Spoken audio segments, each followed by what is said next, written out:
This audiobook contains 4 censored sentences and 149 modified sentences to make it suitable for all audiences.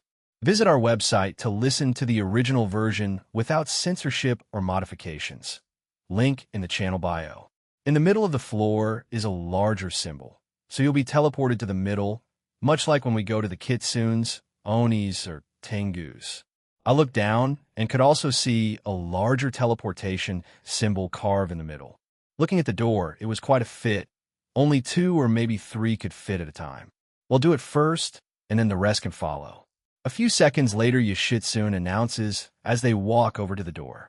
They stand in the circle, and they are consumed by a short but bright blue light. They vanish. I gesture for the girls to go next. You 3 move ahead, they'll follow after. They nodded as Akino let go of my arm and Shigen with my hand. Though I could hear quite a lot of chatter above us, so I can assume we're not that far from the surface. I could see everyone standing there, so I stepped out of the circle. Let's go then. Above us is the tourist and information building, but your group should be fine since we're helping guide you. Yoshitsune says, and then turns around to walk up the stairs. As she was walking up, I could see a few yukai come through. 2 of them were kitsunes, and another was one with a long neck. They stare at me with wide eyes as we pass by each other. What was that about? They probably recognized you? Maybe. As we continued climbing, we quickly reached the surface. Our immediate view was of the open entrance door.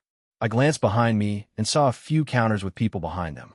One said help information, and another that just said tour guides. A few others were souvenir shops. The kitsunes manned 2 of them, while the rest were mostly male. I feel a tug on my arm and see Shigen pulling on my shirt. I followed them as she wrapped herself around my arm. Akino sees this and smirks. She does the same to my other arm. Once outside, I could see why Iwabumi said that it was both modern and old. If I had to describe it, the housing structure around the place was definitely modeled after old Japanese era types. However, I guess the feel of the place felt modern. Lantern lights were all around the place, as well as cherry blossoms. Many buildings were clustered around, and quite a lot of kitsunes were walking around. We don't know anything about the location, so would appreciate it if you would. Then to the alcohol store. Benkei announced as she started to walk away, while dragging Yoichi, who looked confused. Yoshitsune sighed in exasperation and followed after her. We did the same while looking around the place. There were a few food vendors out, as well as other vendors. They were selling various items, including many fox-related items. Some were of the return of Tamamo and Inari, as well as the middleman and Red Dra. Oh my god! It's the Red Dragon Emperor! I hear a scream behind me, and I glance behind me. A small kitsune boy was pointing at me looking excited. Once he pointed this out, many eyes were on me, and the sudden realization hit all of them. I was quickly surrounded, but I pulled an Akino and Shigen toward me as Suzaku was pushed away by the crowd. I could see Yoshitsune panicking as she tried to control the situation, but to no avail. Yuawawa, Jin-san. It's him, the one who saved our goddess. Can I have an autograph? Sign my baby. Let me have your babies. I'm gay, but can I also have your babies? How would that work? And no. What kind of demands are those? Shigen appeared overwhelmed by the spectacle, while Akino smiled as usual. You're quite popular here, huh? You think? I sigh and shouted loudly, if you want an autograph or picture, make a line, or we won't get anywhere. They all froze for a second before doing so. I was a bit surprised myself, as I didn't think they would do what I said.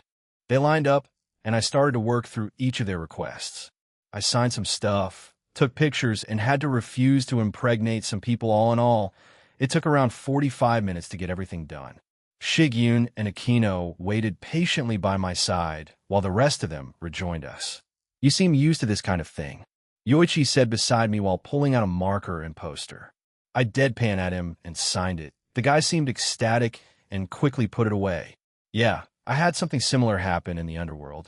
My role as an Ipei and Ketsa Dragon means I get to experience that kind of thing. I have some signings there. Well, once the alliance is signed, you can come over there, since my show is produced from there. I glance at Yoichi as he had an excited glint in his eyes. So, kids and their mothers approach you a lot, huh? Benkei nudged me and smirked. Looks like you're after MILFs, huh? I didn't think Skyward Sama was into that kind of thing, no. Am not Jean and Venelana-sama are quite close. Akino looked at me with a smirk. Oi, that's not helping at all. I see. We'll keep that in mind. Jean Koeneche.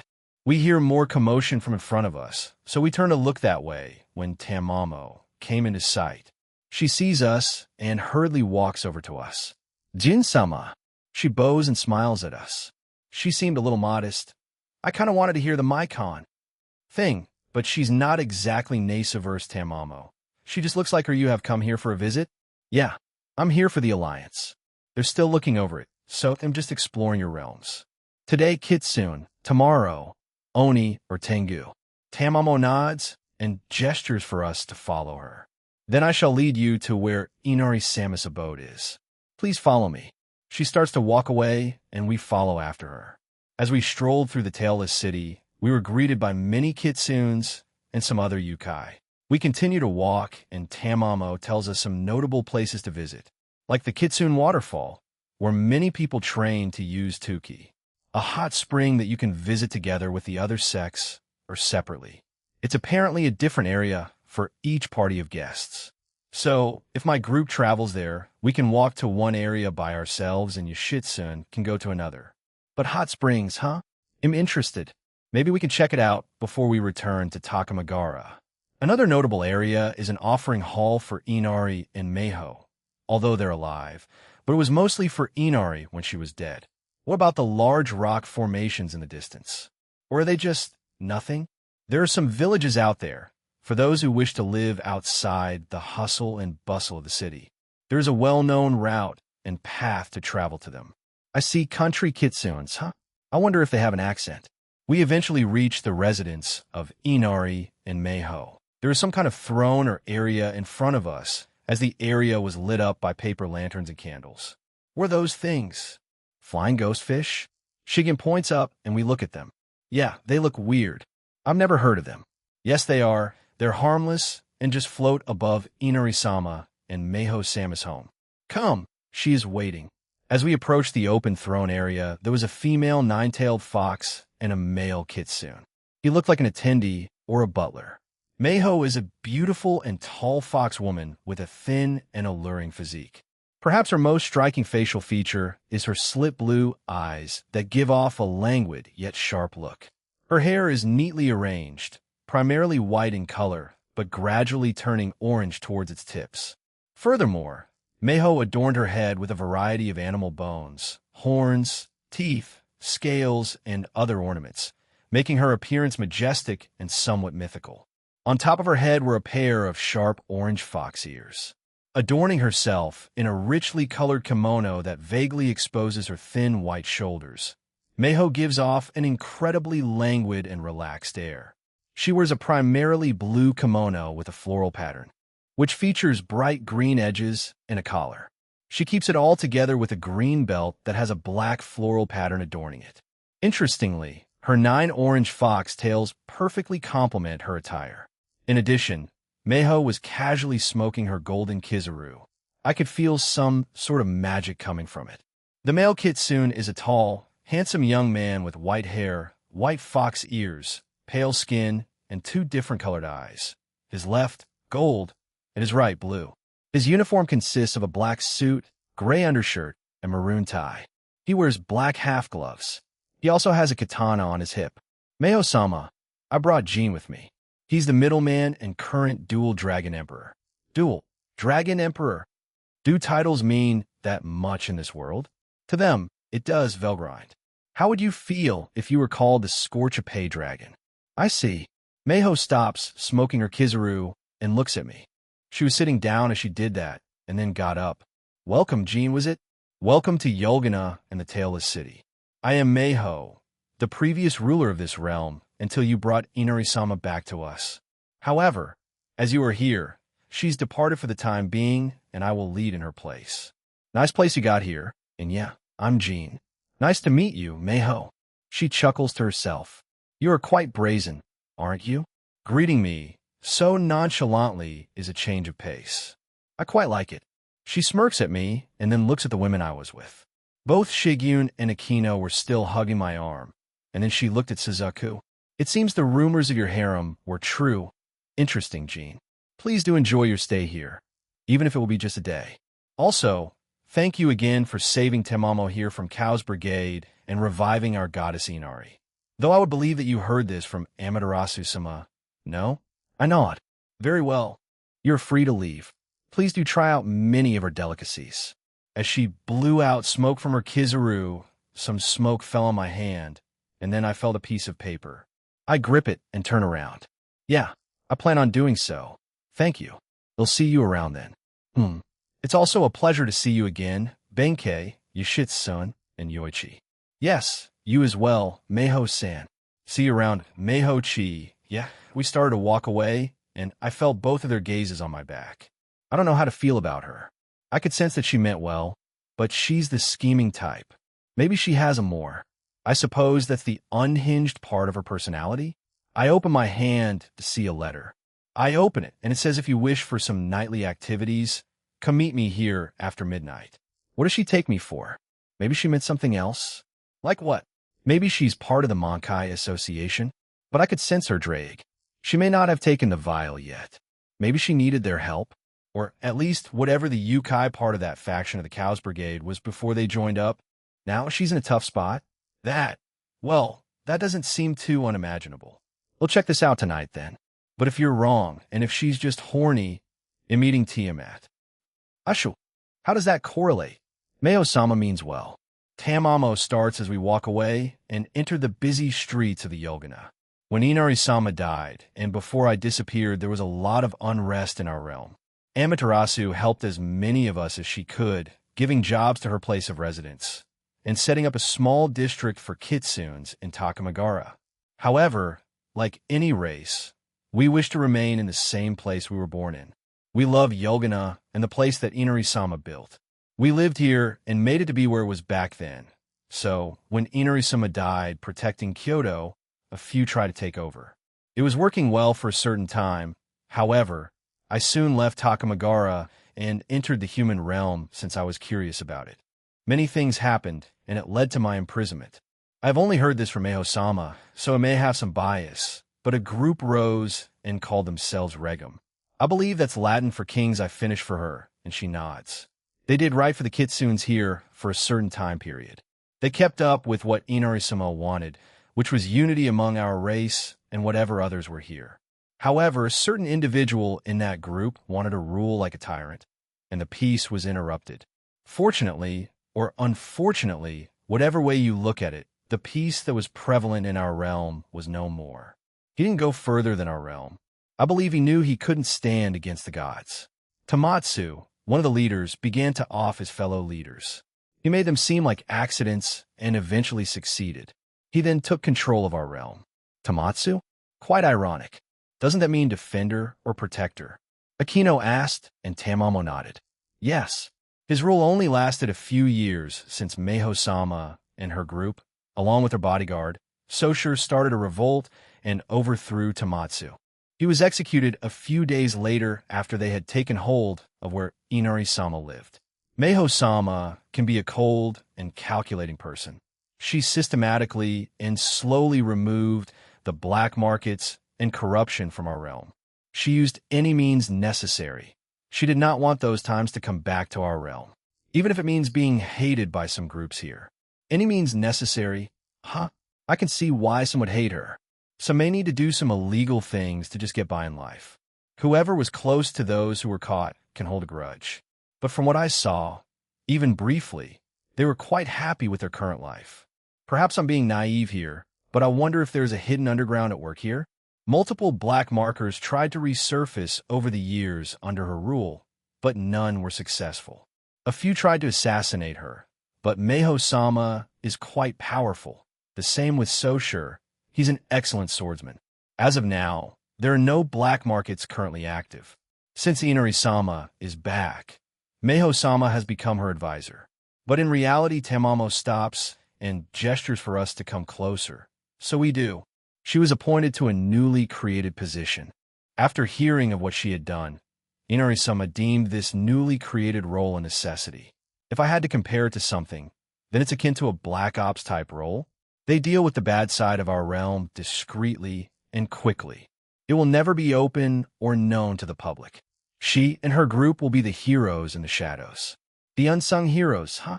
Let's change topics. It's become quite heavy. There's a local restaurant that Inari-sama, Meho-sama, and I frequent. Would you like to go there?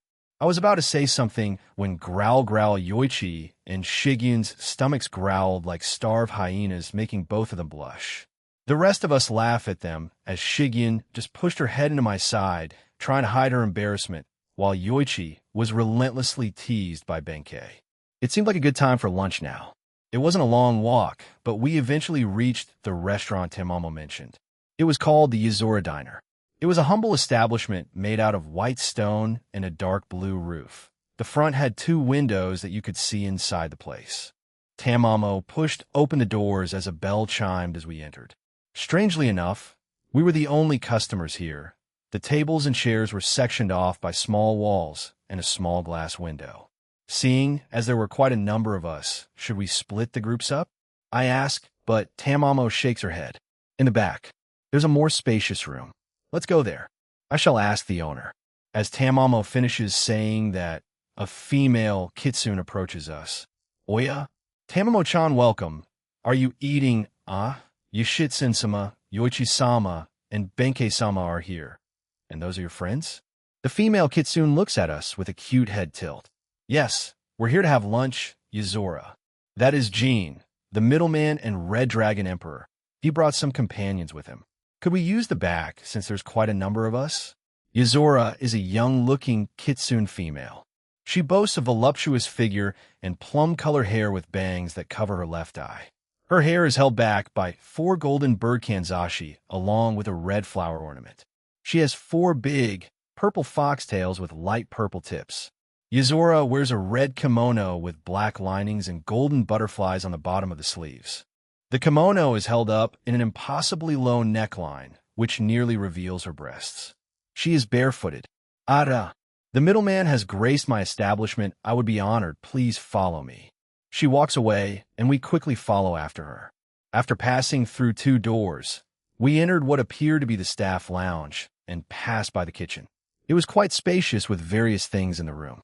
There is a little snack machine filled with Japanese snacks, a few cabinets, and a dispenser that had water, tea, milk, soda, and other drinks. Yuzora came over to us as we got ourselves seated and put menus down. I look over the menu and note everything. I then order what I wanted. Maybe I should recreate a few of these with my own twist for my own restaurant. I mean, I've thought of it before with other things I ate. Jean-san, where do you want to go after this? As we wait for our food, Yoshitsun asked me a question. Where? Good question. Where do I want to go? I thought back on what Tamamo had told me earlier. What about that waterfall? You said some yukai travel there to train? Can any of your 3 use Tuki? I haven't been there yet myself. Yes, Benkei, and I can use Tuki. Yoichi can't, well, he's lazy and doesn't want to try learning how to use it. It would help him if he tried. Can you use it, Jean? Yoshitsun agreed to it. Tuki, I'm surprised that Yoichi can't use it, but I'm more or less expected it from these 2. Wouldn't it be beneficial for him? He's an archer after all. Increased speed and defense. Maybe even coat your arrows with Tuki? Yeah, I can, though I thought Yoichi could use it. I then went on to tell him my thoughts on it. I can use it, it's just I can't use it like you described, so I just gave up on it. I mean, in emergencies, I can use it to flee, you know? Hey, that's just an excuse. Yoichi, you just don't like training. I train on a daily basis. Benkei rolls her eyes at him, and they begin to argue. I turn to look at Shigyun, who was playing with Po, whom she had summoned. I reach over and pat him on the head. He usually only lets me and team/dog touch him. I know he's gotten used to your presence, but it's still a surprise. Po cutely lets out strange sounds as Shigyun and I pet him. I look at Shigyun, seeing her progress this far, especially where she was, has been interesting. These 2 work quite well together now. Add in her own whip's devour effect, and you essentially got 2 Pos. Sorry for the wait, Yuzora eventually comes back with a few plates of food and starts to put them on the table. Again, growl, both Shigyun and Yoichi's stomachs growled. We chuckle, but begin to eat lunch while Yuzora kept on coming with the dishes she made. Oh, that was good. I thought I would die without food. Yoichi pats his stomach satisfied with the food he ate. Her family trait led Shigeon to order a second and third serving before she was satisfied. No wonder she became hungry. She held back while eating at the tavern and during breakfast. You should have said something, Shigeon. I feel like I starved you now, you know? Kuroka's the house glutton, so I never really noticed you have a little more to eat. Sorry. And no, it's my fault. I should have said something and nodded. At the very least, she's full now. They'll keep that in mind when we go to the Tengu and Oni realms. How much, Yuzora-san? 10,000, please. Tamama's eyes widen, and a look of panic appears on her face. Yuzora starts to laugh, so I placed that amount on the table and added an extra 30,000 to it as a tip. She stopped herself and stared at the pile of cash. Jijin-san, teach this is a bit too much. It's fine. Take it as a tip. It was delicious food. Also, 15 years of constant monster killing by everyone made me a quintillionaire. It's probably more of a question of whether such a word exists. I check my status and the gold section. There are way too many zeros on it for me to care or count. Teach, thank you very much. Yuzora takes the money from the table and scurries back to the register or wherever she stores her money. We sit there for a few minutes just chatting and letting the food digest. Let's get started then. Will you be coming with us, Tamamo? Or do you have something to do? I will be returning back to Meho-sama. As I said earlier, if you wish to meet Inuri-sama, come to her home tonight. Good day to you all. Tamamo gets up and bows before leaving the room. We hear her and Yuzora chat for a few seconds before she comes back in. Will all of you be leaving now? Yes. Thank you for the delicious food, Yuzora-san. Oh, don't worry about it, dear. Come visit again. Suzaku thanks her as we get up to leave. She winks at me as I pass by, and I awkwardly smile at her. We left through the entrance. So how do we get there? I know of the way, but as I said, I haven't been there yet. Follow me. You should soon start to walk away, as this time we were heading west, the complete opposite way of Inari's home. On our way there we came across various kitsune who stopped me and asked me to sign some things for them or take a selfie. We also passed by the hot springs that we will be traveling to before we end the day here. It seemed quite large and was away from most of the larger buildings. It also had some covers put on it to keep peeping toms from, well, peeping. As we left the confines of the city, I could feel a few auras to where Yoshitsune was leading us to. I could feel a particularly powerful aura. They were at least Satan class in strength. Outside the city, on this side, there were many trees and plant life, unlike what I had seen when I first entered the place. I had assumed that it would be mostly barren with few trees and mostly rocks and large stone structures, almost like the scenery on the way to Dragon Mountain. However, the further we walked, the more vegetation started to appear, and it seemed to change, almost like we had entered into another realm or world. Yoshitsune turns right and starts walking down a path that was created by individuals who had trudged through it countless times. It wasn't man-made, but rather man-constructed, if you get what I mean. No one deliberately went out of their way to do so, but it was made through countless trips here by determined individuals. If what they said was true, then those who were interested in learning how to access 10k made this road this path. Eventually, we made it into a clearing. It was large and spacious. There was a single waterfall and multiple steps made out of stones that connected directly to it. To our left was a tree. It looked like it had threads or rope strewn around its branches, red and blue in color. To my immediate right was some sort of small, unusual structure with some incense sticks that were still burning. Around the area were a few yukais, mainly kitsunes who were meditating. Two were sparring with 10k over their body. A single kitsune stood near and under the waterfall, the fox yukai with long white hair. His most noticeable characteristic is the fox mask that conceals the upper half of his face and his black tail that fades to turquoise. He wears a gray kimono and matching trousers, a black coat with turquoise trimmings, and a pair of sandals. 3 scrolls are strapped to the front of his outfit, while a very large scroll is strapped to his back. He carries a folding fan, which is always shown folded. He was the Satan class being, I felt. Strange, even Meho was only in peak ultimate class, the same as the Soshir fellow. This guy was around the higher end of Satan class. He looks towards us before walking over the stones and stands before us silently. Yoshitsune-san, Benkei-san, and Yoichi-san. Welcome. How may I help you? Oh, Yuko. I didn't know you were here. So, you were the one helping train these yukais? Yes, that's right. These are? The kitsune named Yuko turns his attention toward us. Gene, middleman. I put my hand for a handshake, and he accepts it.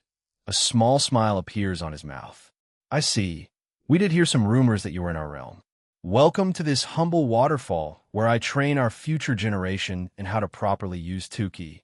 I am Yuko, one of Meiho-sama's bodyguards. You may have met Sosha earlier, correct? I see, that makes sense.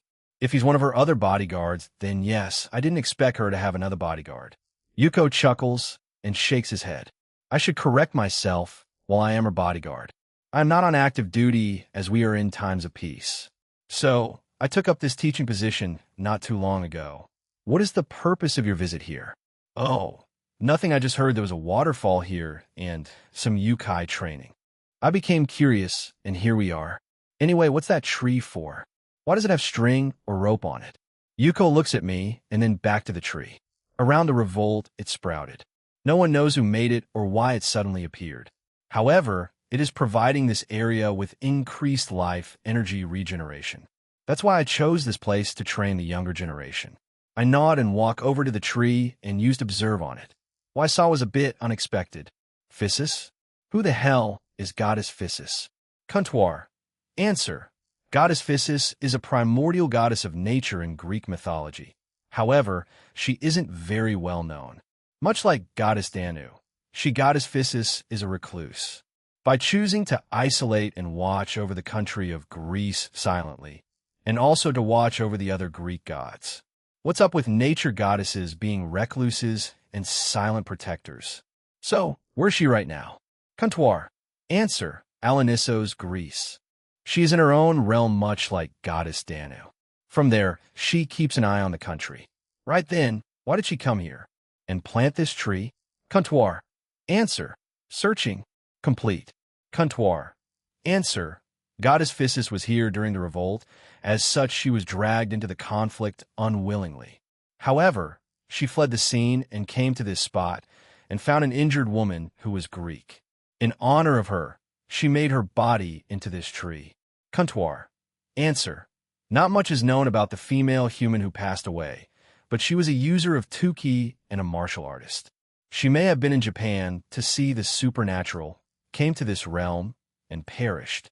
A case of wrong place, wrong time. Well, that sucks. Let's see if her soul is still here then. I kneel down and touch the ground. Nothing. It looks like she already reincarnated. I guess her 10k still powers this area for some reason or another. Or did Goddess Physis do something to it? Well, maybe I can meet up with her before going into the Greek god's realm again. Gene, did you find out something? I hear Aquino ask me as I stand up and turn around to see everyone looking at me. I shake my head. Someone died here during the revolt. A goddess of a different mythology was also here. One thing led to another, and the deceased human's 10k powers up this area. It is literally powered by the dead. Yuko nods and looks at the tree. It seems they were quite powerful, the goddess, Yeah, she isn't well known. It makes me want to meet her in the future. Anyway, you're going to be training the next generation, right? Try to have them avoid physically damaging this or other ways. Yuko nodded. Yes, that was my plan after hearing its backstory. To think such a tree had such a sad and rich history. One can't truly know all of life. He jumps and lands beside me, then kneels down and puts his hands together. He was praying to it. He eventually stops his prayer and gets up. He turns to me and nodded. We both jump back to where the rest were. How are these guys progressing? Very well. The ones sparring, as you can see, can use their 10k. The ones meditating are trying to unlock theirs. Gene-san, can you use 10k? I nodded and surrounded my body with golden, black, and blue 10k. What happened to the white and red? No, it's still there, but not as prominent. Yuko nodded satisfied, and I dismissed my 10k. It seems you're a natural wielder of it. That is quite rare to come by. Your 10k's color is unique to you and is also quite dense. I fear my own would be no match for it. I cancel my 10k and could see his students were looking at me. I shrug. I didn't see a big deal about it. Byako, Shinra, and Saror could do it. Is that so? By the way, is there anything interesting around here, or is it just mostly wilderness? It is mostly farmland if you keep going down the regular path. To the east is where villages are with smaller farmland. Over here at the west, there are larger fields since no one wants to live here. However, smaller families that tend to these farms do live here. Farmland, huh? I nod and turn to the rest. I guess we're going back then. Not much can be done on this side of the city. Sorry for the interruption, Yuko. It is no trouble. I did find out more about this tree. Feel free to stop by again, Jean-san. We start walking back the way we came as Yuko and his students watch us leave. We eventually come to the road again and start walking back to the city. We should go to those hot springs at night. It's a bit too early. We started walking back to the city while idly chatting. As we got closer, it was pretty evident that there was some sort of commotion happening. Seeing this, we decided to pick up our pace and jog back. When we got to the city, there was some sort of fight happening between two people. It was a male kitsune and a female kitsune. What the hell did you say? My father was just trying to make a living, and that foolish tyrant of a leader had him imprisoned. My mother committed suicide because of grief and the loss of income. While that is tragic, please accept my condolences. It does not excuse his way of earning a living. There are many ways of going about it. You as well as everyone here knows that if you go to the welfare center, you would have been assisted. The male kitsune had brown hair and fur, his eyes were emerald green, and he wore the typical kimono. The angrier he got, the higher his power surged. The look on his face indicated this. It was one of fury. He was at least the peak of middle class. The female kitsune has short white hair with pointy fox ears and 9 tails. Her eyes are a blue color with extra red makeup. Attire-wise, she wears a black top with a black belt below her chest. She wears a blue miniskirt and knee-high tights. She also sports a long overcoat that has a white theme and blue trimmings. You fucking soulless bitches always spout out the same regurgitated crap. None of you actually care. The same happened to the uncle of one of my closest friends. He killed himself after his wife was imprisoned. There are hundreds of stories like this. Care? What part of that is caring? That despicable QB has been nothing but venom in our eyes. Not once did they offer help or support. Dumb. The male kitsune covered himself in tuki and was about to attack the female kitsune, who had her eyes wide open in shock. As the male was about to lunge at her benkei, casually walked over in between them, summoned a staff, and tapped the male kitsune on the head crash. He immediately fell to the ground and lost consciousness. All right, show's over, folks. She put away her staff and started to casually drink from her gourd. Seeing who the female human was, the crowd obliged and started to disperse. The female kitsune came out of her shock and looked over at Benkei. Thank you for the help, Benkei-sama. Niu no weris. Rumi-chan, where's Momiji? Isn't she usually with you? You sisters are rarely seen apart. I was doing some quick rounds since my sister is busy at the moment. I did not think my short trip would end up like that, but I do sympathize with his situation. It can't be easy. But we do get many stories like his, but they rarely get violent since they understand the severity of the situation their relative or parent was in. The female kitsune now, named Rumi, answered Benkei as she nodded drunkenly along. She then looks at us and bows. Middleman-sama, I'm sorry for showing you such an unsightly sight in our realm. It's inevitable. Don't worry about it. How about you? Are you okay? Yes, I'm used to it. Used to it? You shouldn't be these things. It should lessen or at least not happen on a frequent basis. Oh, how about a short stop at their place then, Jinkuen? I don't see why not, if they're okay with it. Yes, it's a public space. After all, feel free to visit us. Rumi didn't mind, so we started our journey to wherever they work at. Yoshitsune picked up the unconscious young male kitsune and brought him with us. She had the help of Yoichi. I look at the male kitsune. But are they really that desperate for money that they would do illegal things? Maybe I'm just spoiled, but I don't remember anything like that in my past life, or I was just willfully ignorant. Maybe we can have a much calmer talk when we get there, and if he wakes up. Our walk didn't last long as we stopped in front of a large building that said Yukai Help Center. She slides open the doors, and we enter it. The inside was normal looking, with a few tables and chairs, plants, and normal decors like paintings and a large fan above us. There was a reception desk in front of us, and there was a receptionist there. She looked up at us and became alarmed. It was a dog Yukai. She had those floppy ears and pink hair, but she mostly looked human apart from that.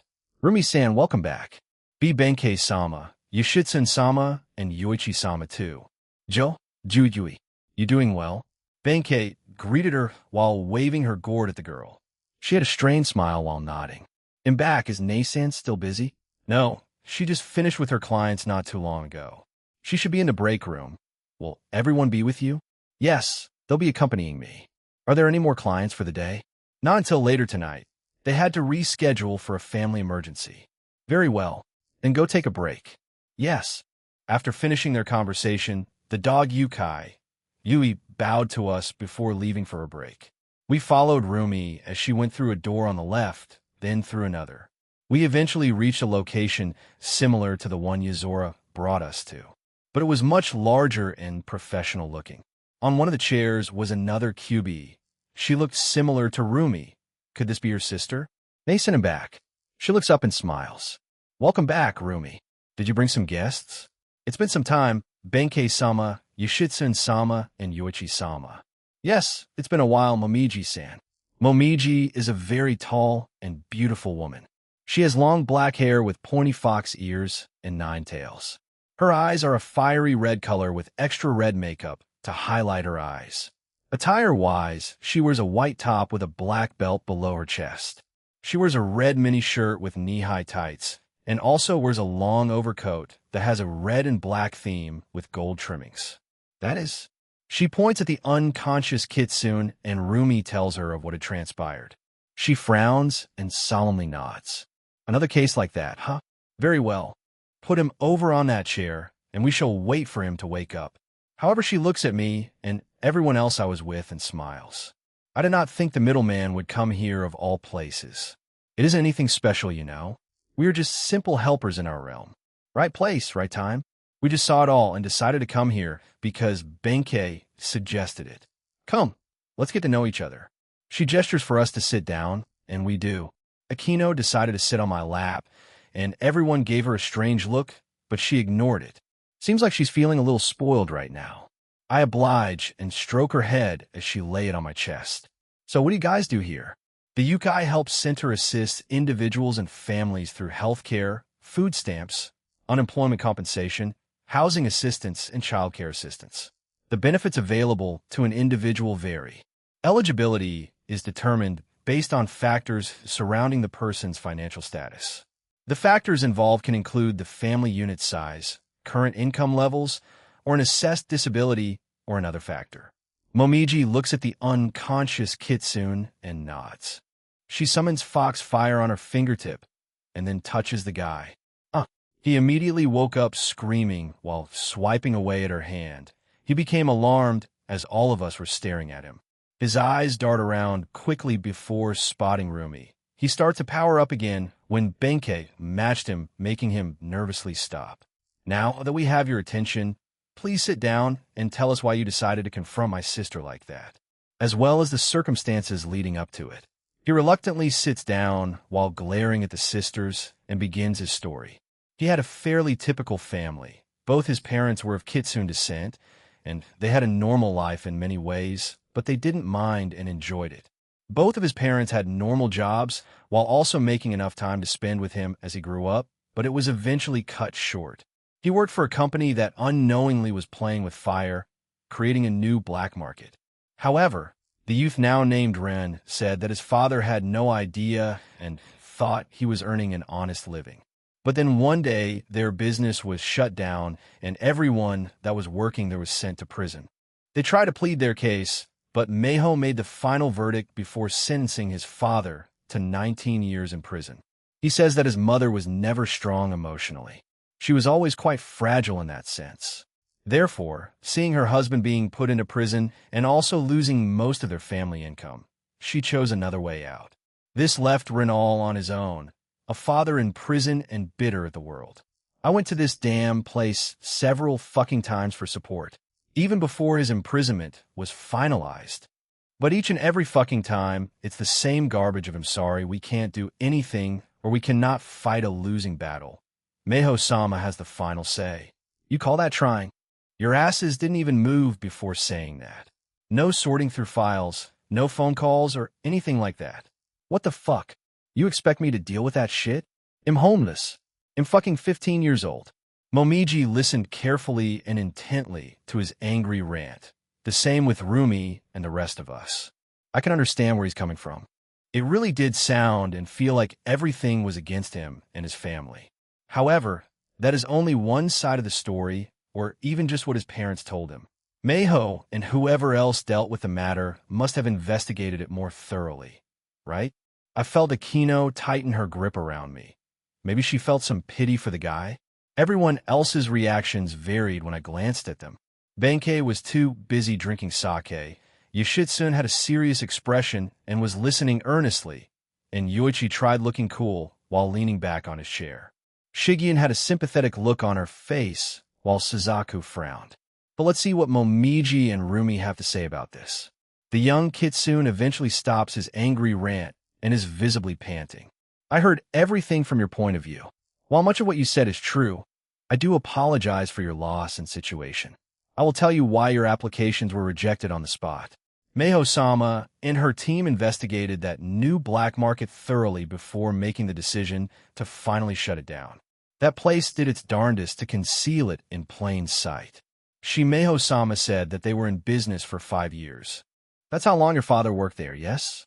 Fei reluctantly nodded. Momiji gets up and leaves the room, but it didn't take long for her to come back with several documents.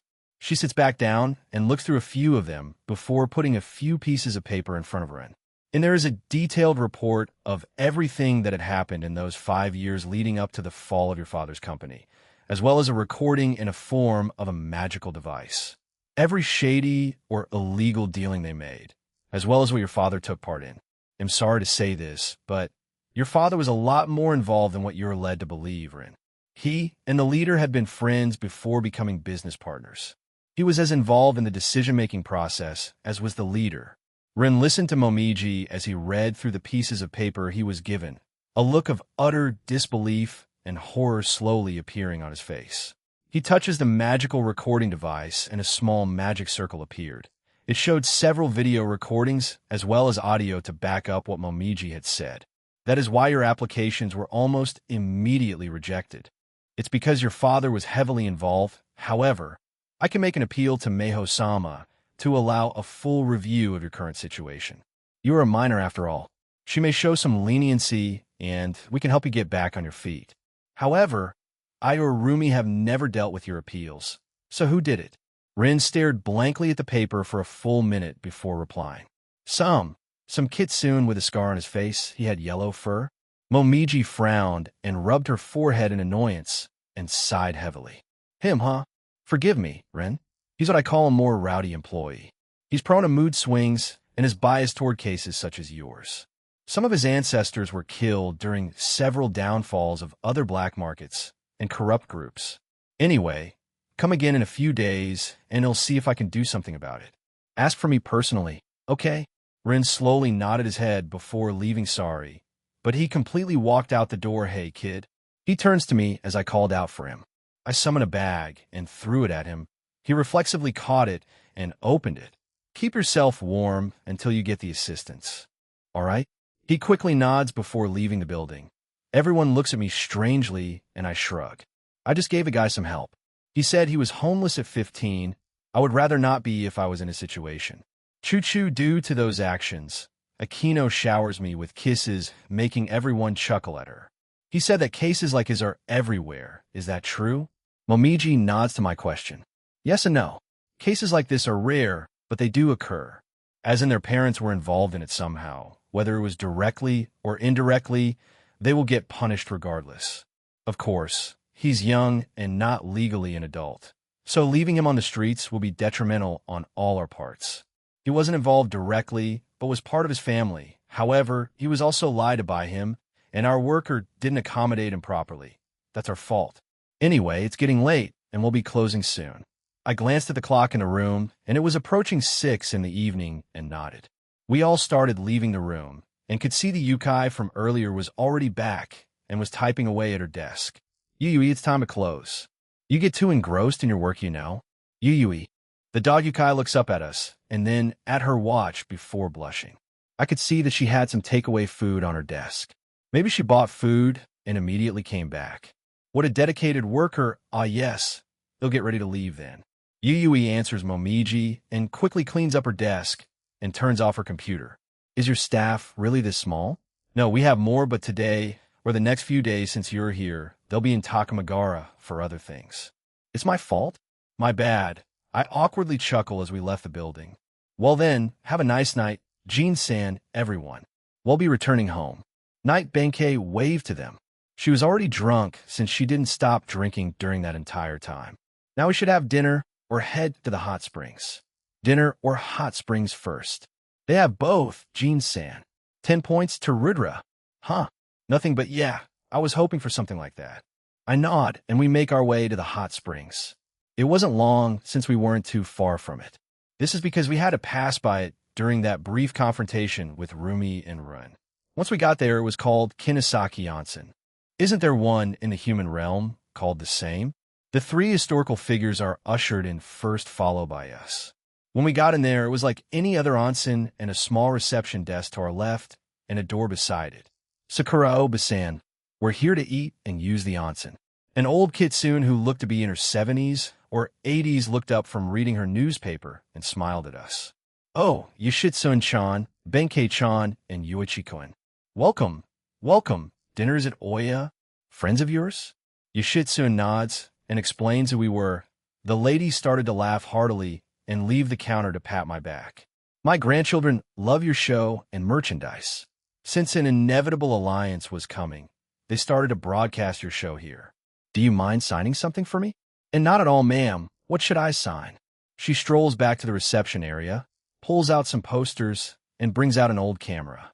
She gives them to me, and I summon a pen to sign them. I hand them back, and she hands Yoshitsune the old camera. We take a picture together.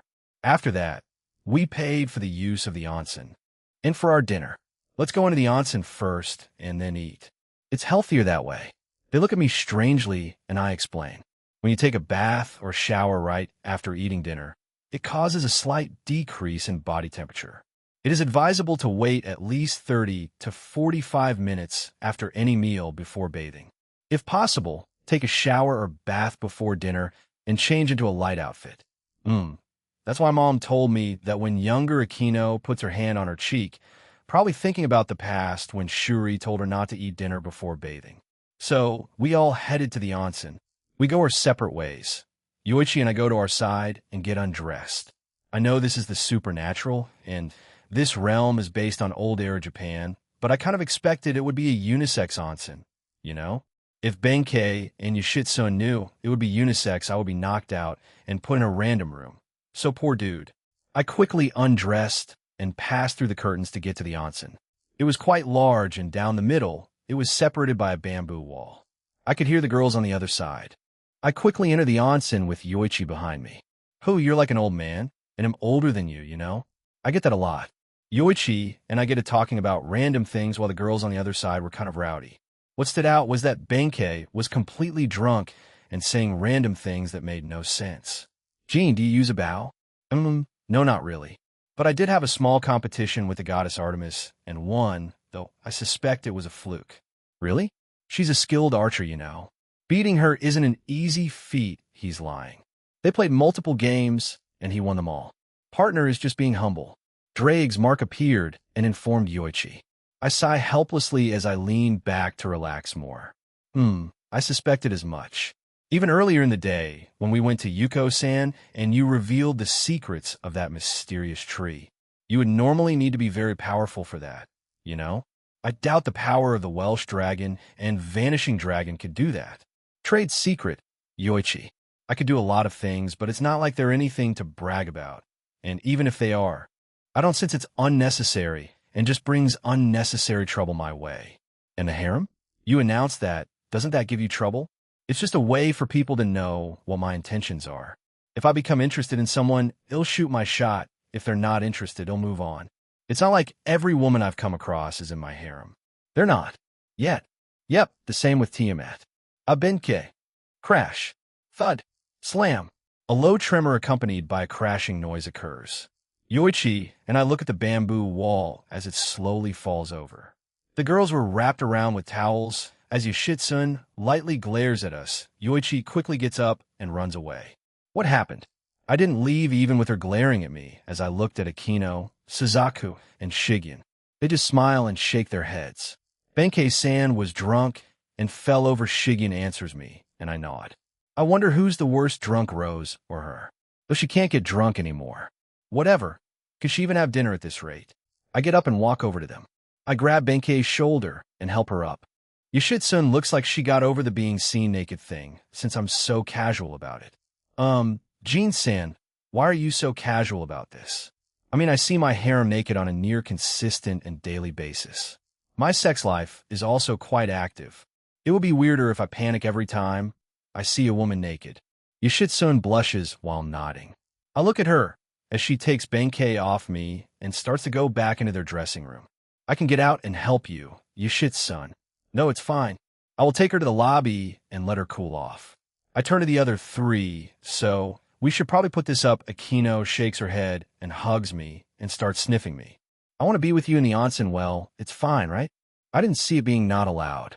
I look back at the other two, and they shook their heads, so I head over to their side and fix up the fallen wall.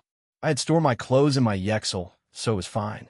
We sat back down, and Akino started being flirtatious with me, leaning close and whispering in my ear while glancing at the other two. They were clearly blushing as they watched Akino do this. She clearly wasn't happy about it when I lightly chopped her head. Behave, Suzuka-san and Shigin-chan were fine with listening to us last night, so it's fine if they watch fully, right? Akino. Yu Suzaku tried to reprimand her, as Shigin just sunk lower into the water. It's fine, they can even join in. Not taking no for an answer, Akino started to tease me through the towel, and I sighed as everyone watched. Hee, little Jean is all fired up. What do you want? My help? My advice? My support? Oh, it just got even more fired up after that.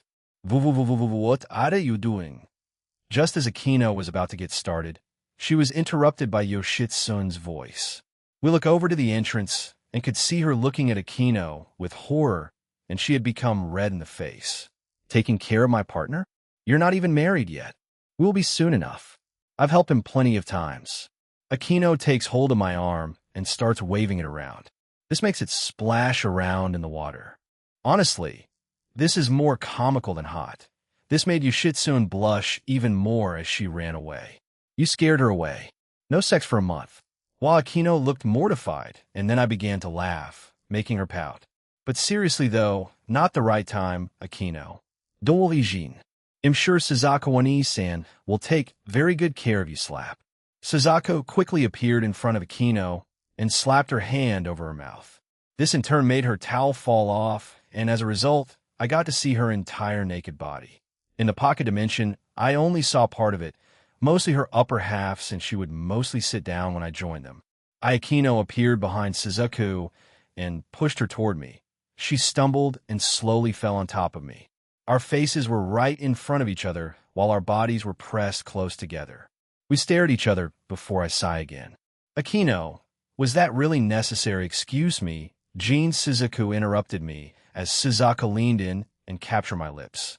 I was stunned. I wasn't expecting that. She was a tad awkward at it, so I started to kiss her back and guide her. I wrapped my arms around her waist as we continued kissing.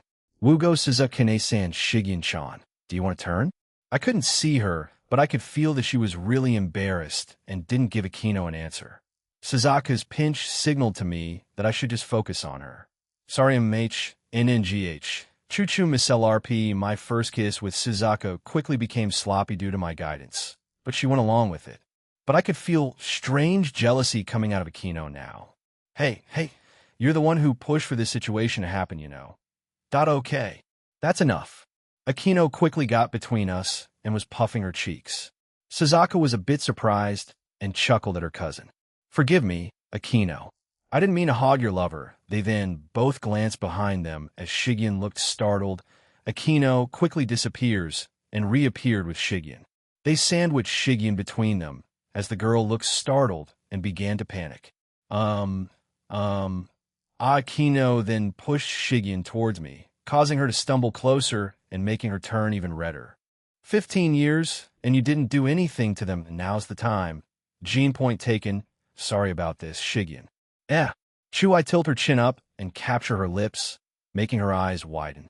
However, she quickly closed her eyes and started to kiss me back. Just like Suzaku, she was clumsy, but she was trying her best. I feel like I should be a little slower with Shigen, so we kept kissing normally with no tongue involved. After kissing for a few more seconds, we separated. Shigen had a glazed-over look as she was breathing heavily after parting. She's really innocent and adorable like that. How as Shigen covered her face in embarrassment, but didn't move from her spot. As much as I'd like to get some action done. We should get out, or you shit, son. May think even lesser of us. We should get going. The owner might try looking in here if we stay too long. I agree with Jean. We should get out. Fine. Akino and Suzuka got out first and started to walk away from us. Akino decided to walk away while swinging her hips in an exaggerated manner, making me laugh. I turned back to Shigen, who I wish my first kiss with you happened during our date. See, can we say that this didn't count?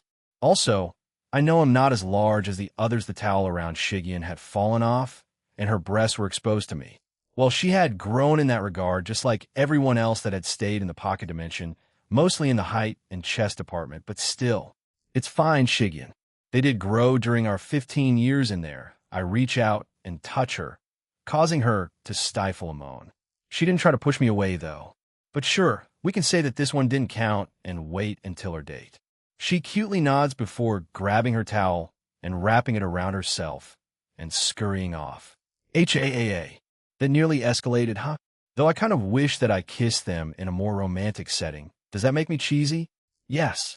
Not including either of your opinions. I have no idea. Comptoir. Answer. Kiss me and find out, Jean. Down, girl. Why? Okay, calm down, you guys. Don't bully Drake too much. Partner. I sigh and finally stand up. I summon a towel around my waist and jump back over to the men's side and pass through that entrance. Once out, I could see a Benkei on a bench, completely passed out and drooling. Yoichi was standing by the entrance while looking outside, while Yoshitsun was tending to Benkei. She sees me standing there, blushes, and turns away. I don't blame her. She did see something pretty lewd. How is she? Is she going to wake up anytime soon? And no, did you eat yet? And no, we were waiting for the rest of you, I see. Let's go then. Oi, Yoichi. Yoshitsun nods, and Yoichi turns around to see me gesture to go eat. He nods, and I carry Benkei with me to the dining room. The dinner was a little silent since Benkei was asleep and Yoichi wasn't much of a talker. Yoshitsun was too embarrassed to even look at any of us, and the old owner was busy reading her newspaper. So, the girls and I mostly spoke among ourselves. The day is coming to an end, Jean. What are your plans for tomorrow? Onyiredum. Yoshitsun mentioned something about Shuten Doji being there, so I want to meet him. Her. Shuten Doji is female, another mistake made by humans.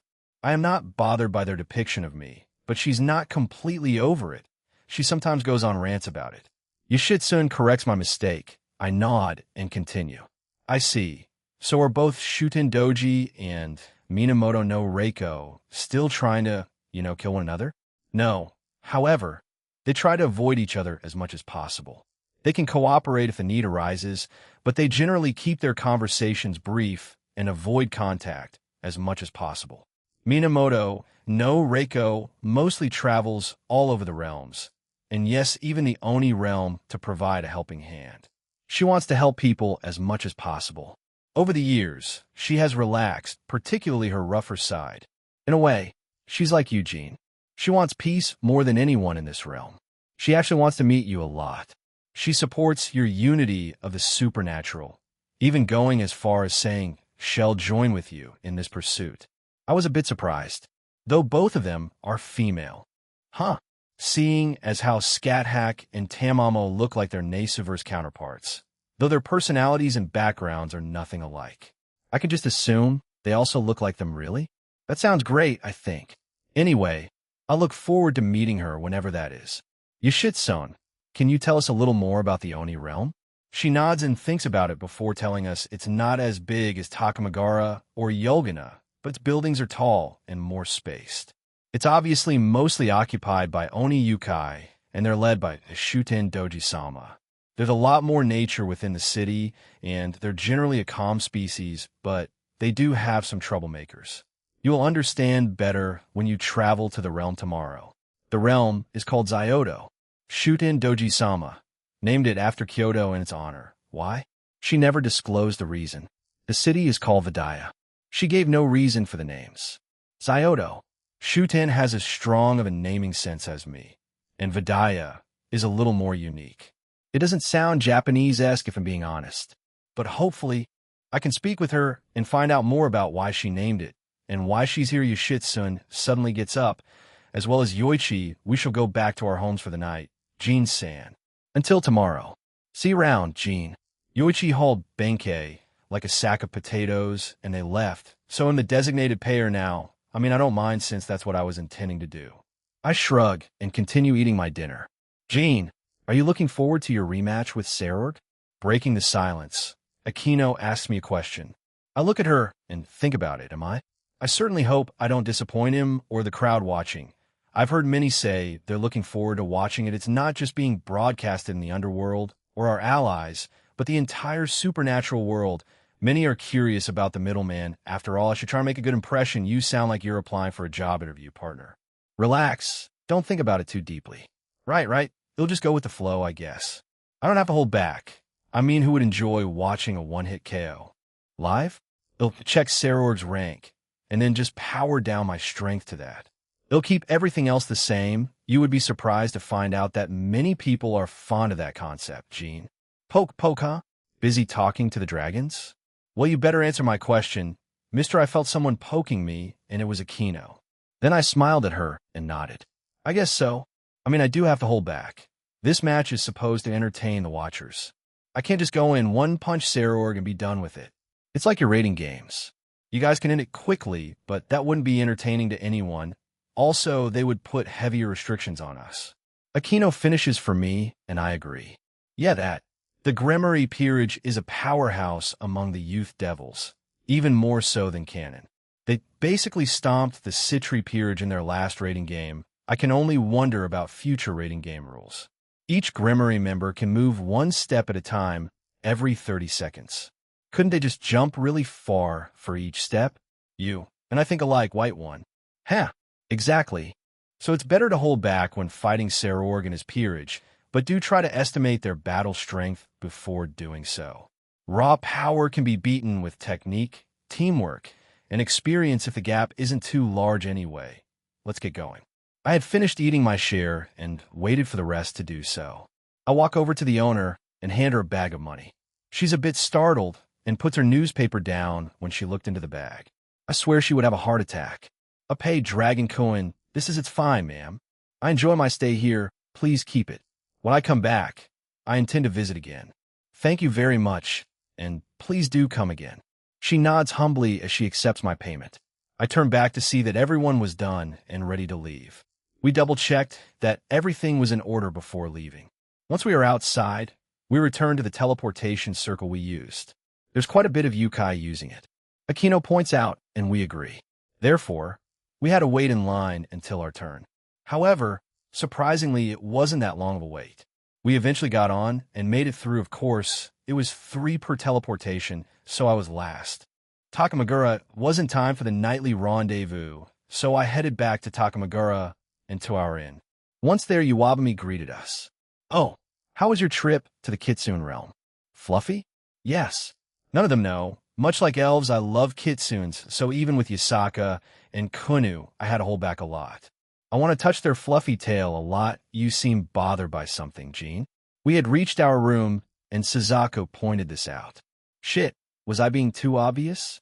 No, it's nothing, Jean. I sigh and give in. You know how I like elves? They nod. I like kitsunes too. I had to hold back, just constantly showering Yasaka and Kunu in affection, otherwise they'd find me weird. I at least wanted to touch their fluffy tail. How vexing Aquino starts to giggle at me, while Suzako and Shigen sighed at my stupidity. Yes, I'm dumb and I have strange interests. Is it a fetish? No, it's just a weird quirk. Well, you can touch something else to heal your broken heart. Squish boing. Aquino grabs me and pulls me down to the ground. Fufufu, how is it? Skyward Sama better, don't flirt until we get the futons out, and Ready Suzuko reprimanded us, and I felt her trying to pull me away from Aquino. Aquino reluctantly did so, and I snapped my fingers and the futon started to move back to where they were previously last night. "It's done," Aquino happily cheered before bringing me back down, and we flirted for the rest of the night until they fell asleep. Midnight, I got that letter from Mayho, and Inari should be in her home now too. Since I've already been there and know the layout, teleporting there myself should be a lot easier. I slowly pry Aquino off me and got up. I go over to the window and tug. I turn around to see Shigen had gotten up and pulled on my shirt. "Shig, I'm coming with you." "All right, come here." I hug Shigen, and we teleport back to Yolgana. Yolgana, Tailless City. I had teleported to the middle of the city, and it was still bustling with life, even in the middle of the night. I hold Shigen's hand and intertwine our fingers. I quickly locate Mayho and Inari, and we start walking toward her home. "Gee, why are we back here? When we left Inari's home earlier." Mayho blew some smoke towards me, right? She slipped some paper into my hand, telling me to meet up with her to spend some time alone. I stop and look at Shigen a bit stunned. Well, it said nightly activities. Drake concluded that it could be referring to something else, so that's why I decided to go back, and Inari returned as well. It wouldn't be a problem to see her again, right? You hadn't met her yet, so Shigen nods without saying anything else, and we continue our walk toward her home. It was mostly silent, as we didn't have much to say. Maybe it was because she was tired? It had been an eventful day after all. We arrived at Inari's home, and I could see Mayho, Tamamo, and Inari. The guard Soshir wasn't anywhere to be seen. I looked for his aura, and it was on the other side of the city. He's with Yuko. We slowly approached them, and they noticed us. Inari seemed a bit surprised, but started waving our way. "Jean, I didn't expect to see you here. Did you need something? Or perhaps you came to see me?" It's due to Tamamo and Mayho. They did say you come back at night, and I look at Mayho as she smiles at me. Tamamo and Inari stare at her with confused expressions. I take out the letter and hand it to Inari. Tamamo walks over and reads it with her. They slowly look back at Mayho with dead-looking expressions. "Smack, smack. Why? Must you try seduce our guests?" Inari started to lightly hit Mayho like a grandmother, scolding their granddaughter or daughter. It seemed comical. Even Tamamo sighed defeatedly after reading it. "Jean-san, you didn't come here to actually do that, right?" Drake thought that it meant something else. I looked at Mayho as she started to snicker while still being hit. "You were thinking too much about it, Jean. I had no hidden agenda in that note. I simply wanted to be with you." The rest of the room fell silent. Inari looked like she was about to lose her temper, while Tamamo looked at Mayho, slack-jawed. I felt Shigen's grip on my hand tighten, and she started to slowly pull me away. "Oya, it seems like your little lover there is quite protective. Isn't she?" I glanced at Shigen as she was squinting her eyes at Mayho. Mayho just smugly looked back at her. "So, you really had no hidden meaning to it?" I asked again, and she nods. I sigh and shake my head. "Looks like you're wrong, Drake. Partner, I beg of you, don't do this." I look at my right hand and grin. "We'll go meet Tiamat soon." "No. Why is the Welsh dragon so scared of this Tiamat person?" Velgrind asked, and Albion answered her. To shorten the explanation, before my final battle with Drake and before we died, he borrowed several of Tiamat's treasures and then lost them. As you know, we died and were trapped in our respective sacred gears. Oh right, Tiamat is one of the 5 great dragon kings and also the Chaos Karma Dragon. She's quite powerful, even making this idiot cower in fear. "Aka, am stronger than her now. I do not fear her." "Then go and meet her with Jean." "That's a bit. Well, I need time to, ahem, to prepare Barato." "Boom, boom. Say that again. I fucking dare you. You're the Barato." "Boom, boom, boom. Why not just find her treasures? Jean is capable of that. It'll be easy for him. That's my plan for getting on her good side. It seems the middleman has stopped paying attention to us." "Huh. Sorry, talking to a rowdy dragon can make me zone out at times." I come back to my sense and look back at everyone. Tamamo and Inari looked worried until I told them why I zoned out. "So, will you go out with me? Do you just say yes to anyone, lady?" I deadpan at her, stunning her a bit. This time, it was Inari's turn to snort at her. "And no, are you insane? I only let the finest of men win me over. I looked at her incredulously, then at Inari and Tamamo. They just smiled at me and shook their heads. Right? Sorry, not interested. Am not the type who'll just agree to go along with anything, you know? She looked rather annoyed at me. Wait, did I just indirectly call her a whore? Oops, I have slept with 2 men in my life. Both are my former husbands, who lasted about a month before they mysteriously disappeared. They were men from the black market. That's what you told me, Meho-sama. Tamamo added, while still having a dead expression on her. Meho looked mortified at her. Those were necessary. I never said that they weren't, Meho-sama. Inari interrupts them and smiles to Mamo, is saying that you probably don't have the experience to keep up with Gene. He has a harem that he's very devoted to, no? Yes, he does. Shigen answers for me as I look at her in surprise again. She's quite bold right now. Very well, Meho takes out her Kizaru and blows smoke at me again. Meho seemed quite smug about it, but all it did was, well, blow smoke into my face, and I fan away with my hand looking annoyed at her. What was that for? Why did you blow smoke into my face? I did feel her trying to put some charming effect on me, but it didn't work. I just looked at her annoyed. She seemed stunned. I am, well, ahem. Forgive me. I did not mean to blow it directly into your face, Gene. It's whatever, so if we have nothing else here, they'll head back to Takamagura. I give Meho the I know what you try to do look, and she shivers. I turn around with Shigyun and start walking away when, wait, Gene, how about we sit and chat? We didn't get a chance to speak much back then. I glanced at Shigyun, and she didn't seem to mind. I turn back around and see them walking toward the Shibudai, a small Japanese table where you sit on legless chairs, cross-legged or in a seiza. I will get some tea. Tamamo gets up and leaves us. Inari sat to my left, while Shigyun was to my right. Across from us was Meho, who seemed wary of me, since I could resist her charming technique. Partner. You say you like cat girls, then elves, and now kitsunes. Are you perhaps a furry? Drag. Say that again, and I promise you, I will make you suffer for it. We'll keep that in mind. Wahaha. How have you been, Gene? Where do you plan on heading after today? How about after your visit to our realm? As Inari starts to ask questions, Tamamo came back and started to pour us all some tea. Once she was done, she sat beside Meho. Tomorrow, or well, later on, today we'll be going to the realm of the Oni. The day after that will be the realm of the Tengu. That should be my last day here, and hopefully you guys will be done with reading the documents. I look at Inari and she lightly chuckles. Yes, we're nearly done. What takes up the time is us discussing many of the pros and cons of being in the Alliance. If I'm being honest, it's very beneficial. Right, a heads up, Odin is looking to do a cultural exchange. He's a notorious pervert, so, be careful. Are you worried about us? Flattery won't get you anywhere, well, maybe a little. Inari winks at me, and I awkwardly chuckle at her. No, he tends to grope women quite a lot. He hasn't done it to any of my lovers, so I'm just giving you guys a warning or a heads up. I take a sip of the tea. It's matcha. I wasn't expecting them to have that here. I'm almost sure that these are regularly used during tea ceremonies. I've only tried it a handful of times during my visit to Kyoto and, well, in my home because of Rias. After the alliance is formed, I'll soon have my exhibition match with Serord Bale, a devil, and heir to his clan. Oh, the one that's going to be broadcasted throughout the supernatural world? My, how exciting. I will be watching along with the other gods and goddesses. You better make it entertaining.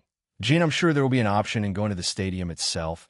Maybe some of you will be invited by Surzex, Michael, or Azazel to watch in a private VIP booth, a front row seat. We'll just need to wait and see now, won't we? Inari and I have a casual conversation while the other 2 kitsunes just listen in. Shigyun was silently leaning against me. She had switched from holding my hand to hugging my arm. I quickly glanced at her to see that she was slowly falling asleep. By the way, I heard that you like puns, Inari. Both Meho and Tamamo groaned out loud and gave me a pleading look. Inari smirked at me and nodded. I only tell them for the fun of it. Inari and I look at each other before breaking out into grins. I felt Shigyun silently giggle beside me. I guess that woke her up a bit. The other 2 weren't that impressed. You're a real trailblazer, with these puns, Inari. Please, stop, Inari-sama. The 2 of us were enjoying this a bit too much, so we decided to tell a few more puns before we stopped. Both Tamamo and Meho looked like they had been through war. Geez, it wasn't that bad. You two are finished, yes? I look at Inari and then back to Meho and nodded. For sure. Meho slumped back down as Inari and I laughed to ourselves. I quickly checked the time with Comptoir, and it was nearing 1 in the morning. We better get back then, well, we better go back. It's nearing 1 in the morning, and we still have a busy 2 days ahead of us. We'll probably see you on the last day, Inari. She looked visibly sad. Her tail during that entire time hadn't stopped wagging, but she did agree in the end. Yes, it is getting quite late. I will see you soon then, Jean. Good night. Yeah, good night, Inari Meho Tamamo. I look to my side and see that Shigen had fallen asleep while hugging my arm. I smile and pick her up. Isn't she a princess, huh? I just smirk at what Meho said. Is that her way of making a pun or something? I was carrying Shigen princess bridal style. I say goodbye to them one last time before going back to Takamagara. Chapter 5, Part 4, Vidaya, Shuten Doji, and the Arataki gang. Jean Skyward him? Back here again, huh? I was back in a dream. Well, that's what I think I'm in, but nothing's happened yet. The surrounding area around me started to change, and I was back in my school. It was somewhere in the back of the school. It seemed like it was lunch as some of the guys were playing football, soccer on the AstroTurfs. Looking around, I found past me lying on the opposite side, gazing up at the sky. I walked over to him and sat beside him. Talk about being carefree. We sat there doing nothing until So, this is where you were, Still looking at fuck all, huh? A couple of classmates? No. Looks like they're just students I didn't recognize. Maybe juniors? They were quickly approaching us and had pretty nasty looks on them. The leader had a pretty obvious smirk on her face. Past me looks at them, but then reverts back to looking at the clouds, completely ignoring them. This obviously annoys them, so they get closer to past me. Looking for a new love of your life, or something. Too bad cancer will take them away from you. I forgot that teenagers could be complete assholes. Japan's been pretty tame, but it still happens. I mean, the incident with Aquino last year is an example. My past school wasn't any better. They threw some very dumb and weird insults at past me. Everyone in this school still blames you for her death, you know. No matter how much time passes, she left more of an impact on us than you. Maybe you should have been the one to die. I'm pretty sure he abused her their entire relationship. Blackmailed her and forced her to stay with him. The bastard. You know, that's a big accusation to make. I look at his face as it shifts from apathetic to just dead. Oh, I know that look. He's gonna, don't you people have better things to do? And 90% of students here gave her family and I condolences, and don't blame me. Giving someone cancer? I know students' IQ in this place was shit in the gutter, but holy fuck, you're dumber than I had initially thought. He glares at them as they glare back Alana. Are you sure you weren't the one who was mistreated by your or uncle when you were younger, and you're just projecting now? Or are you so bitter and twisted that you're using Aoife's death to push your own agenda? The past me just said something that made my mouth hang open. He said it with so much venom that it left me stunned. Damn, my man, aren't you cheating on Alana with Courtney? I caught you degenerates messing around behind the church a few days ago. Oh, and Aisha, your boyfriend Dylan, was doing something sick with his own sister. Are you sure you should be her smack? One of the guys lunged forward and punched past me in the face, and he was knocked down. But when he looked back up, he was still smirking. Oh, who am I kidding? You run around with the football team, don't you, Alana? Pretty sure you do anything for drugs, too. Also, don't you remember? Back in second year, you thought that China was in Japan. Everyone literally made fun of your retardation for weeks on end. Even now. But yeah, blame me for your own stupidity and incompetence as a person. The same with you degenerates. Spouting positive crap online while doing the complete opposite. Fucking hypocrites, the lot of ye. They just stood there stunned and took it all in. Past me going on a rant was also not something I expected. He starts to walk past them and back to the school gym, do the world a favor. Go drop dead, piece of shit. If we're blaming anything, your own mother's suicide is your fault. She even said on the note she left you. And yeah, I know about it, dumb whore. He tried to take another step, but was punched behind the head, except this time. He didn't let it happen. Once he was done, he turned around and bit the guy on the arm. Holy crap, Pass me fights dirty. The guy screamed in pain and pushed past me away. Rules? Fair fighting? If you want to fight me from now on, I'm using whatever the fuck means necessary. Even if you knock me out, I know where all of you live. I will fucking burn your houses down, hunt down your parents and siblings down, and no one comes out of this alive. Come on, try it. Jesus Christ, dude. Talk about overdramatic. Past me was frothing at the mouth while saying all this. Holy shit, I was unhinged crazy during this time. Ryan, cuntoir. I seriously think you downplayed this situation of me just being an asshole. Two more of the guys joined, and past me picked up a rock and looked at them, ready to fight, but the scene started to change. Yo, let me see. The area changed into the principal's office. My past self had bruises everywhere and a black eye. The three guys and two girls were all bloody and had cuts, bruises, and bite marks everywhere. This psycho would stop hitting Dylan with a rock while he was unconscious. He was seriously trying to kill him. He refused to look past me as he glared at him. The other guys weren't doing any better as they would glare at me, but only for a few seconds. Wait, is a part of that guy's ear missing? What the hell, maybe I had the potential to be a psycho in my past life. What the hell, but if he was constantly bullied, I would understand retaliation, but this is a bit much the principal's side. We will let your parents decide on how to proceed, but they might press assault charges and attempted murder charges. I know, these classmates of yours have been not so kind to you as of late, but this was crossing a line. Unfortunately, I couldn't finish the job. The principal shook his head as he looked at me with a pitying look. The scene changed again. Look, I know you've been through a lot, and add the bullying on top of that, but what you did was not okay. You nearly killed him. You're hurting, I know. Please try to get therapy. We know isn't like this. He was a kind kid that offered to help anyone and everyone, was always smiling, and made whatever place he stepped into a fun and happy one. Please, go and get yourself some help, and those bullies will get a slap on the wrist, even after it's been happening for months on end. Yeah, fuck that. I'm proud of what I did. I know you don't mean those words. Please, I'm helping you here. They didn't press any charges, but want you to be disciplined. I'm sorry, but you'll be suspended for 10 days and will have detention for the rest of the year. The principal, who was a guy, pats past me on the shoulder before turning around and walking away. You sure are stubborn, huh? Well, I guess that part of us hasn't changed. The scene changes again, and this time, I don't want to see this. Past me and Aoife were on a date somewhere in Dublin. I started following them. They seemed pretty happy and in love, well, as much as teenagers can be. They stopped at the window of a certain shop. Likewise, I looked at it. It was a jewelry store. Suddenly, it started to snow. Oh, it's snowing. Now that's rare. When was the last time it snowed again? I'm pretty sure it was 3 years ago. Maybe we'll get a white Christmas this year. Aoife jumped for joy while hugging past MES arm while giggling. Yeah, maybe school will be canceled because of it, and we can have more time together. If you didn't add that last part, I would have been mad at you, Mr. T. They both laughed before looking back at the window and the jewelry. Hey, what do you think about getting married? Past me. He looked at her in shock before giving her an answer. He looked at her and then down at the ground.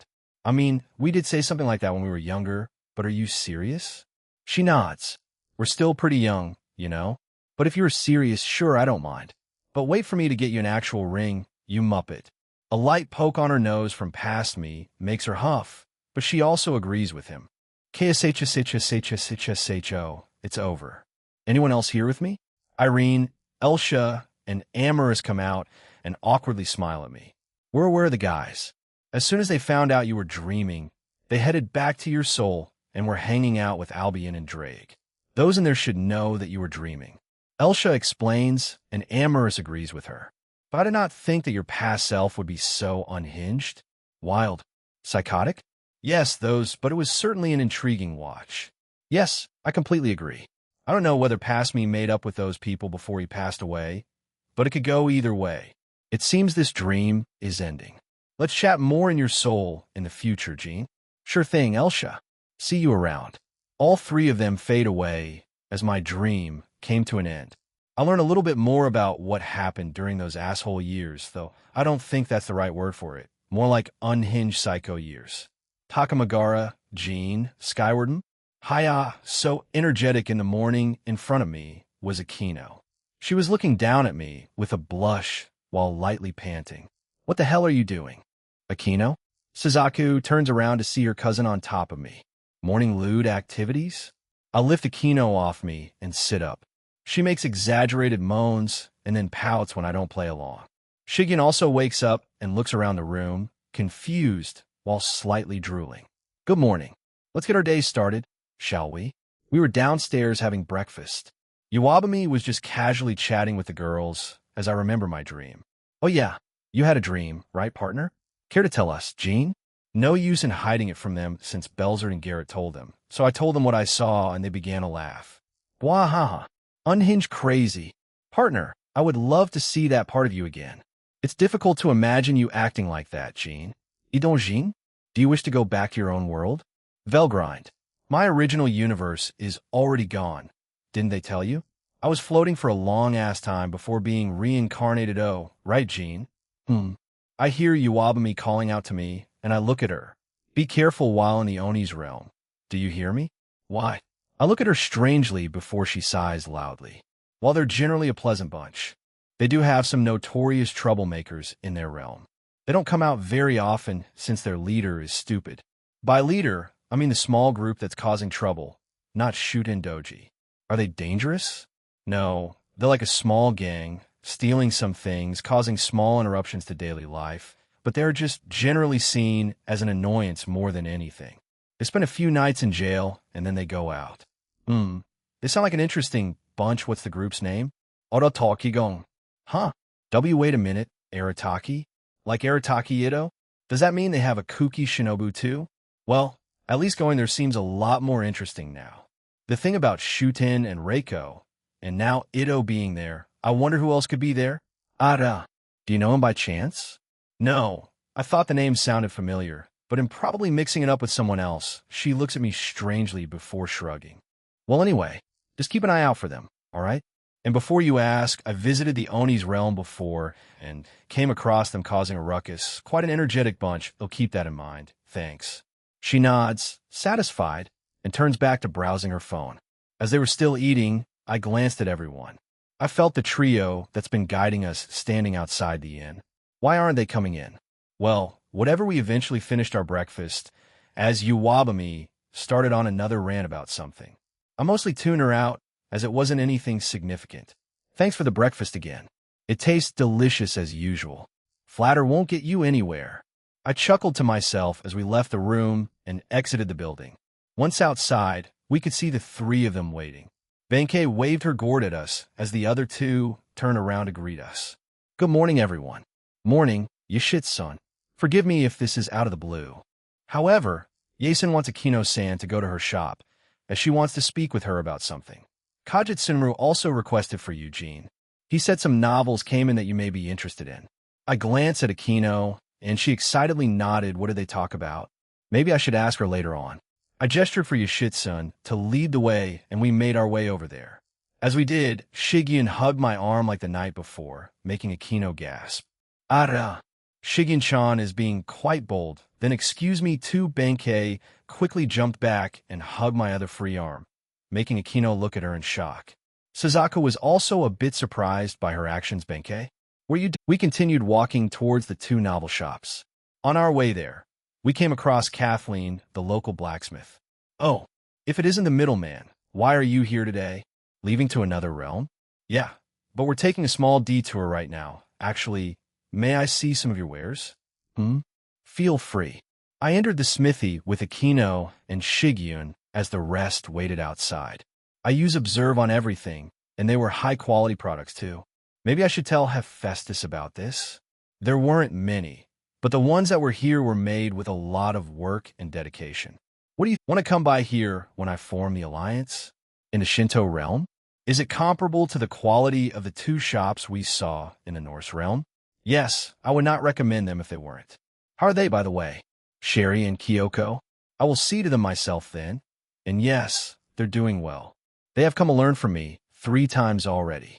Good to know. They'll bring you here personally when my schedule opens up. Is it a date? Sure thing. We can visit some places here if you want. Okay. Message me again when you have time. Sure. I put my phone away, and Akino latched back onto me. She seemed quite excited about it. First goddess, Benkei looks at me with a smirk. You, even of goddesses that might join your harem? My, how bold of you. Skyward Sama Benkei started laughing to herself as I just shook my head. The Greek gods, most of them anyway, are pretty friendly. I had a different opinion of them before actually meeting them. Reality is stranger than fiction. Zeus, good person. Now, that's unexpected. Benkei seemed amazed and started asking about the other gods, and I gave her a brief rundown of each one that I entertaining and funny. It puts an emphasis on comedy, slice of life, and world building. I really do recommend it. Is that so? They'll buy it for Rias then. How many volumes are out? I took a look at the summary at the back, and it says, after dying in a fight against the forces of evil, a monk found himself reincarnated as one of the most powerful monsters in the world, a beast of the end. Problem is, he has to grow up before he can really strut his stuff. And a baby beast of the end looks an awful lot like a dog. And when an orc adventurer decides to take him in, she may need his help as much as he needs hers. 2 so far. I have them both here. The third should be available in a few months. He gets the other one, and we go up to the counter for me to pay. I thank him and place them in my inventory. I look back to see Shigeon and Yashitsunin staring at a novel.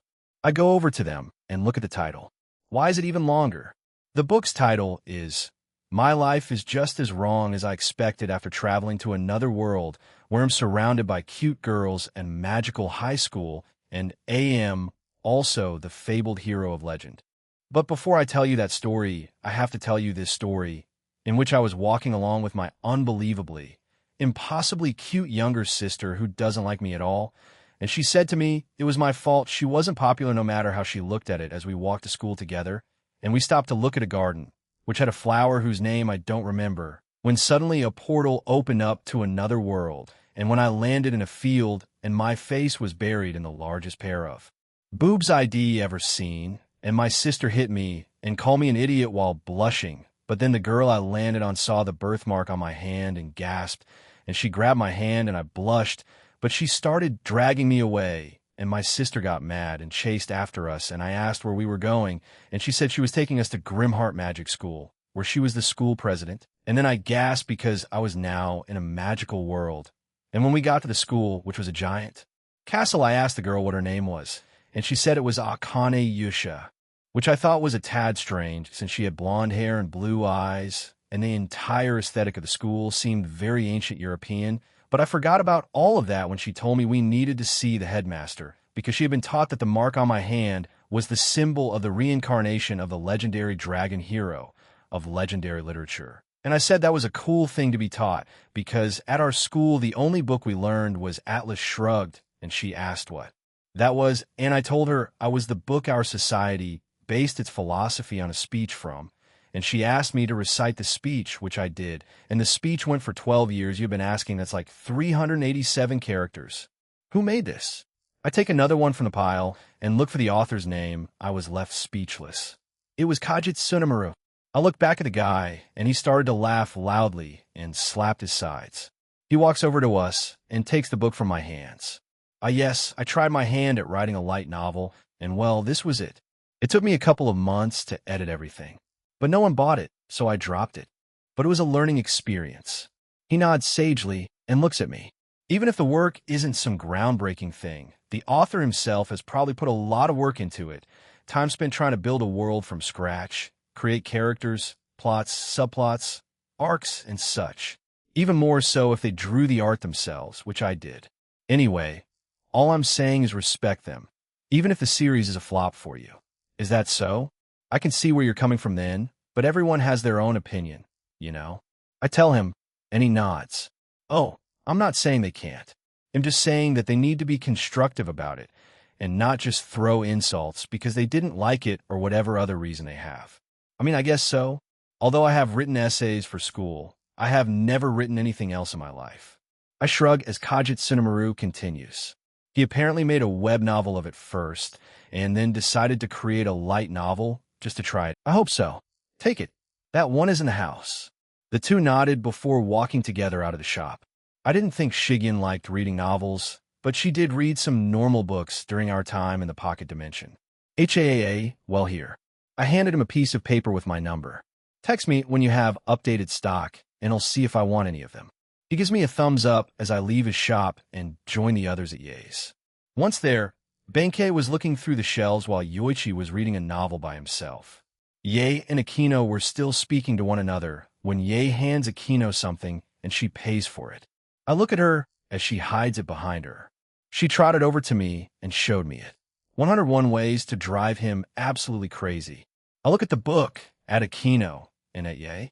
I repeat this a few times before shaking my head and turning around to leave. I go outside and wait for everyone to finish. I glance back to see Akino in complete shock. She then ran to me. Is that a no? No? No to what? The book. I shrug. I mean, if she wants to go and read it, why not? It's not like I'm forbidding her from doing it. Why is she panicking? He'll destroy it. Whoa, whoa, whoa. Akino, slow down. I shrug because you can choose to do what you want. I really don't care what you do with it. Is our sex too vanilla for you, or something? No, but I do want her to be a bit rougher at times, sure thing. I mean, I keep it as vanilla as possible. Kuroka is probably the only other one that wants to try out a lot of things. To my surprise, the next one was Ingvild, but it's generally vanilla between us. Happy with my answer, she puts her book in her ring before hugging me. Everyone eventually joins us. Okay, so to the Oni's realm we quickly return to the same spot as yesterday. Sarah was there to greet us. Maybe I can ask her about the Tengu realm later in the day. Like yesterday, the trio went first than the girls. I then stepped through myself. Shuten Doji-sama did model many of their buildings and houses like the temples of Kyoto. Yoshitsune gestures for us to follow her. I quickly looked around the building, and there were some flower pots, sword replicas, and floating balls of light above us. Once outside, it was interesting. Immediately in front of me were multiple waterfalls and a small road. Beyond the large hole with waterfalls was a giant building, to its right a tower-like structure, and two more beside it leading up the hill to our right. I scan the entire realm and find many auras in here, and most of them I do not recognize. I only know of them as the Oni who live here, as well as a few human and other yokai. What's with the giant water pool in the middle? A large water serpent, sometimes mistaken for a dragon, resides there. Her name is Shirayuki. She, along with Shuten Doji-sama, protect this realm from any and all attacks. As we all look over the edge, Yoshitsune explains its history to us. Originally, Shirayuki-sama was the one who ruled over this realm. It didn't have many inhabitants, but the Oni held her in high regard and saw her as their leader. However, Shirayuki-sama isn't the type to lead. She wishes nothing more than to sleep in the depths of this realm's water. She will only take action when the need arises or if Shuten Doji-sama calls for her. I look at Yoshitsune. How did those two come to that agreement? From the sounds of things, she became leader after she came to this realm. Shuten Doji-sama lived in Mount Oi. However, the legends of her killing all those women are not true. She does admit that she did take human lives back in those times as food was scarce. But she was not responsible for those deaths she was accused of. Another yokai was responsible for it. He was also an Oni. Due to humans not understanding the difference, they decided to exterminate her. We had stopped to listen to her story, and I add Minamoto no Reiko, right? She attempted to kill Shuten? Yes. Minamoto no Reiko, along with a few of her subordinates, attempted to exterminate Shuten Doji-sama. However, only Reiko-sama was strong enough, and the rest of her men perished. It was a long and drawn-out battle between the two, but because the emperor at the time kept on sending reinforcements, Shuten Doji-sama eventually became tired and overwhelmed. So, she retreated and eventually found herself here in Takamagara. Amaterasu-sama, as well as Jin-sama, helped nurse her back to full health. She informed her of a realm that was mostly made up of Oni, and she came here. She established a relationship with Shirayuki-sama, and she handed over her leadership to Shuten Doji-sama. Of course, this didn't happen overnight, but over a few years. Shirayuki-sama saw her diligence and leadership and was confident in leaving the Oni's care to Shuten Doji-sama.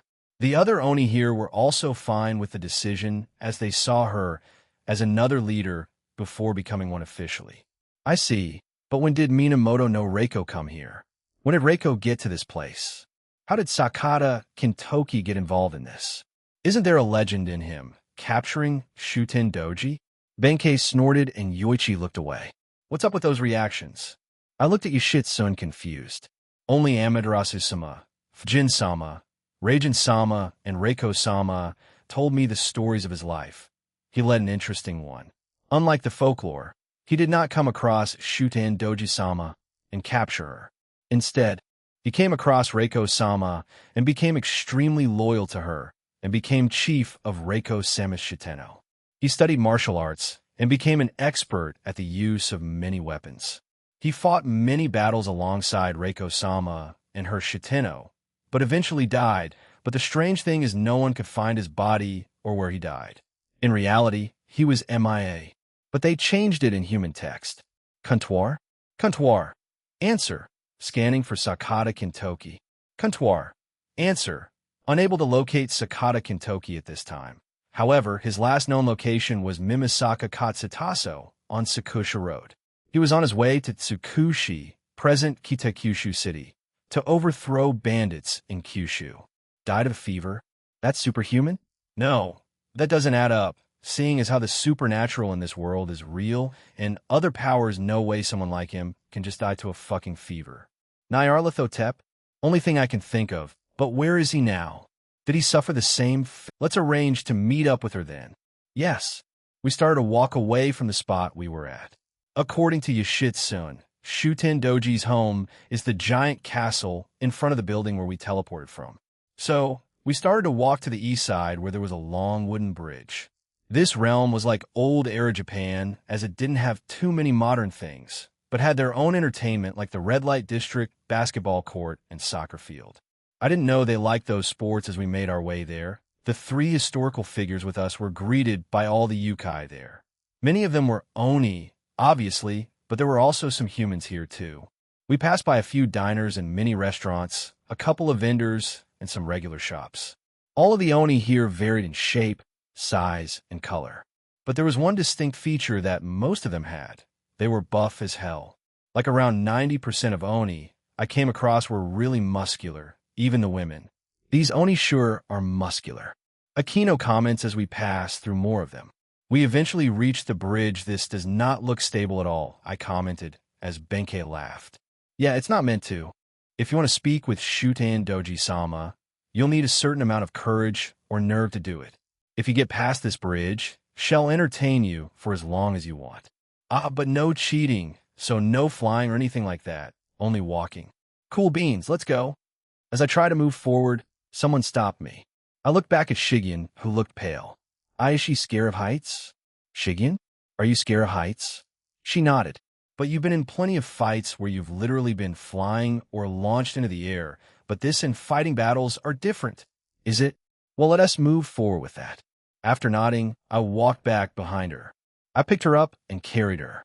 This is fine, right? Yeah. She doesn't care if you do that, just no flying or using other ways of transport or travel. Getting the okay from Benkei, I started to carry Shigen across. Though she was still clearly panicking. Just close your eyes, and she closed her eyes and buried her head into my chest.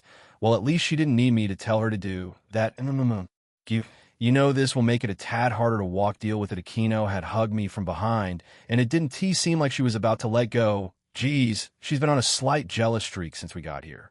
First with Suzuko, then Benkei, and now Shigen. Akino no. Suzuki-san, I want to do this, and nothing will stop me. I'm sorry about her actions, Jean.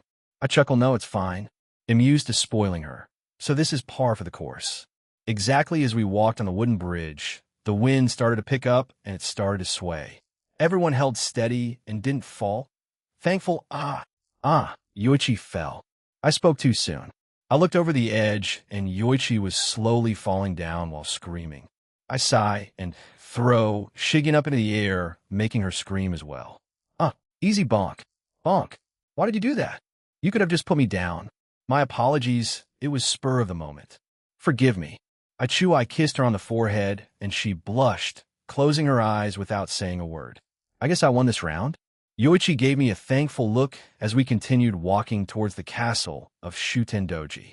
After a few minutes of careful walking, we eventually landed back on solid ground. Yoichi knelt on all fours and started praying. "Ah, land how I miss you. Stable, not wobbly land. Get up, you idiot." Benkei tries to kick him, but he dodges it while sticking his tongue out at her. The two glare at one another before Yoshitsu broke it up. They've been alive for a long time, but can act like that, huh? Gives me a bit of hope in my older years to come. Yes, let's get moving and stop messing around, you two TCH. The two of them stopped glaring at each other and walked away. I let Shigen down, and we started to follow them. We approached the entrance, as it was just a wide-open area with large red pillars made of stone. "How do we get up?" Shigen inquires, and Yoichi points up. We look up to see a hole. Seriously? She wants her guests to do some parkour or something. So, parkour? Pretty much. Shuten Doji-sama is up there with her maids. Despite that, the last two are normal since they have stairs and the usual rooms. The first two are, well, chaotic, but they also have normal rooms, Yoichi explains, and Benkei adds Tendu-sama is quite eccentric in this way. It makes it fun. Well, for me anyway, even if I'm lazy and only like to drink. Anyway, let's go. The trio jump up and through the opening in the ceiling. The rest of us followed suit. Once up there was strange. We entered a floor with pipes and a sort of obstacle course. Yoichi and Benkei weren't lying. What the hell is up with this? Following Yoshitsu, all of us go through the obstacle course and make it through them quite easily. Though we opted to skip most of them by just jumping past them, we reached another area with red and blue walls and floor. This is where we advance to the next floor. Look up. We do so and see well done. Next floor jump written on a large piece of paper with ink. I sigh and jumped in first, surprising them. Once up there, boom. I put my hand out to stop a large bag of flour from hitting me. What the hell? The others join in and saw flour all over the place. Huh. Shouldn't Sama really added flour this time? What's next? Was splash. Dear. Dummy. Benkei was hit with a large splash of water before she could continue her sentence. She shook it off, looking a little annoyed. I turned my hand to her and dried her off. She gave me a quick thanks, and we navigated our way through this floor of the castle again. For some reason, it was mostly filled with traps rather than any obstacles, from weird tentacles coming out of the ground, to balloons with water in them being thrown at us, and even snowballs. A lot of random crap was used against us, but we eventually made it to an empty room. This time, it was normal, no blue or red walls or floor. It was normal. The floor is made out of wood, which is brown, while the walls are white, brown, and red. A few pieces of furniture and decorations around the room. And now it's normal. I don't get it. Well, we don't need to do any more of that once we go up to the third level. Benkei points out before jumping up, and we all followed her. Once we were up, they're welcome to Shuten Doji-sama's home. Two maids greeted us. Both were Onis. To the left, the female Oni has medium-length sky blue hair that covers her right eye, large light blue eyes, and young features. She also has hair clips towards the left side of her hair, a flower-shaped ribbon on the same side of her hair, and a maid hairband. To the right, the female Oni has medium-length light pink hair that covers her left eye, large darkish red eyes, and young features. Moreover, she has hair clips on the right side of her hair, a flower-shaped ribbon on the same side, and a maid hairband. These two look like Rem and Ram. Are their names O? Remchan. Ramchan Yahoo. Benkei waves to the two as they bow. Benkei-sama, Yoshitsu-sama, and Yoichi-sama. Welcome. Is he? Yoshitsu nods. Yes. He's Jin, the middleman. He came to visit this realm and meet with Shuten Doji-sama. Both Rem and Ram turn to me and bow. Welcome, Jin-sama, to the realm of the Oni, Zyodo, and the city of Adaya. Please follow us.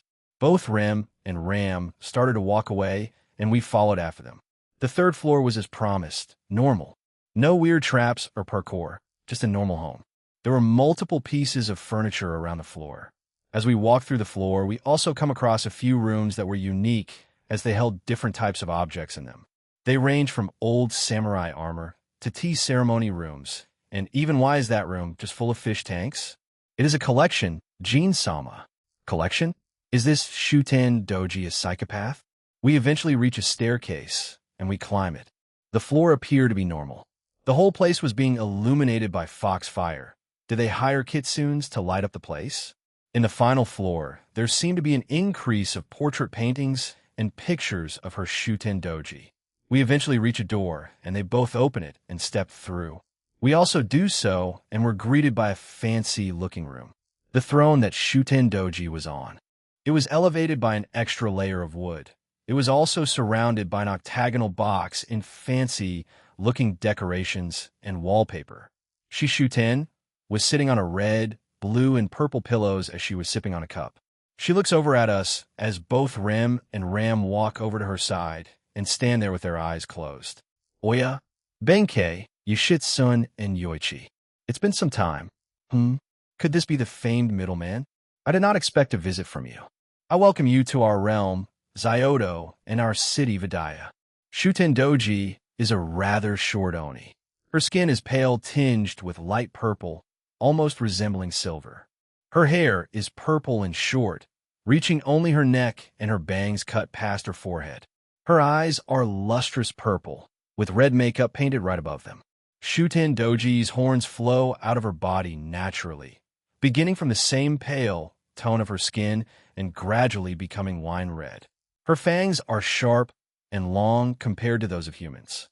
Shuten doji wears a golden ornament with a green jewel over her forehead and between her horns. She wears an extremely long kimono without sash, leaving it open and exposing the body underneath. The kimono is bluish-purple, with red, curved lines drawn throughout it, especially on the tripartite extensions of the sleeves. It is decorated with green ribbons. Underneath the open kimono, Shuten doji is mostly naked. Her ankles have red ribbons tied around them. She wears a piece of metal-like material that covers her crotch and breasts. All these lines are joined by thin lines that extend all the way up to her neck, forming a choker. Of the same material, her hands and feet wear small pieces tied around her fingers and wrists and toes and heels respectively. She is carrying 3 gourds by her waist and over the hip. The first is a small brown gourd. The second is a white container of sake. The third, and most prominent, is an overly large blue gourd of glass with golden ornaments. Hello, I'm Jean, and yes, in the middleman. Nice to meet you, Shuten doji. I've heard many rumors. Good ones, I do hope. We grin at each other. This may seem rude, but can I ask some questions? She makes a small gesture with her hand and cup indicating that I could. Why did you name this place Zyodo and the city Vidaya? Why the weird obstacle course on the first 2 floors? And what's your relationship with Shirayuki? And if you don't mind telling me about her? Quite a lot of questions coming from you. Let's see, Kuntor could be asked afterward if she doesn't tell the whole truth or if she is missing some information. But I want to hear from her own mouth also, seeing as how this will take some time. I snap my fingers and summon some chairs. Everyone else takes a seat as we wait for her talk. Benkei starts to drink from her gourd. Well, Zyodo should be obvious. It's an honor to Kyoto, my once home. As for Vidaya, I chose it at random. There is no deep meaning to it. The obstacle course, as well as the traps, are there for entertainment, for both the guest and I. This is no ordinary home, is it not? How do you get down without needing to go through those? She smiles and gestures to Ram, who got up and brings out a picture of his castle. It looks like it was taken from the back, and there was some sort of hidden platform with the same teleportation symbols. Ah, I see. So you just teleport up here if you don't want to go through all that. She laughs and nods. Ram goes back to where she previously once was. Now for the last question. Shirayuki, after I spent some time in Takamagura, I was directed here by Amada-sama. Hearing that there were other Oni here, I naturally wanted to see it. So I came, and it was a lot barren than what it is today. It was more like a very simple, poor village. Since Shirayuki did not live up here on the land, she left the Onis to fend and develop it. However, if they were attacked by something, she would appear. So, when I came here, I decided to befriend many other Onis and start redevelopment of this realm. We started with the area that they had already chosen as home and went from there. This place was once my little home too, you know? But I chose to develop the other parts of this city first. Their homes, to shops, and finally everything else. The final piece was my home, this magnificent concoction. She takes a sip from her cup and continues. After that, I started on creating jobs for the Oni, then connected a trade route and teleportation circle from Zyoto to Takamagara. That way we can have both export and import goods, right? We have our own Oni police too. I hadn't noticed that, but I'll take her word for it our realm is quite modest. So there isn't much to see here, but if I had to choose Fufu, perhaps it may be the new Arataki gang. They certainly are troublemakers and also make the daily lives of the residents much more entertaining. The Arataki gang, huh? They'll just go on my way to meet them then. I see. Well, thank you for your time then, Shuten Doji. They'll go try to find those ruffians then. They sound rather peculiar. I hope you do. I helped raise that child. He may be considered a delinquent now, but he has a good heart. That doesn't excuse his recent actions, Shuten Doji-sama. Ram says beside her, making the small Oni laugh. Of course not, but they're nothing like Cow's Brigade or other groups like them. If I had to guess, they're just bored children trying to liven things up in our realm. It seems they're here again. They live out in the more wooded areas of our realm. Not many are out there except for some small farmlands and the like. I scanned the city again and could feel some new presences running around. I nodded to her and got up. We'll check them out then. Fufu, do come by again, Jean. I sense you want to ask one more question without an audience. Well, yeah. I want to ask about Reiko and Kintoki, but I'll leave to do that before we leave Rem. Please guide them to the teleporter. Rem bows and gestures for us to follow her. Everyone gets up from their chair, and I dismiss them. We follow Rem out of the room as I felt Shuten's eyes on my back. We turn left and keep going to the end of the hall. Once there, Rem taps the wall, and a small lever appears, and it reveals a teleportation symbol. Much like the teleporter you used here, only 3 can enter at a time. I look at Yoshitsune, and she with Benkei, and Yoichi first. They're followed by the 3 girls, and I went last. I look at Rem, and she stares back at me with little emotion. Is something wrong? Jean-sama? No, I thought I saw you from somewhere before. She shakes her head. I have not left Zyoto no Takamagara since I came here. So if you saw someone with the same appearance as me, it was just coincidence. Is that so? Take care. Yes. She bows one last time before I teleport away. Once back down on the ground, I turn to Benkei. Is there a rule for not flying back? Nope, great. Let's go. I want to see this Arataki gang for myself. I turned and picked up both Shigeon and Suzaku, making them yelp. Akino immediately huffed to herself. I start to run back towards the bridge and jump up. I then brought out Divine, dividing, and flew back to the other side. Don't leave us behind, Jinkyun Benkei says behind me, trying to make it sound exaggerated. Akino quickly joined me while her devil wings were out. I glanced back and could see the historical trio running and jumping along the bridge. I guess they didn't want to be left behind that badly. I also looked down to see a giant whirlpool and large yellow glowing eyes staring back at me. I guess she's near the surface then. Does she sense me an Albion? No, it's probably just a coincidence. It didn't take us long to land back on the ground, and there was a large commotion happening. Get them. The Arataki gang is at it again. Those damn delinquents. An Oni male says while pointing to his left. Other Onis showed up wearing blue police uniforms and running towards that direction. Not just them, but Asahi Sato is also joining in. That brat. He's acting like Arataki Ito even more. Don't tell me he's trying to start his own stupid gang. More complaints kept on flying.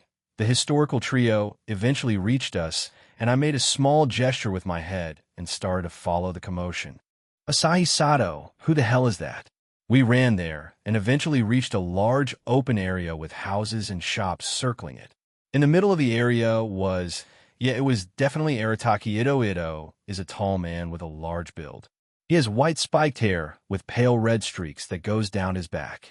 As an Oni, he has 2 red horns on his forehead. Ito also has eyes that fade from red to yellow and diamond-shaped pupils.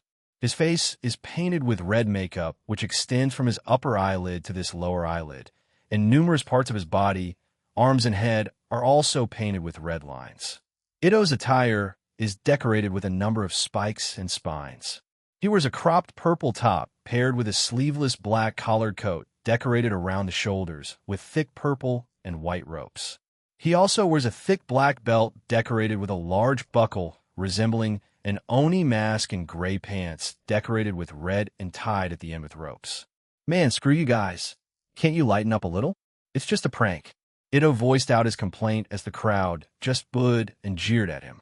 He wasn't alone since there were 4 other humans and an Oni with him. The 3 were human males. They wore old Japanese clothing and looked scared as hell. Oi, Akira, Jita, and Mamoru, stop acting like that and show some manly pride. Why, yes, boss.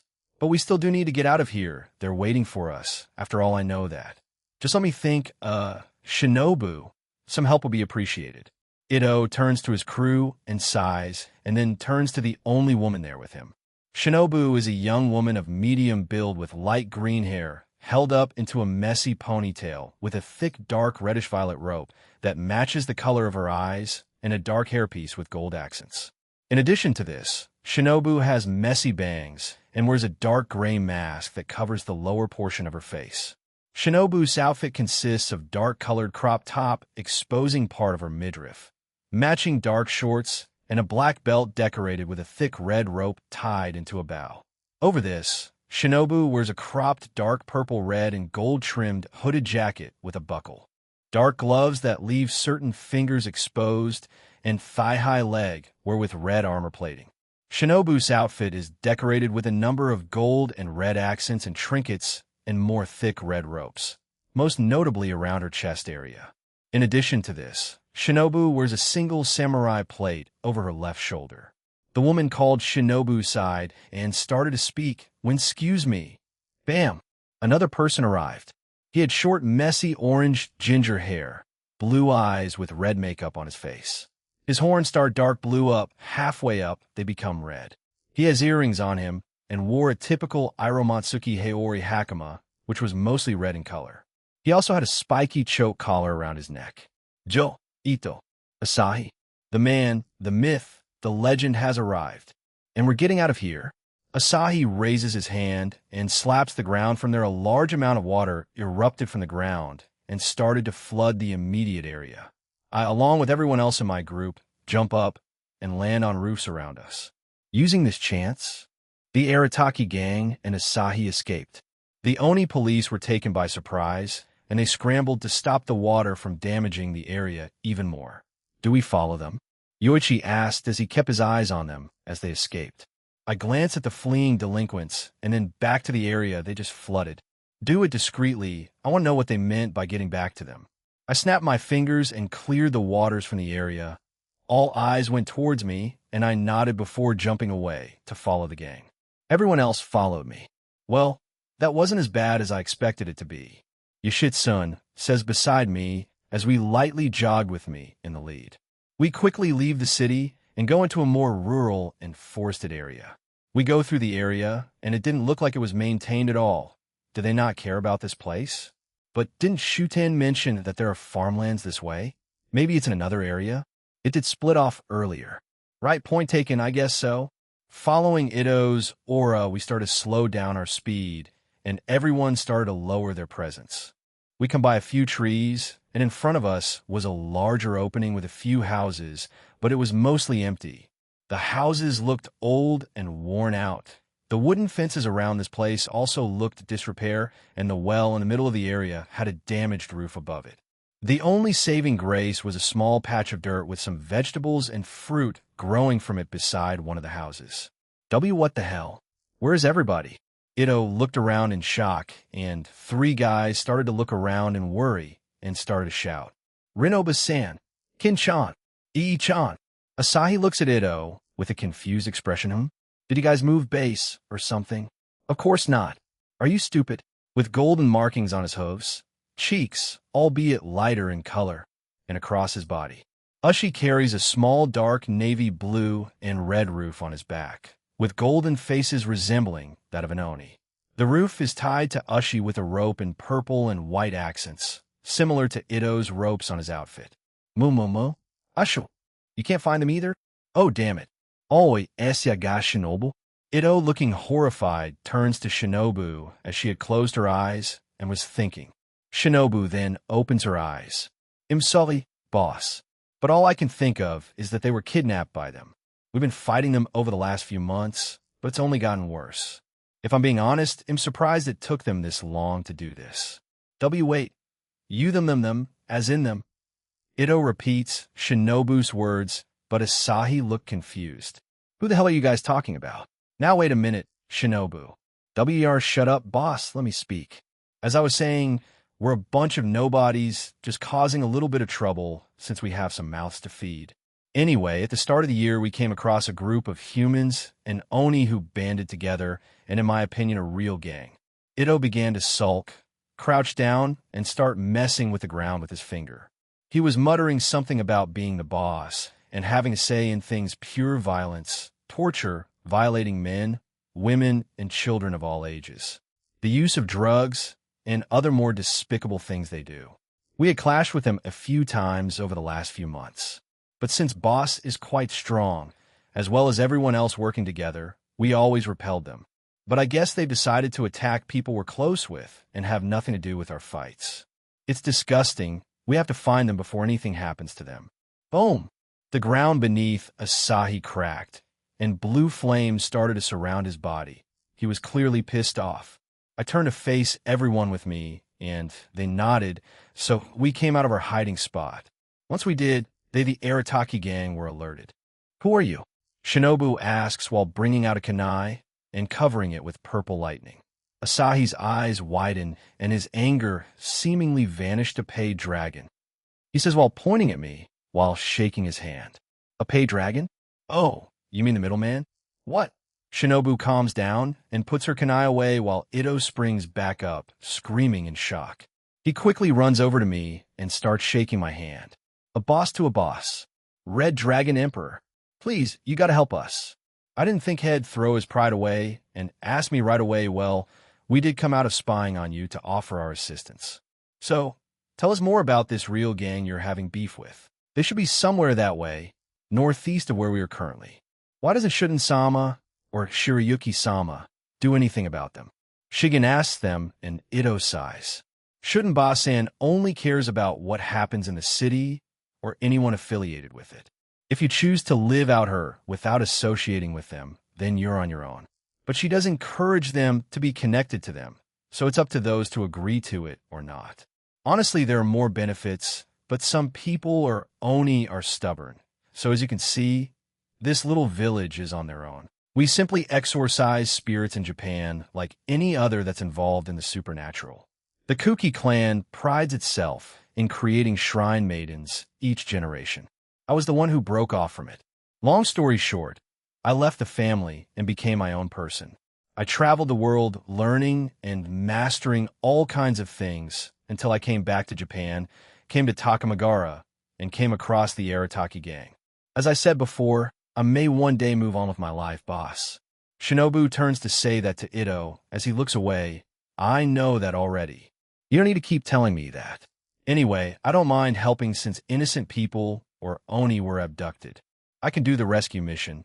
If you want to leave the fighting to us. I got a bone to pick with that guy. Smack! Ito punches his fists together as his powers rose up and then back down again.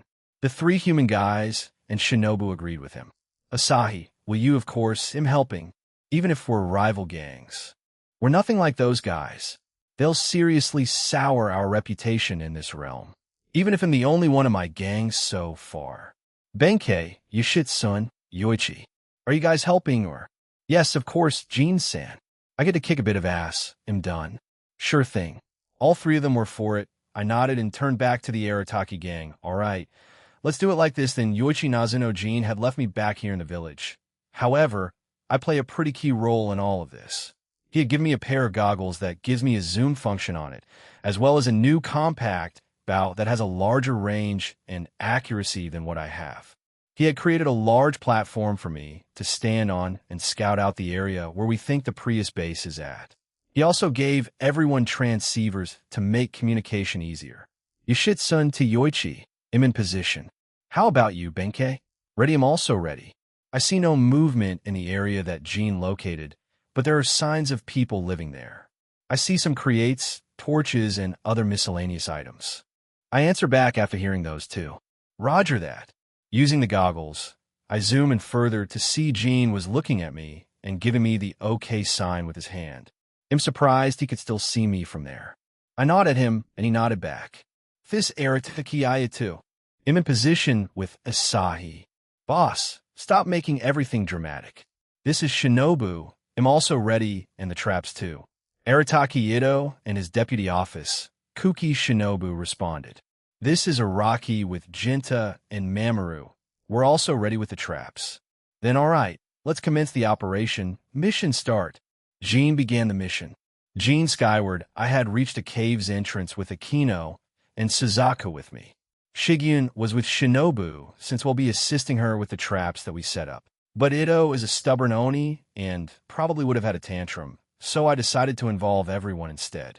I could sense around 30 people inside the cave. Using Barato, one of Boosted Gear's abilities, I looked through the cave and could see a few villagers that weren't harmed yet. Many of the children were scared, and the older Onis and humans were terrified. For older Onis, 2 male, 2 female. 3 children, 2 Oni and 1 human. 3 older humans, an elderly woman, an elderly man, and a guy in his mid-30s. So, 10 of them were taken in total. The rest of the 20 were the gang. This is what I found out. I tell Akino and Suzaku, and also relay it back on the transceivers I gave out. That's about right, Gene-san. They're not hurt, so that's good. Righto. Please get them back safely. Right, get ready. I look at the 2 as they nodded and waited outside. I turned myself invisible and walked through the cave entrance. I walked down the man-made stairs as it went down in a spiral. The cave had torches around to illuminate it. There were also old human or Oni bones scattered around the place. I eventually get down to the ground floor, and they were chained to the walls, but none of them were locked up in the wooden cages that they had. They were busy eating and drinking. Luckily for me, they were in the same area and not too widespread. So, I covered them in an invisible barrier and stopped timing them. The people that were captured became confused. So I undid my invisibility, and they were surprised. Sup? Middleman here to rescue you. Ito and the Arataki gang are just outside. Let's get you guys out of here, all right? They were too stunned to speak, but nodded along. So I broke off their chains and freed them. Once I was done, I healed them and told them to start walking up the stairs and out of the cave. This barrier will be canceled by me, so they can stay like that indefinitely. I joined them outside as Akino and Suzaku started to help them walk back to the little village. This is Gene. They're secured and are coming back. Next up, the downfall of Prius. You guys ready? Yeah. They all answered enthusiastically, and I went back inside the cave. I waited a few minutes to make sure that the villagers were closer to the village before I undid the barrier. Once they were, I removed the time barrier around them. What the fuck? Where did those villagers go? HAA. How did they escape? They started to panic and look around until you... Who's that? I didn't answer them, but just brought my arm up and summoned the boosted gear. This made their eyes wide and see ya. I started to walk away with the boosted gear still out. I quickly hear them shouting and a lot of footsteps behind me. I summoned 2 other clones and started to run in different directions. I deliberately did, so to make them see each of me go different ways. Karagari what? 3 of them? Who cares? Split up and go after one. 9 go right, 9 go left. I ordered the dumbass with me. They quickly did so and ran off in those directions. We have had countless successful raids, attacks, and plundering of villages around Zyoto since that dumb leader doesn't care about them. We assault, kill, and do anything we want. We live how we want. I decided to do this to gain attention of Kao's brigade and hopefully be invited to join the Monkai Association. Word domination doesn't sound too bad, right? I ran with Gaja, the other leader, as we chased down the so-called middleman. He did show his sacred gear, the boosted gear. I met Gaja around the same time last year. We did the same things, but as a duo. But we didn't go anywhere, so we decided to recruit like-minded individuals for our group. It eventually evolved into a gang that mainly operated in this realm. For the time being, we're not strong enough to go against the gods. But if we join Kao's brigade, we can definitely get our hands in those red vials that makes you stronger. And when we do, I aimed my hand at the middleman and fired a blast of fire magic. Doom. He can use darkness manipulation since he was younger and learnt magic over the years. He excelled at wind magic, so he mainly uses those two and combine them regularly. I felt my body being covered in wind. He called this spell wind steps, as it increases our speed and swiftness to catch up to our targets. With this, our speed increased, and we quickly caught up with the middleman. I got you. You piece of fat. Sure, he turned around and grinned. Boom. Boom, boom. Gene skyward. I guess making 3 clones and making them run after them was the right choice. I had turned invisible and let my clones that had bombs in them run off. The others should boom. Boom. Explode soon. There they go, I guess. This is Iraqi. We've got them. They fell into the hole after the explosion. Shinobu here. 6 fell into the hole and 3 are fleeing. I joined up with Boss and Asahi. We'll be chasing after them. Roger that. The 2 leaders are fighting Yoshitsune and Benkei now. How about your end, Yoichi? Good, good. Those 3 just got lucky then. Yoshitsune and Benkei should be fine. Those 2 were just around middle class, and those 2 were peak of ultimate class. Everything is going well. Ito, Asahi, Shinobu, do you need assistance? I can outshoot their legs to stop them. No dude. Let's handle this. All right, we'll keep on the lookout. I'll leave the rest to you guys then. They'll go check on up the villagers again. Roger. Arataki, Ito, let's go. Don't run away, you cowards. I will beat them before you, Ito. In your dreams, Asahi. One of the humans stopped and turned to me and punched his fist into an open palm, and a large ice hammer appeared above me. What the? Eat shit, Oni. I don't need my weapon for this. I brought my fist back and activated my ultimate technique. Behold, you stupid idiots. For I am the mightiest Ito. Royal descent, behold, Ito the evil. I then followed up by punching the ice hammer above me. Doom. FWSHHH. A large gust of wind is made upon impact. One of them was inside a tree trunk, and the other was knocked out as he had hit the ground in a weird way, and his neck was bent the wrong way. Oh, my greatness did a lot more than I thought. Oh, where's Asahi? Shinobu points behind her, and he was stuck in a tree. Damn it, Ito. I wanted to stop them too. I was just too fast for you, kid. Ha-ha-ha. Shinobu sighed and shook her head. Huh. Sorry, but I'm just that great, Shinobu. This is Shinobu. We stopped the 3 that escaped. We'll be brining them with us now.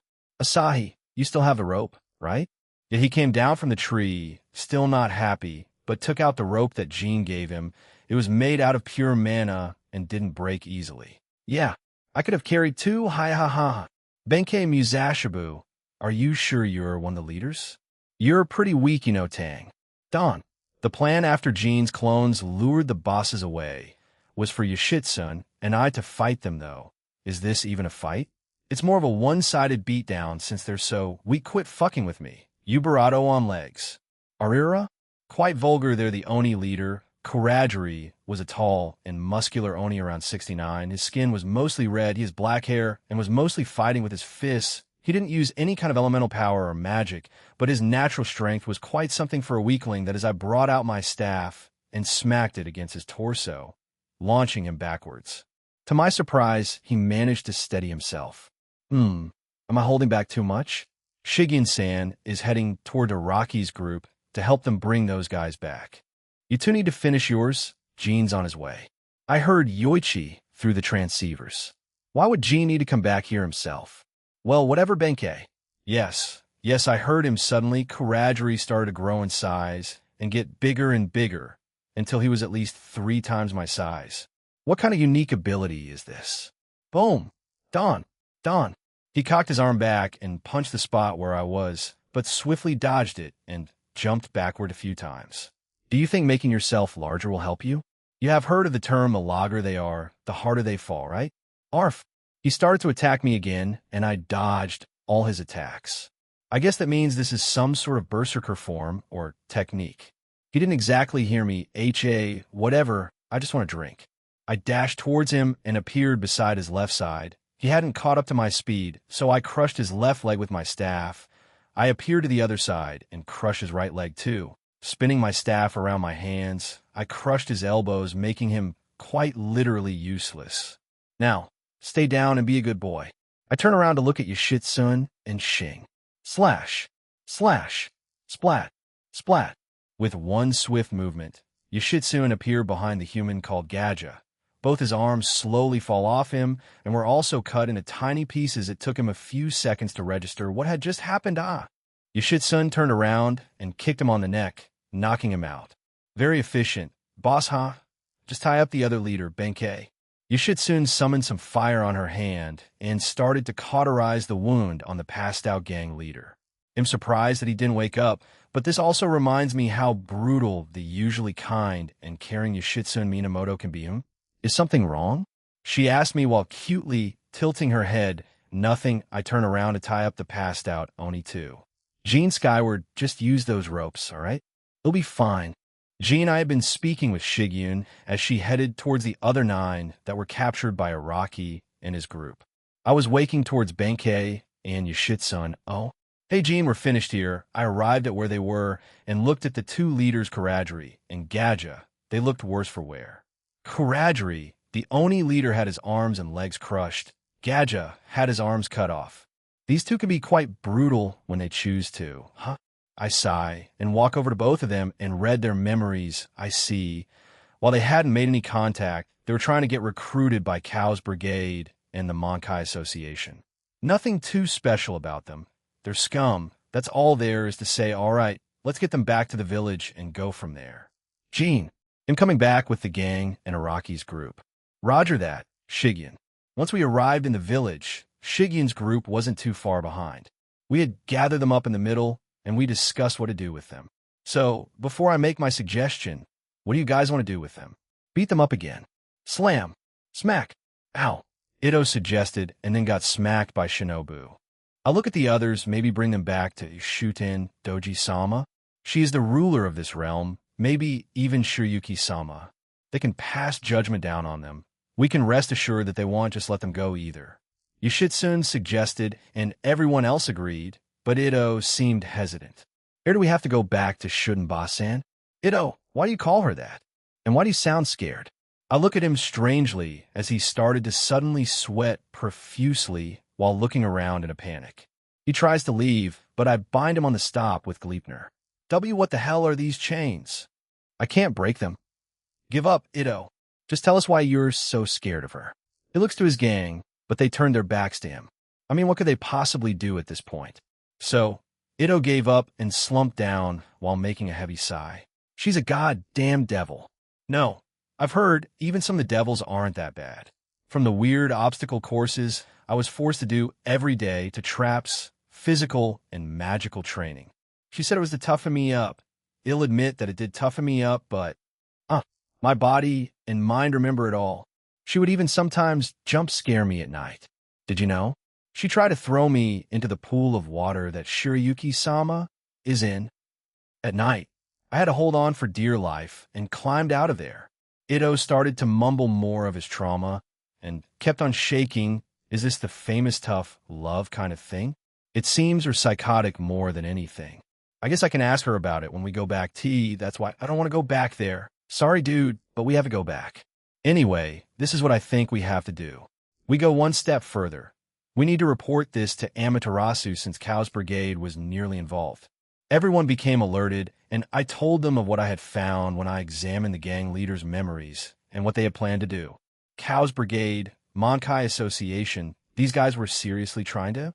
Shinobu had a look of concern while looking at the 2 knocked-out leaders. She nods to herself and then looks at Ito. Seriously, boss, we need to, I know. Damn it.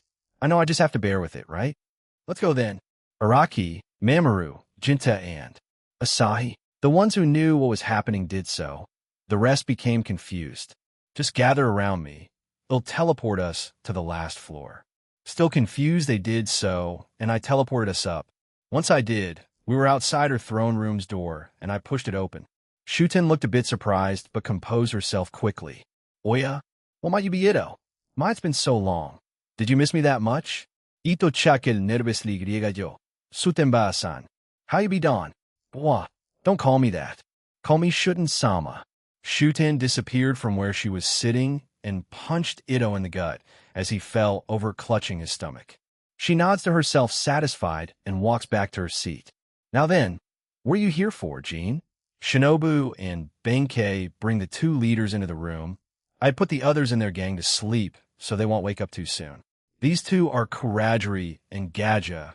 Before you ask, let me tell you all about them. So, I told her about what had transpired not too long ago, the history on these two, and the potential involvement of Cow's brigade. Shuten went from a carefree leader to that of a serious one once I started to tell her about the involvement of Cow's brigade. Ito during this time recovered, and both maids came into the room. Shuten listened carefully while nodding along. At the end of it, she sighs. Will you tell Amaterasu about this? Yeah, I will. They'll be meeting with them at the end of tomorrow, so they'll bring this incident up with them, as well as maybe increasing the defenses in this realm. Very well. I will have those two in our own prison until then. Contact me when you plan on meeting with them, and I will send them to you. However, as you said, they don't have anything useful to tell us, correct? Yeah, I pretty much read all of their memories, so you could just keep them in your prison indefinitely. I turned to the two who were still knocked out and sealed their powers. Once done, I turned back to Shuten, who had a curious look on her. I shook my head, and she left it at that. You guys know where the prison is, right? Can you take them there? They nodded and hauled the two leaders out of the room. Come again to see me, Ito. Ito shivered and left the room even faster, making Shuten giggle to herself. The ones left here were just me, the girls, and the historical trio. Did I just default to calling them that? Well, they don't know, so it's fine. So, do you wish to find out about Reiko and I? Sure, why not? Tell me what you know. I nod and tell her what Yoshitsune told me, and she nodded along. Well, that's mostly accurate. However, we did clash a few times over the years before we put aside our differences. Both of us receiving fatal injuries during those fights. However, we had to stop by Amaterasu's orders, otherwise, well, we would face her wrath. Hoo-hoo, I would rather not face it since I had the unfortunate pleasure of experiencing it firsthand, but to cut a long story short. We are in amicable terms. Is that the right word? We did not try to kill each other, which is a good thing, but we're not best friends or anything like that. If you wish to find out more from her end, you must meet her. I do not know where she is. As you have probably heard, she's a wanderer of the Shinto realms. She could potentially be anywhere right now. Shuten sighs and looks out of the window to my right. I glance at it, and the day was slowly drawing to a close. The sun was setting. I hadn't even realized that. Maybe I was just a bit too caught up by what had been happening. I see. Then it'll do that then. Thank you for your time, Shuten. We'll get going then. Shuten waved us off as we teleported away. Both her maids were staring at us as we left. I kind of wished to have spoken to them a little more. We had teleported back to the city, and everything seemed Cal. It's the middleman. He helped earlier with the Arataki gang. I spoke too soon because as we teleported and we were immediately surrounded by the Oni there, and they started to ask for autographs and for their pictures to be taken with me. I grinned and bared with it, as I also told them to form a line to get this done quicker. The rowdy Oni did so, and it only lasted an hour. The girls and historical trio had vanished, but they didn't go too far, so I wasn't worried. I was finally free and sighed in relief. Good work, Jean. Suzaku walks over to me and hands me a cup of coffee. I take it from her and take a sip. It was pretty good. I noticed that everyone else was gone. I look at her as she points to a diner. I nodded, held her hand, and we went into it. The diner's name was Zyodo Oni Grill. The inside of the place was normal, albeit a little old-looking. Nice diner you got here. Yoshitsune apologized to me, but I just waved her off.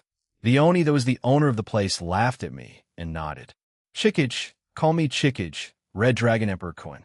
Chikage has 4 black horns and white hair. His eyes are yellow, and dons a traditional white kimono with a black and red checker pattern on the collar part, a yellow and black pattern, and a gray haori. Then, Chikage, what do you recommend?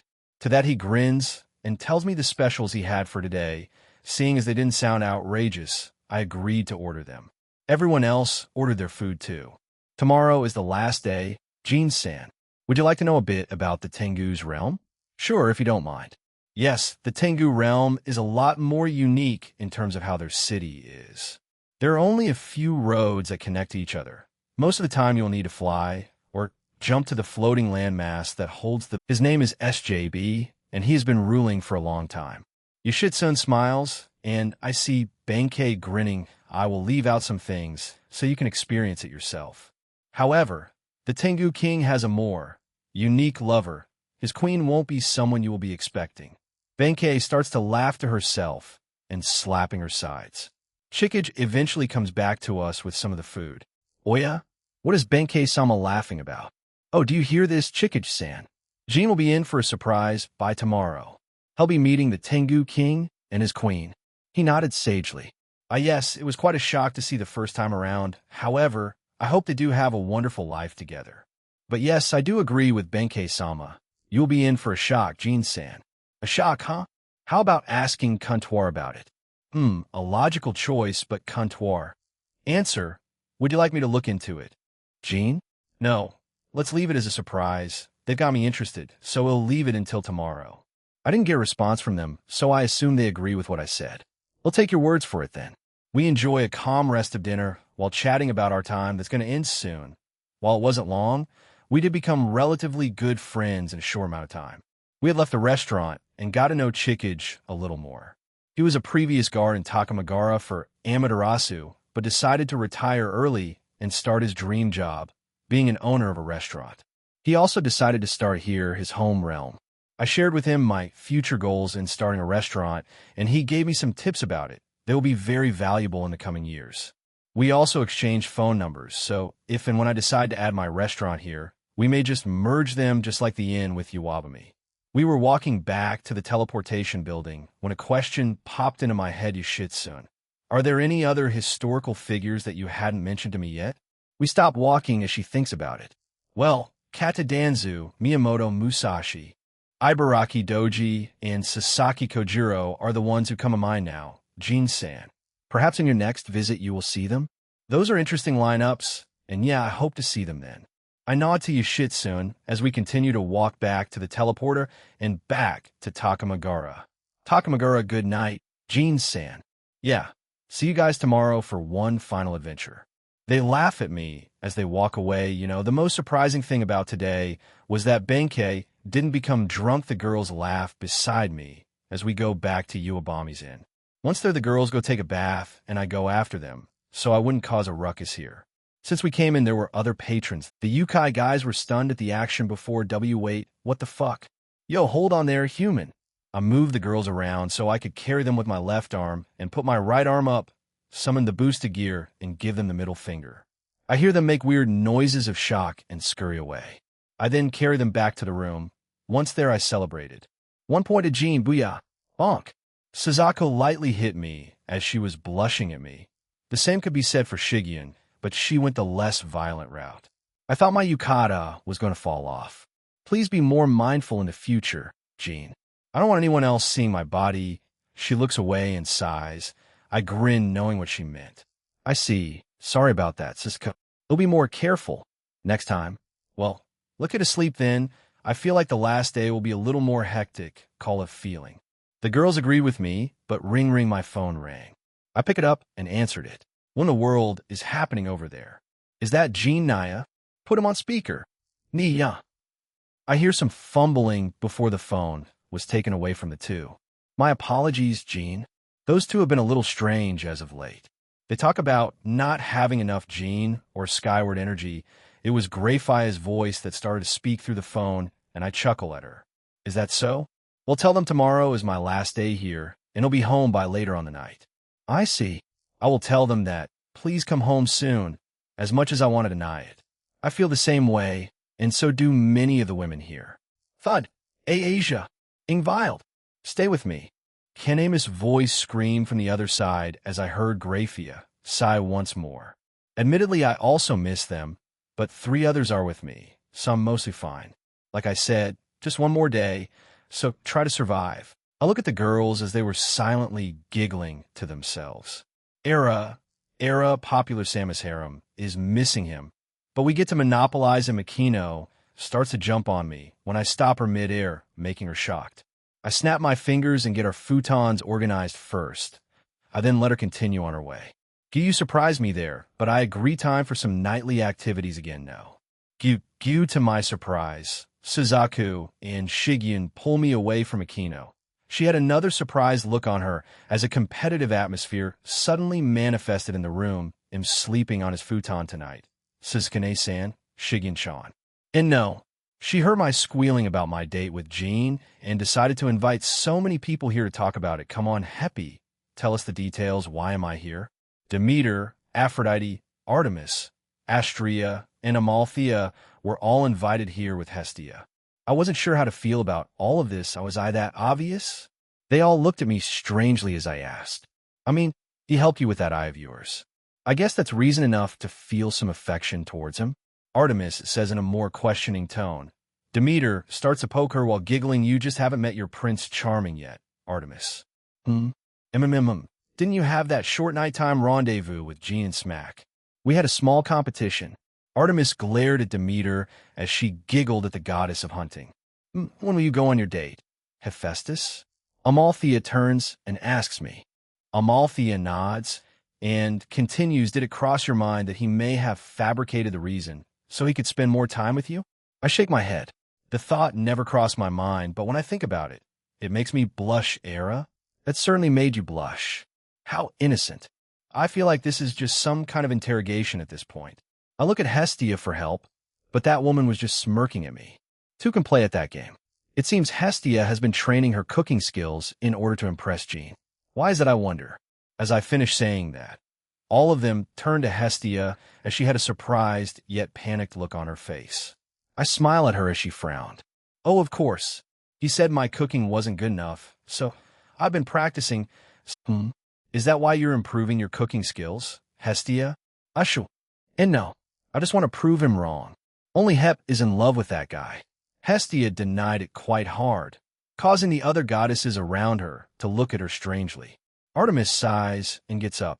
Having romantic feelings for a man is beyond me. It's only because he's tried to unite the supernatural that I respect him, or at the very least tolerate him. Gathering a harem, what kind of foolish thing is that? I would have found someone who would have accepted me long before Jean. But the thought of doing so and being rejected time and time again, you seem to be in deep thought, Hephaestus. Did what those two say make your feelings for the boy waver? I was brought out of my thoughts by Amalthea as she had a serious expression on her. No, it felt like she was glaring at me a bit.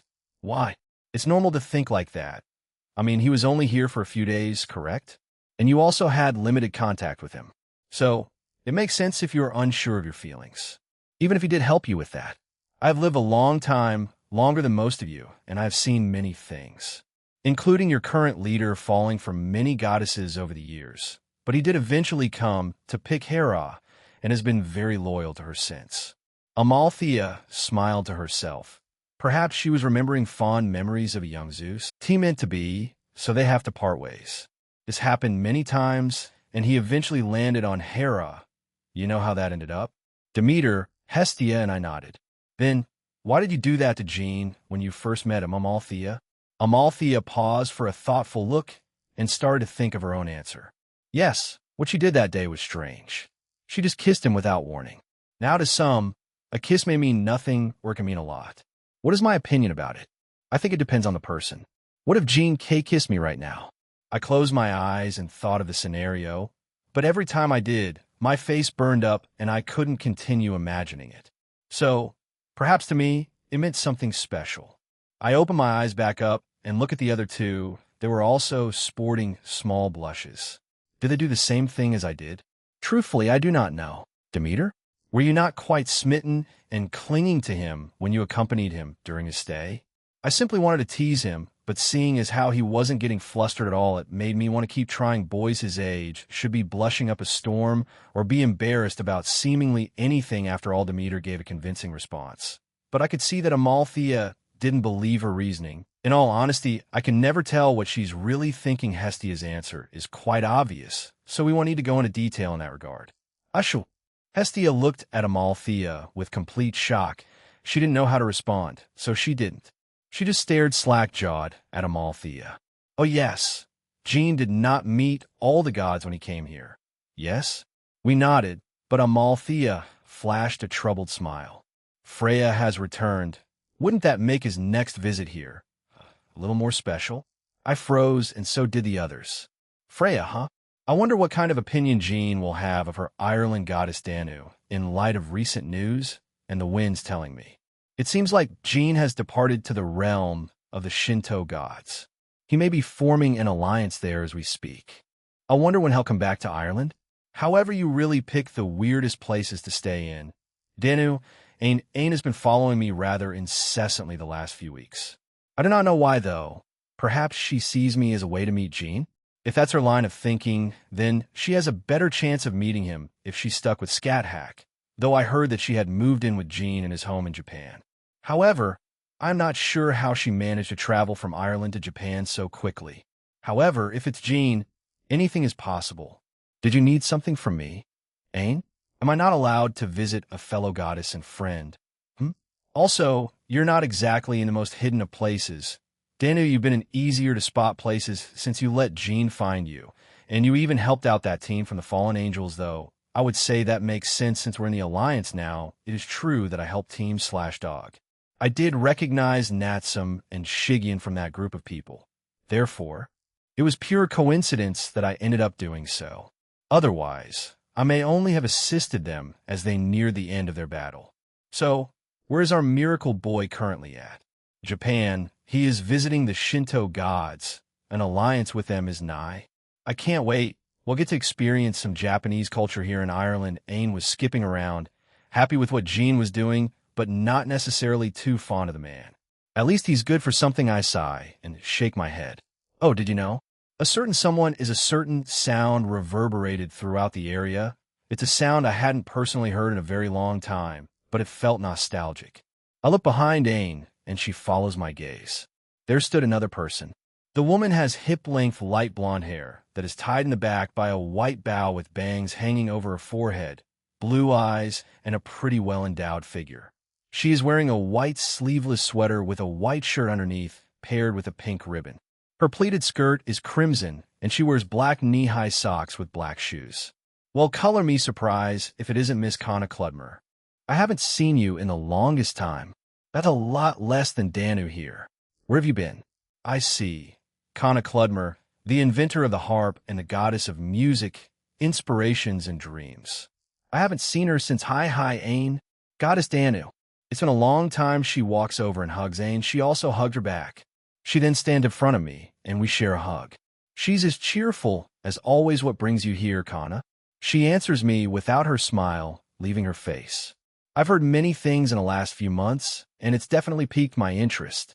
Not only did a group of gods form the Gaelic Alliance, they even allied themselves with other factions and pantheons, but a certain man did it too. I wish to know more about him. You two seem close to him. To this, Ain started, I guess he really has to be something different if he can do that. He also beat her in a sparring match. So yeah, he's quite something. Now I want to meet him. When do you think he'll come back?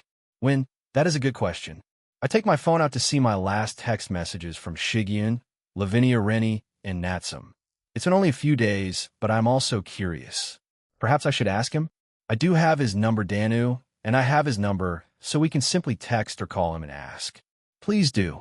But he does requests, yes? Yep, if he isn't planning on coming here for a while. I do have a personal request for him. Ain smiled, but since Kana isn't aware of the difference, she didn't think much of it. But I knew that she was planning something for Jean. Ain isn't physically strong, nor is she too gifted in the use of magic, but she can hold her own if needs be. She did have to in case that happened to her again. She didn't want to feel as hopeless as she did back then. Personal request? What is it? A date. He did say he took the Seraph Gabriel of Heaven on 1-0. You like him? Who, of course him, then. Can I meet him before you go? Ain nodded sagely and gave Kana a thumbs up. I don't see why not. But as I said, I still need to ask him and see if he accepts. The two of them started talking about Jean in whatever way they knew. I looked down at my phone and started to type a message to him, Takamagura Jean, Skyward BZT. I was already awake as I watched the early morning residents of Takamagara going about their daily routine. Suddenly my phone buzzed, so I took it out and read the message that was sent. It was from Goddess Danu. Hello, Jean. I hope you're doing well. I am. This may come as a surprise, but when do you plan on returning to Ireland? Yeah, no kidding. That's pretty sudden, unless I get a request or find a reason to come back. Not anytime soon. Why do you ask? Oh, I was just wondering. If you do, please be wary of Ain. She has been overly friendly to me, so that's why I was holding her at arm's length. But seeing as how Danu is also telling this, I'm guessing you can't tell me why. So sure, why not? Thank you for the heads up, Danu. Yes, and thank you, Jean. Until we meet again. Shuffle, shuffle, I put my phone away and looked back at the noise. I could see that Suzaku had woken up and had some bed hair on her. I chuckle at her and summon a mirror in front of her. She blushes and gets up to fix her hair. I look back at the streets of Takamagara and feel someone stand beside me after a few minutes. I feel them put a hand on my shoulder and lean on me. How long have you been up? Since 5 in the morning, I think. I was in my soul and the dragons were rowdy, so I couldn't really relax in there past the time. So here I am. They're still at it. If my physical body was here, I would put them in their place. Try it, harlot. Or boom, boom. Calm yourself, Velgrind. Suzaku then hugs me without saying a word. We enjoy this moment of silence between us. I turn around and hug her back. I should be able to speak with Amaterasu regarding your clan situation by the end of the day. Of course, I will need to bring this up last since I need to speak about that stupid gang we had to deal with them. If all goes according to plan, we can have all 3 of them back in the clan. Though it won't be all sunshine and rainbows. There will be pushback, but I'm sure you're aware of that. I'm sorry, Suzaku, but if they don't listen to Amaterasu, then he'll do something you may not like. But if they accept but do shady shit in the background, then I will also take action. I hope you forgive me, but these are just hypothetical scenarios. I've never been one to use force to people I like, and even when I did, I didn't like it. HAA, poke, you're making a scary face there. I would like to say I know you a lot more now, Jean. Whatever decision you make in regard to my clan. Shuffle, shuffle, giant. Jwin. Where's And no, don't flirt so early in the morning. Akino had woken up and started to try to get up, but smack thud Kia, ugh. She was stumbling towards us when she forgot that Shigen was still sleeping and tripped over her. She woke up the poor girl by falling on top of her. Shigen looked like the wind was knocked out of her. What are you doing? Suzaku, and I stop hugging, and I help Akino up.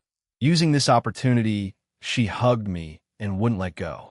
They seem to be staring at each other with some intensity, so I feel like a strange rivalry will develop between them. Are you okay, Shigen? She weakly and tiredly nods her head. With that, everyone was awake, and our day started. I did sense you 3 here. Why did you guys come here so early? Once we got to the dining room of the inn, Yoshitsun, Benkei, and Yoichi were already there, and were also having breakfast. Iwabami then brings out our food too. She didn't even need to hear it from us, since we basically ordered the same thing the last few days. Well, it's your last day here, Jean-san. We would like to spend it with you as much as possible. So here we are. Yoshitsun answers my question while Benkei nods along. She had a slightly bigger gourd today. We sit down and start eating our breakfast. Iwabami comes back out and starts speaking to me. So, Jean, I have thought about it. How is this design? Then she walks over to me and hands me some drawings she made for herself. If I'm being honest, they didn't look terrible. They were basically just blueprints and some general drawings of how she wanted this place to look. I'm not architect or planner, so you have to run this by them. You're intending to do this normally? Can't you just do your thing and change it? I mean, yeah, I can, but wouldn't it be more, I don't know, professional, or better to proceed through the proper channels? It'll make a copy and go over it another time, and it'll consult someone who knows how this stuff works before I go snapping my fingers and making it happen. Additionally, I have compensated for that with magic and with my powers.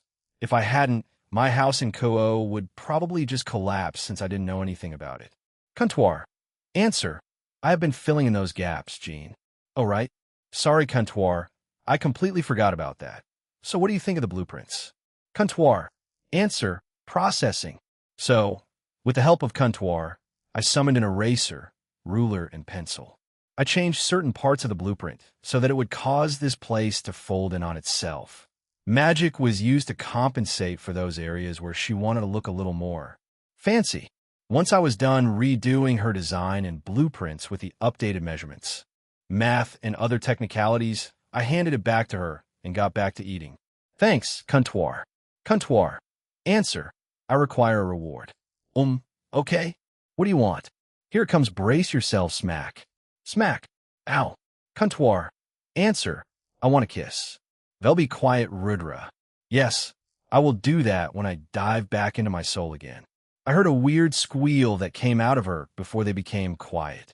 I looked back up, and Uwabami was waving the pieces of paper while looking quite happy with herself. I'll take that as a yes. We can do the remodeling after I graduate and get my own restaurant set up in Japan. Yes, I'm going to be my business will boom. She did not try to hide her true intentions. Well, whatever. It works out for both of us. Though, I say all this like it's years away, but in reality, it's only a couple of months away. I'm both excited and nervous. Ah, today is your last day, isn't it, Jean? So, today you'll go to the Tengu realm. Huh? Tenga, that's what it's called. Their city of residence is called Shifengu. Not many know why the city is named that, but SJB is an eccentric man, but his lover is a little stricter. Tenga? Shifengu? Strict lover with what those guys said about SJB yesterday, and having a unique lover, whatever that means. I'm more curious now. I should ask Sarah about it before we go back. Shine. Suddenly my ring glows, and out came Shala. Everyone who had no idea about her or the Electa stared at her for a few seconds before looking at me in confusion. Jean-sama, she forces her way onto me and hugs me. Now she sits in front of me while hugging me, making it difficult to eat breakfast. They kept staring at me. Oh, right, an explanation here is Shala, one of my subordinates. She kisses my neck and keeps going. I just shake my head and continue speaking.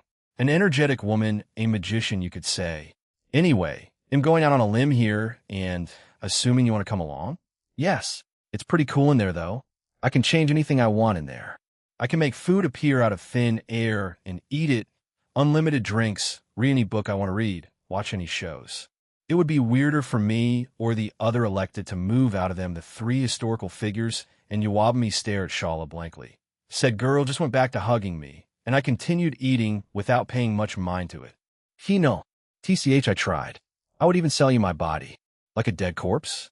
Before she could continue, I shut it down immediately as everyone else looked at me strangely. Well, it did stop her, so it's a sacrifice I'm willing to make. Inino, you have a strange sense of humor sometimes, Jean-kun. Yeah, let's call it unique, so no one else will question me about it or call me strange. I would rather be called weird than psychotic, though. Is it any better? After that small debacle, we finished our breakfast at a relatively fast pace. I want you to come back again. Do you hear me? Well, yeah, we have to discuss the plans and renovations. Uwabami. Bonk. That's not what I meant. I laughed at her as she lightly smacked me on the head. All right, it'll come back before all of that starts. I need to do another quick check and see if we can expand both inside and outside. Happy with this outcome. She bids us farewell before heading back inside. What a demanding woman, since we had to pass by those two again. I might as well check up on them before I leave. We pass Kathleen's shop, and we exchange small pleasantries. They'll be back with Hephaestus sooner or later. Better get some products ready. Yes, I have some in storage that I believe will blow her mind. Quite humble and modest, but confidence in her skills. You don't find that many like that. Some are just way too modest, while some are arrogant as hell. Neither works, and not just in blacksmithing, but in, well, anything really. Is that so? We'll take your word for it then. See you soon. Yes, until we meet again. Jean-san. She waves to us as we keep walking. For some reason, there's a strong breeze today, and the sakura trees' leaves are flying everywhere. Is something happening? We eventually reach both novel shops, and I check up on Ye first, much to Kajitsune's disappointment. Nothing new today. Unfortunately, I heard from the grapevine that it's your last day today, Jean. Ye prances around her shop while fixing some novels around and stands beside me while peering into my face. She nodded at me as I looked at her. Yeah, it is. If all goes according to plan, the alliance with the Shinto gods will happen, as well as a future cultural exchange with the other factions and pantheons. A cultural exchange, fufufu, perhaps I can gain valuable material from that. I fully support your endeavor. Jean, she winked at me before prancing away. What the hell was that about? I shrugged before leaving the store with everyone else and going to Kajitsune's. Joe, good day to you, Jean. I don't have any new stock today. Is it true that it's your last day here? The same question, and I answer the same way as I did with Ye. Kajitsune nods understandingly and looks around at his shop. I will gain new customers then. This alliance isn't such a terrible thing after all. Ibarato, a brow you were against it? Well, I wasn't for or against it. I just didn't have an opinion, I guess. But meeting and speaking with you changed my perspective, so I'm for it now. He smiles at me, and I laugh, I see. So that's his thoughts on the matter. Well, at least he's for it, and I'm kind of increasing everyone's business this way, right? This includes both Kitsune and Oni realms as well. Is that so? Glad to hear that. Anyway, we'll get going since we have one last pit stop before I leave. See you around, Kajit Tsunemaru.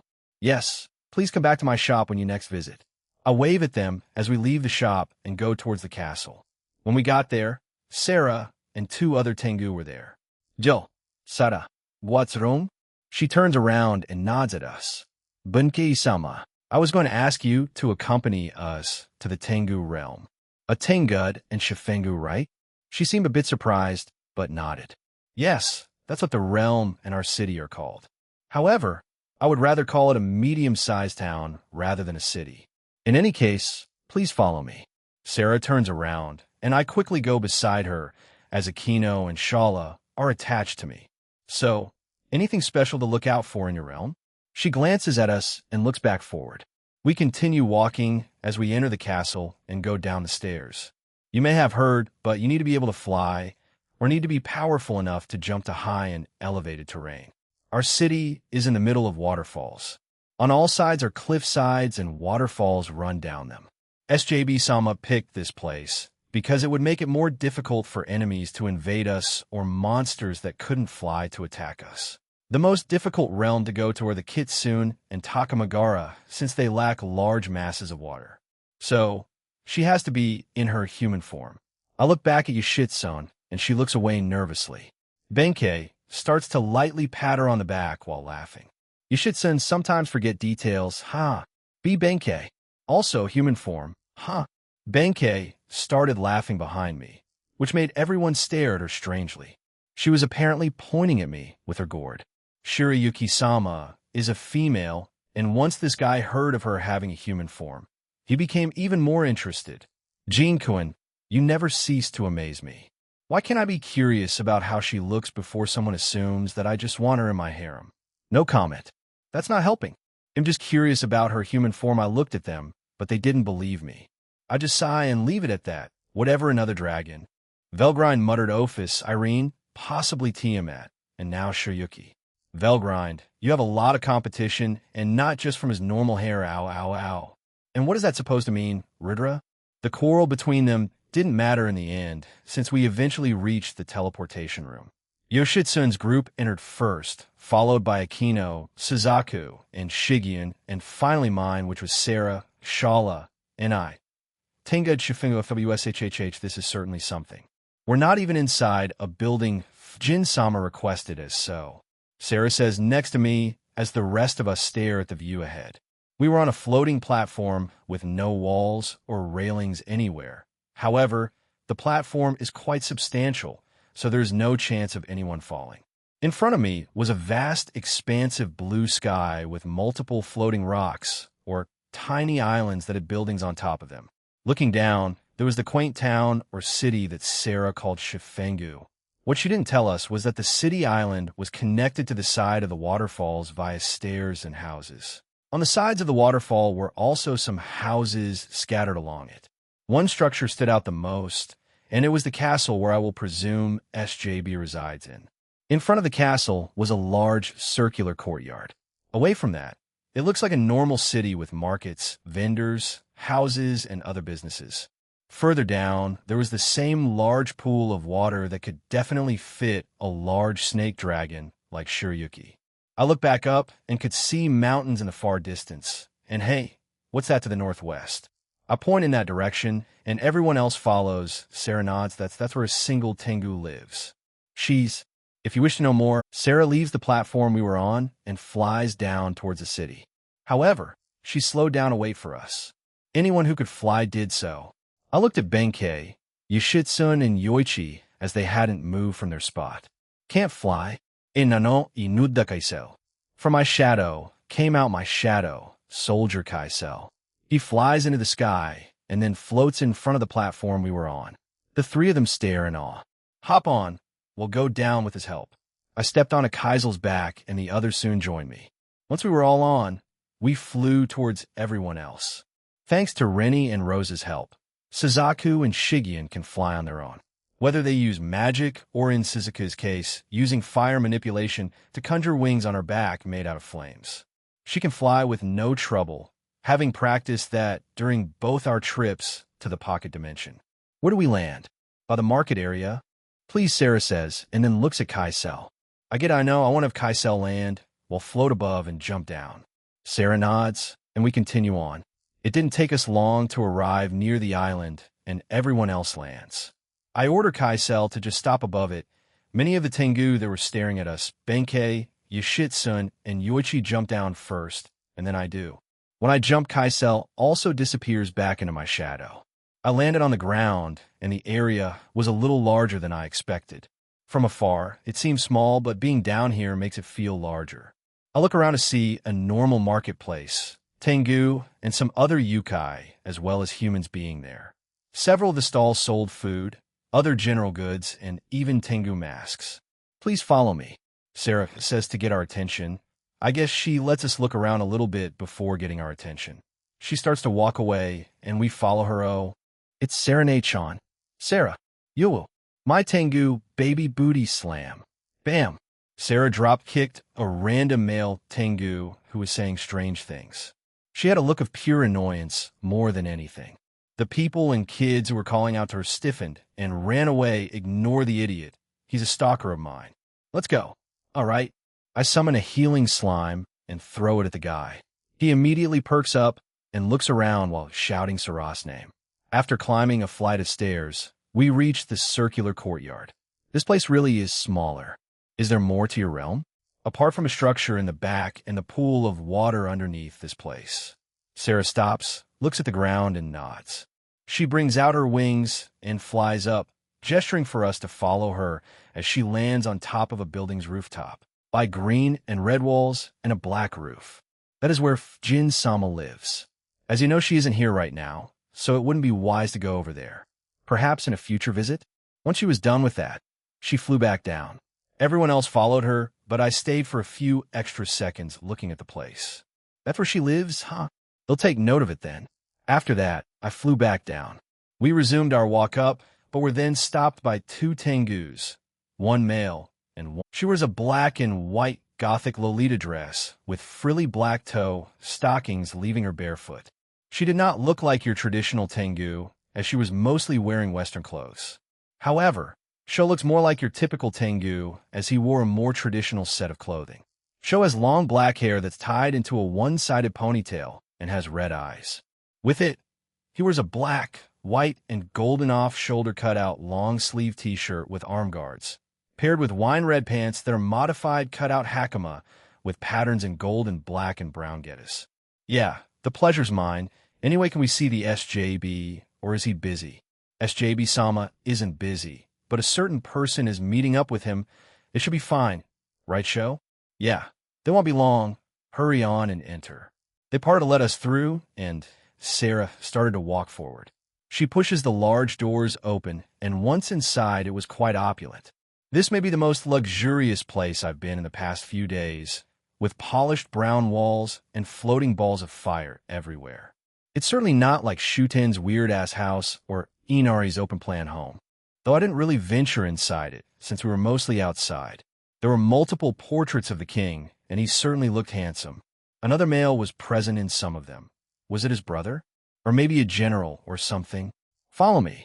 It isn't far, Sarah says to us as we took in the interior view. She turns left and proceeds to walk away.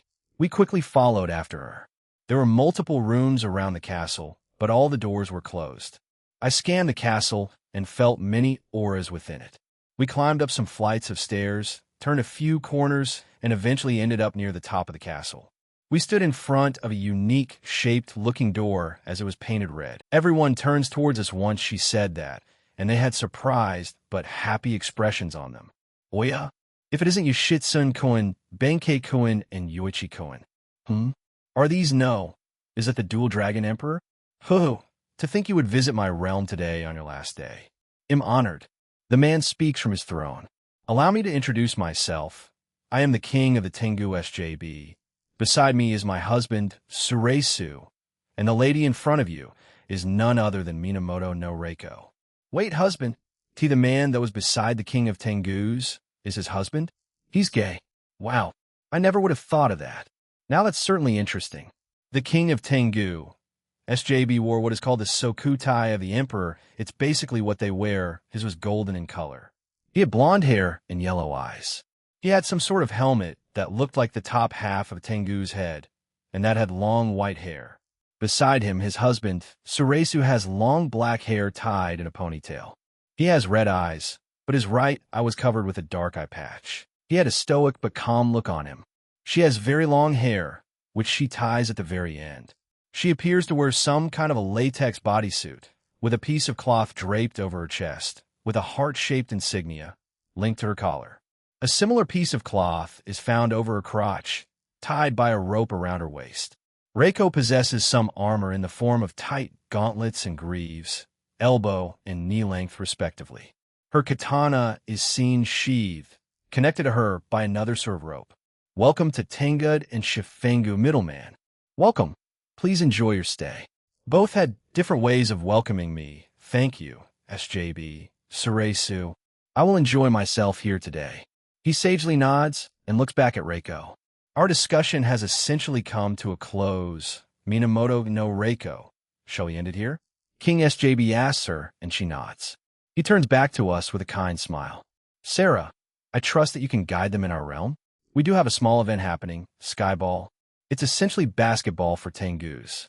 Will you watch a game, Jean Skyward? SJB then looks at his husband before laughing and then being smacked by Suresu. They certainly have the same dynamic as Surzex and Astery. Reiko walks past us, but looks at me with a mysterious glint in her eyes. Sarah gestures for us to leave, and so we do. Reiko follows us out. Once outside, she turns to me. Jean Skyward, was it? As you heard in Minamoto no Reiko. It's a pleasure to meet you, yeah. The feeling's mutual, so may I accompany you? Sure, if you don't have anything free. But alrighty then. I nodded, and Sarah started to lead us out again. She glances back at me while saying that. And so did you, shit-son. I then ask her, Reiko, why do you want peace? She briefly looks at me and then looks back in front of her. She doesn't answer me for the next few minutes, most likely thinking about on how to answer my question. I would have thought that she would have one since she's essentially doing what I'm doing, but just in this realm. I have lived a long time, since becoming essentially immortal. I have seen conflict throughout human history and experienced some of them firsthand. This is also the case with the supernatural side. It's always violence, even when I was still human, and in my own time period, I was tasked with tracking Shuden Doji down. You probably heard what happened to her, right? If so, then not all of it. I would assume she told you to hear the rest from me. I nodded, and that made her sigh with some frustration. Large-scale or small-scale wars, active or cold wars, it doesn't matter. War is war, and the ones who suffer the most are the innocent bystanders, the civilians who want nothing like that to happen. We were nearly through the castle as Reiko continued with her rant. World War II, Mongol conquest, World War I, the Manchu conquest of China, and Napoleonic Wars. I haven't even included the smaller scale ones, and don't get me started on the supernaturals, the famed Great War of the Devils. Fallen angels and angels, when will it end? When will they be satisfied? Will there really be any heroes? Any winners? That's why I support what you're doing. It's something I wanted to do, but I was too much of a coward to do myself. I didn't have the power, the support, the backing. How did you start it, Jean? Jesus Christ, lady, that's heavy. I realized along the way that if the supernatural keeps on being hostile to one another, would eventually just blow each other up, and that'll be in a bigger scale than the humans' world wars, not to mention the multiverse and omniverse being real. They'll be doing something about that once I evolve. I will literally make it impossible for world travel to occur for anyone else other than me and my lovers. Of course, I mean other psychos from other universes finding out that the omniverse is real. They'll definitely get a conquering urge and try to, well, conquer it. It's a problem I would rather not deal with, so I'll handle that when the time comes. So, in my mind, peace equals easier time in making a harem, and peace will make it so that we'll have an easier time spending our days with zero conflict. In turn, this will make it easier for everyone else. I chuckle and look at her. I really only did this out of my own selfish needs and wants. But in a way, it does good for the rest of the supernatural. I mean, I chose this role to have an easier time meeting women, though it evolved into meeting just people in general. I get to make friends and potentially new lovers, going on many adventures and exploring new places. I mean, that's a pretty swell job, right? I also get some money out of it. Though I don't need it, so I just dump it into an account that I'll eventually just donate to charities. Since I have unlimited funds for myself anyway. So what I get for being the middleman is useless. The information isn't too bad, though I know most people thought of me as crazy when I first announced this. But hey, look at where it is now. My next stop is the Egyptian mythology, even if not all of them want me there. Don't ask, it's complicated. It involves some past wielders of my sacred gears. We eventually reach the outside and greet the two Tengu guards again. We start walking away, and Reiko speaks up again. I see, even if that's how you view it. It's still admirable in my eyes, even after being introduced to the supernatural and staying in this realm. Shuten Doji and I clashed many times. Amaterasu-sama eventually forced us to stop. She shivered slightly, however. As she probably mentioned, over time, I got over that hate, and now we can tolerate each other and work together. In an ideal world, I would be able to make up with her, but I can't see it happening. Maybe it's imposed. Leave it to me. I got away with people. Hey, maybe you'll become best of friends, huh? I interrupt Reiko as she looks back at me like I was an alien. She then shows me a sad smile while shaking her head. The miracles of the middleman. Well, they'll keep an open mind, then Gyu, if it's Jean, he can make it happen, Akino says while hugging my arm even tightly. I chuckle at her, making her pout a little. I agree with Akino. Jean-sama can just brainwash smack. I cover Shala's mouth while glaring at her. She freezes and starts to furiously nod. I will not mind control anyone. Well, maybe villains. Mind control, huh? Hey, Comptoir. Can I mind control people with Nyarlathotep's blood? Comptoir. Answer. Unfortunately, no. However, once you evolve, then yes, it will be quite easy. I more or less expected that. I look back at everyone as they were staring at me strangely. I sigh and stop covering her mouth. Anyway, let's keep the heavy talk for another time, shall we? When's that sky ball starting? I look at Sarah as she nods. It will start in a few minutes. The teams should be ready. It usually lasts a few days, but since you won't be here for too long, you will only see a match or two since they last as long as regular basketball matches. This was happening just above and to the right of the market area, much to my surprise. Once we got there, the place was already quite crowded. Did other Yukai travel here for this? It's as you think, Jean. Sarah says in front of me. We were walking towards some empty seats and sit down on them. She turns to me and continues. It's a relatively popular sport in our realm, and many come here to watch it. It happens twice a year. This will be the second time, and many that couldn't make it here the first time have come for the second. Sarah then proceeds to explain the rules to us, and it's essentially just handball. But you know Tengus and flying in the sky. They can use magic or whatever powers they have to attack and defend. So, it makes it a little more interesting. Handball, but for the supernatural. Let's see how it goes then, Boom. Boom. KSHHH. This was a lot more chaotic than I initially thought. Even though they couldn't move once they had the ball, they would resort to brute force most of the time. Whoever was stronger would usually overcome whatever defensive spell or tactic the other team did. But, good. Yoichi was really into it. It wasn't immediate, but after a few minutes, he also started screaming along with the other fans. Benkei had threatened to knock him out, but Yoshitsune told her not to and to let Yoichi enjoy this, so we've been watching for the last 40 minutes, and he's been screaming out occasionally. Two teams were playing, the Sky Kings and Feather Lickers. The Sky Kings were clearly winning, and it sounded like they were one of the favorites. The Sky Kings have 5 points, while Feather Lickers has 2 points. The game was also set to end at the 60-minute mark. I glance at everyone else to see their reaction. But to my immediate left was Akino staring at me smiling, so she wasn't too invested in this.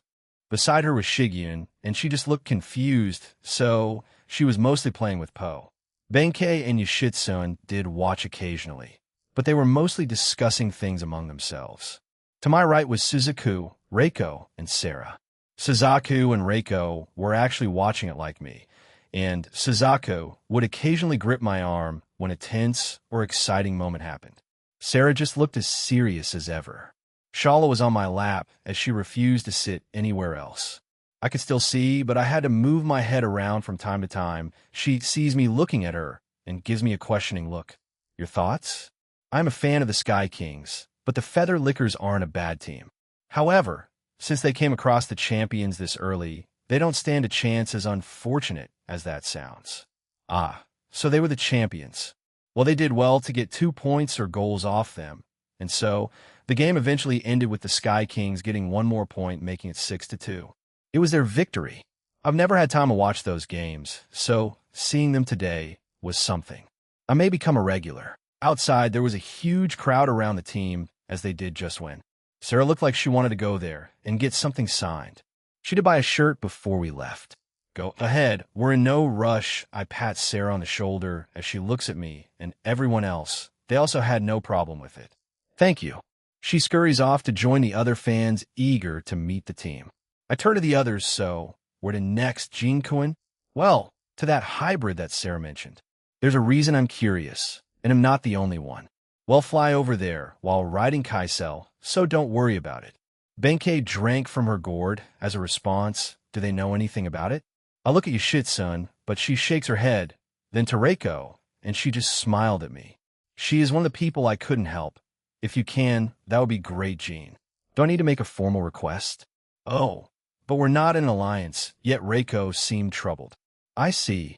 So she knows the person over there then? And she couldn't help them? I look at Aquino. It's kind of the same as her, right? But are hybrids rejected here? Or is it her specifically? We'll just ask Sarah on the way there.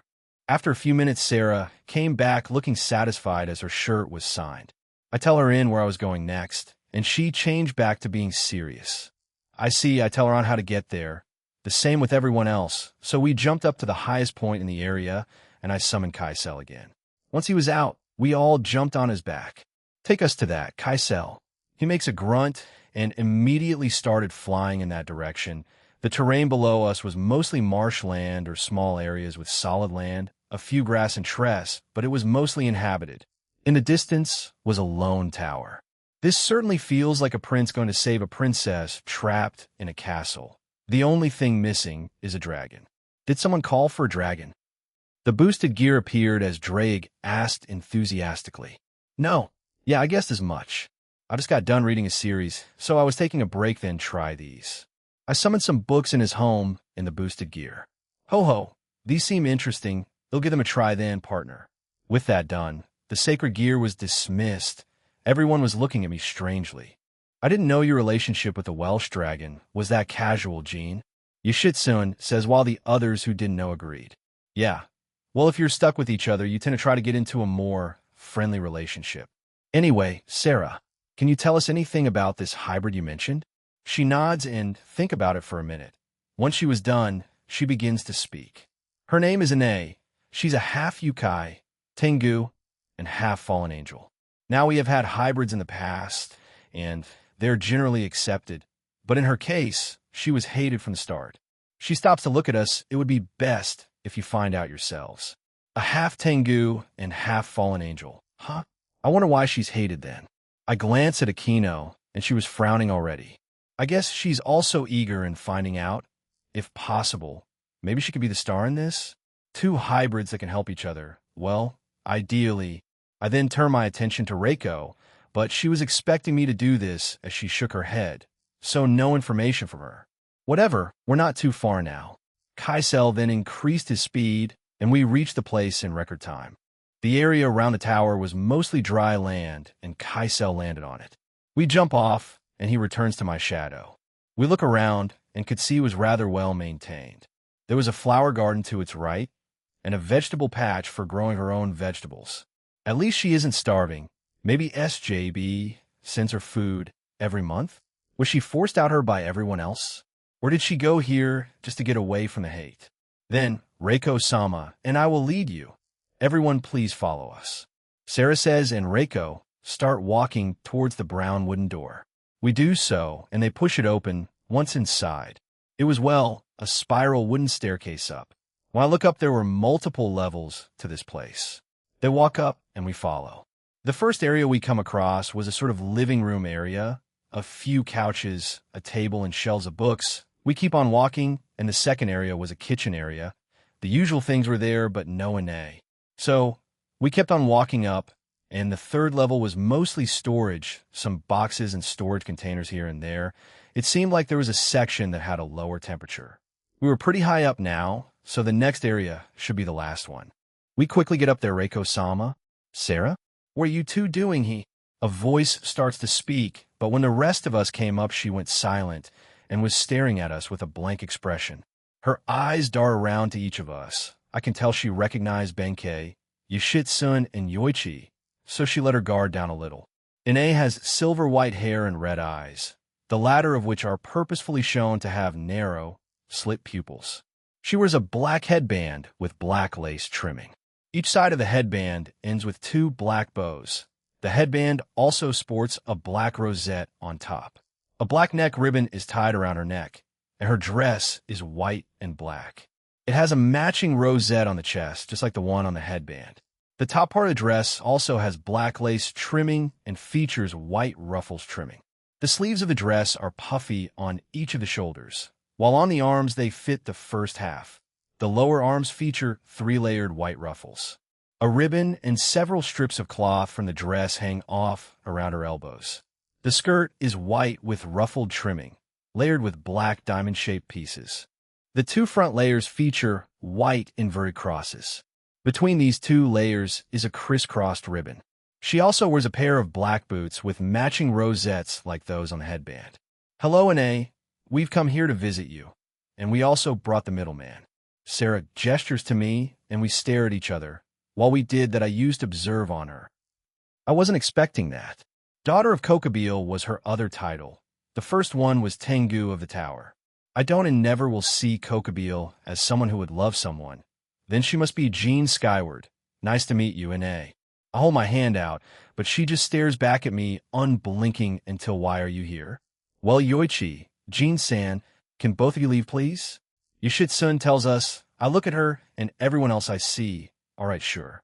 Huh. Why, wow, I just grab Yoichi and start to walk away. I glance at Akino and she nods. They'll leave it to her then. Yoichi tried to protest, but I teleported us back outside. Why do we have to leave? Girls thing, just let them do it. Even though they asked me to help, seeing her like that she wouldn't open up easier, especially to guys. So, let's leave it to the girls, Yoichi. He grumbles and crouched down. I walk over near the edge of the land and look out. It was quite far away from Shifengu. I guess we'll just wait here until they get us. Akino Himejima Ine. I'm Akino Himejima, and in both my fallen wings and devil wings are on display. Her eyes widen in silent shock as she stares at them. The ones who didn't know were also staring. I was once ashamed of these, but I am not anymore, Jean. My friends and comrades accept me, and I have learned to accept myself. I'm a devil and fallen angel hybrid. But I was once human, so I was half human, half fallen angel, but then I was reincarnated as a devil. She silently stares and keeps on listening, so I continue. I was exiled from my clan because of being a fallen angel, you know? My mother who died because of their hatred and for my father not being there to save us. I hated myself, hated my fallen angel heritage, and hated my father. But I was reincarnated as a devil not too long after, and I put that problem away for the longest time. Well, to cut a long story short, I found someone who accepted this side of me even after he was attacked that day by 3 rogue fallen angels. I was sure he would hate me, but he didn't.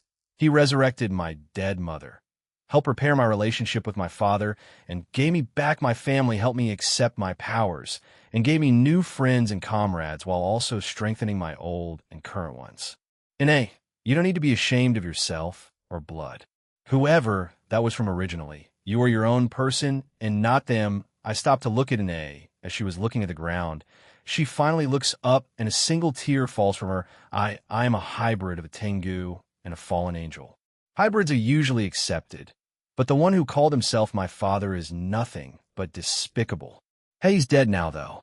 You should know him, right? His name is Kokubile, a fallen angel from Grigori. I was left speechless. Kokubile. Jean, does he know? Yes, he probably does. His eyes did widen earlier, but he said nothing. Kokabeel. From the looks of it, Ine is probably around her early 20s, or just about to enter it in a child born out of wedlock. Well, let's go with sexual assault instead. My mother committed suicide when I was around 5 years old. Because a few weeks after I turned 5, father came back and attacked our realm. How he managed to come back here, and how he managed to go undetected from the gods was still an unknown, but seeing as how he was connected to another fallen called Azrael. And everything that's been happening lately, it's no surprise. SJB-sama, Sarasa-sama, and Shuri-sama were here at the time of the attack and repelled them. Especially Shiryuki-sama. She was the main reason in forcing him back. Due to this attack, and people finding out I was his daughter, she choked up trying to say the rest. I walk over and hug her as she started to shake uncontrollably and cry into my arms.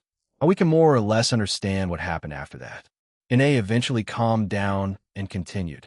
After that day, many of the yokai and humans of Tenggud started to treat us badly, of course. Not everyone did so, but the one who didn't were also started being mistreated. My mom couldn't take it, so she paused and continued. So I made a decision to leave. SJB-sama eventually found out I had come here and started to assist me by sending food over every month. Honestly, he sends too much sometimes, and I can't store them all. The ones who were also kind to me found out and started helping SJB-sama. I can't help but be forever grateful to him. But you've been lonely, right? I can only imagine spending most of your life alone and fending for yourself. Even I had people my age and adults that I could interact with: Rias, Surzek-sama, Astri-sama, Grafia, Vinalana-sama, and everyone else in the Grimory Mansion. I had it lucky. While Ine, she had no one after her mother died, so that's why I know, well, you've held on for a long time, but you can start anew. He'll be your friend, Ine. She looks up at me, and I smile at her. Just like what Jean did for me, it'll also show her a helping hand, not just her, Ine-san. He'll be your friend. Shigyun says, and walks over to hold her hand. Suzakane-san and everyone else crowded around us and gave her our support. Overwhelmed by this, Ine started to cry again. We waited for her to stop and began talking about the future. How about moving over to Jean's home? The middleman's? But Jean will be okay with it. You need more people to interact with. And if we tell SJB-sama about this, he'll be okay with it. I wasn't too sure if he would be. I was just being optimistic, but the small instance that I saw him, he looked like a kind and gentle person. He cares for Ine. So hell, surely I look at Suzakane-san, Shigyun, and Shala. They all nodded. Jean-sama will definitely let you stay. He won't let any be alone. He has a lot of people there. Well, most of them are his harem, but still. Maybe you can, wait, you may be too old for school, but his restaurant. You can get employed there. Yes, you live on your own, so you surely know how to cook. Jean's a wonderful cook and is planning on starting his own restaurant when he graduates from high school. But if he doesn't have that opened up yet, what will I do to be useful? My friend and teammate, Natsum. Her sister lives there, and she basically doesn't do anything. So, I tell I'll be fine, Ine-san. I'll look over at Shigyun and giggle. If she heard that right now, she would go off on you. Though Natsum would agree, why not ask the man himself? Jean-sama and Yoichi-sama are both downstairs.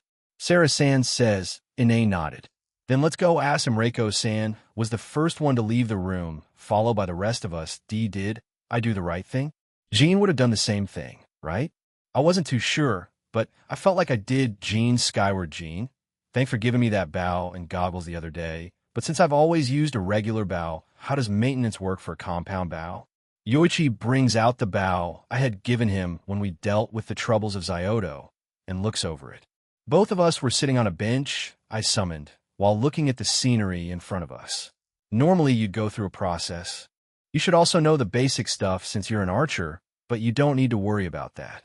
I made it so that you won't need to worry about maintenance. That sounds cool, thank.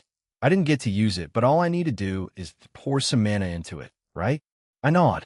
Yeah, you'll use your mana as a basis for creating mana arrows to shoot out. The more you feed it, the more powerful and further it will fire. Creak, I was going to continue when we hear the door behind us creaking and opening. We turn around to see all the girls coming out. I look at Akino, and she gives me a happy smile plus a thumbs up. The reliable Himejima. First wife powers. Smack. I hear those two dragons high-five each other, quite rare of them Yoichi, and I get up. I also remove the bench, and we walk over to them. Once in front of each other again, Ine, hybrid Tengu and fallen angel. Nice to meet you. She puts out her hand while being a little embarrassed.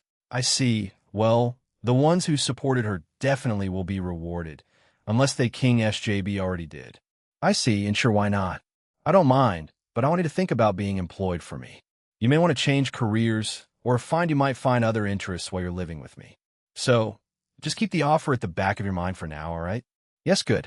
Anyway, when do you want to move in? Any time is fine. I can just come back and get you with a keno.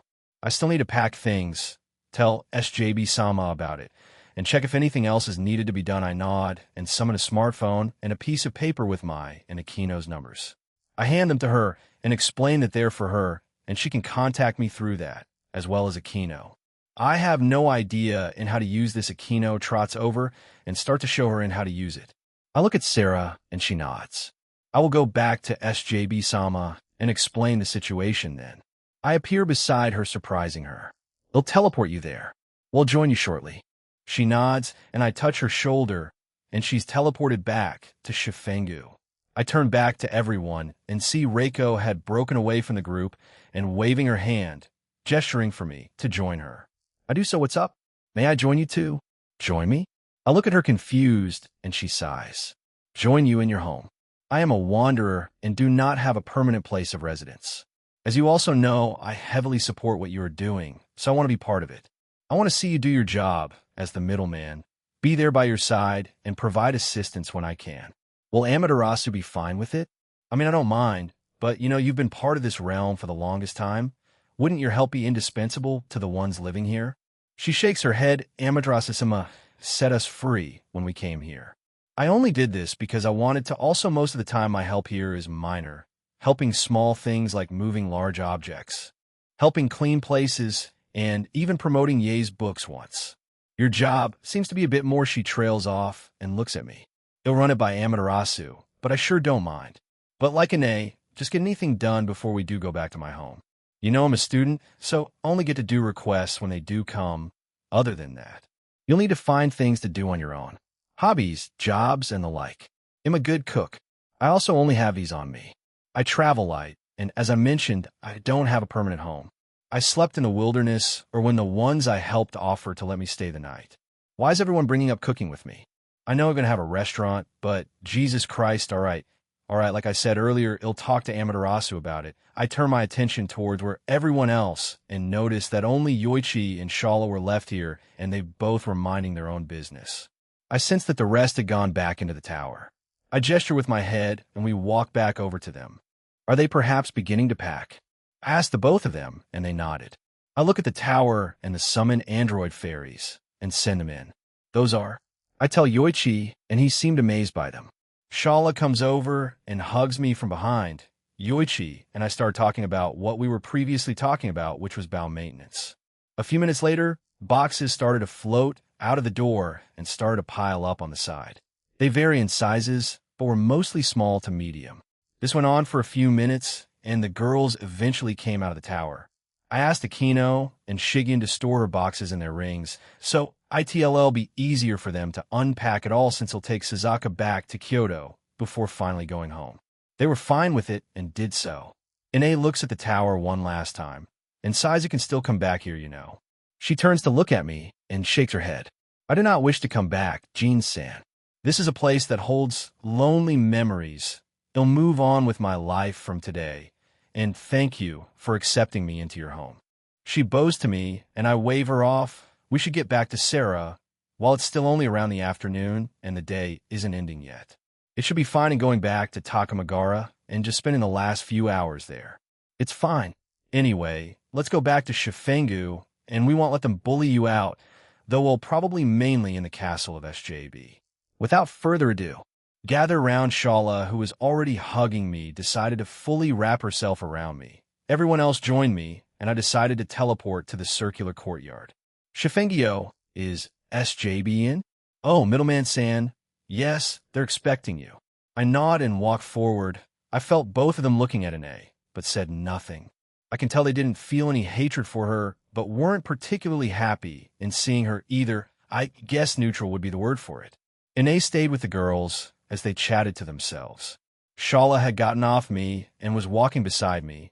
Reiko also joined my side. I glance at her. If Amaterasu does give me and her the okay, then she'll be going with me in my requests and visits. Right? Those will be interesting. I quickly navigated through the hallways of the castle and came back to the same door as earlier. Sensing 3 people in there, I knock on it. Enter. I push the doors open and see SJB, Suresu, and Sarah there. Once they see me with Ine and the group behind me, both rulers smiled. Sarah looked at us with her usual stoic look. Hello, and I'm back with someone, and the sky ball was entertaining. Anyway, I brought someone with me. Yes, I can see welcome back, Ine. I have heard from Sarah. Are you comfortable with our arrangement? Yes. I want to explore the world beyond our own, as well as the human world. I have been in that tower for most of my life, so this is a new opportunity for me. But I am grateful for your help over the years. I don't know how I can ever repay you, SJB, and Suresa looked at one another and nodded. They both left their spots and walked over to Ine. And everyone else took a step back to give them some privacy. Seeing as how SJB and Suresu were both taller than her, they both knelt down to her level. Ine, I blame myself for how you were treated. At the time, I was busy with other things in our own realm and as well as the others. Truthfully, I should have kept a better eye on the happenings of my realm and people. But I try to compensate by helping you any way I could. Since I also couldn't prevent your mother's death, that's something I will never forgive myself for. Suresu silently put a hand on SJB's shoulder. SJB sadly smiles at Ine. This may be presumptuous of us, but over the years, even if we were far apart, we started to see you as our own daughter. Ine's eyes widen in surprise. Did you know we would sometimes personally check up on you? We had to be discreet about it, so you wouldn't see us. We silently watched you grow up. We wished we could have been there alongside of you every day, but maybe it was just my own cowardice preventing me. Forgive me, but even if it's quite late for it, would you like to be mine and Suresa's adopted child? Are they sure we should be here for this? This seems a bit too private for so many of us to see. Ine looks at both of them silently before she slowly nodded. The both of them had a look of relief, and they then had a family hug. After a minute of that, they finally got up and turned their attention towards us. Jean, please look after her. I will. I know most of the Tengu here won't accept her because of what Kokobile did, but I stop him and put up a finger. He looks at me confused. They will. Maybe not today, tomorrow, in the coming weeks, but am confident that they will in the future. You'll know. Ine will prove to them that she isn't like Kokobile and will be the one to change their minds. Fufu, then I do hope it does come true. I want my daughter to be able to freely move in her own realm she was born into. SJB chuckles at me as he lightly pushes Ine back to us. I catch her and look back at them. Off you go now. And please try to visit us from time to time, Ine. You'll always be welcome here, and I'm sorry again for not being able to directly help you. It's fine, D-Dad. Don't worry about it that much. You did help me with food, so it really was helpful. But like I said, I need to go out and expand my horizons. They'll visit here as frequently as I can. She looks back at me, and I nodded. Easy enough. Anyway, we should get going. I gotta check up on those gods and see if they're done with reading all the documents. Very well. Do take care now. Ine runs back to them and hugs them both one last time while whispering something in their ears. They smile as she walks back to us. I nod to them one last time before turning around with everyone else and leaving the room.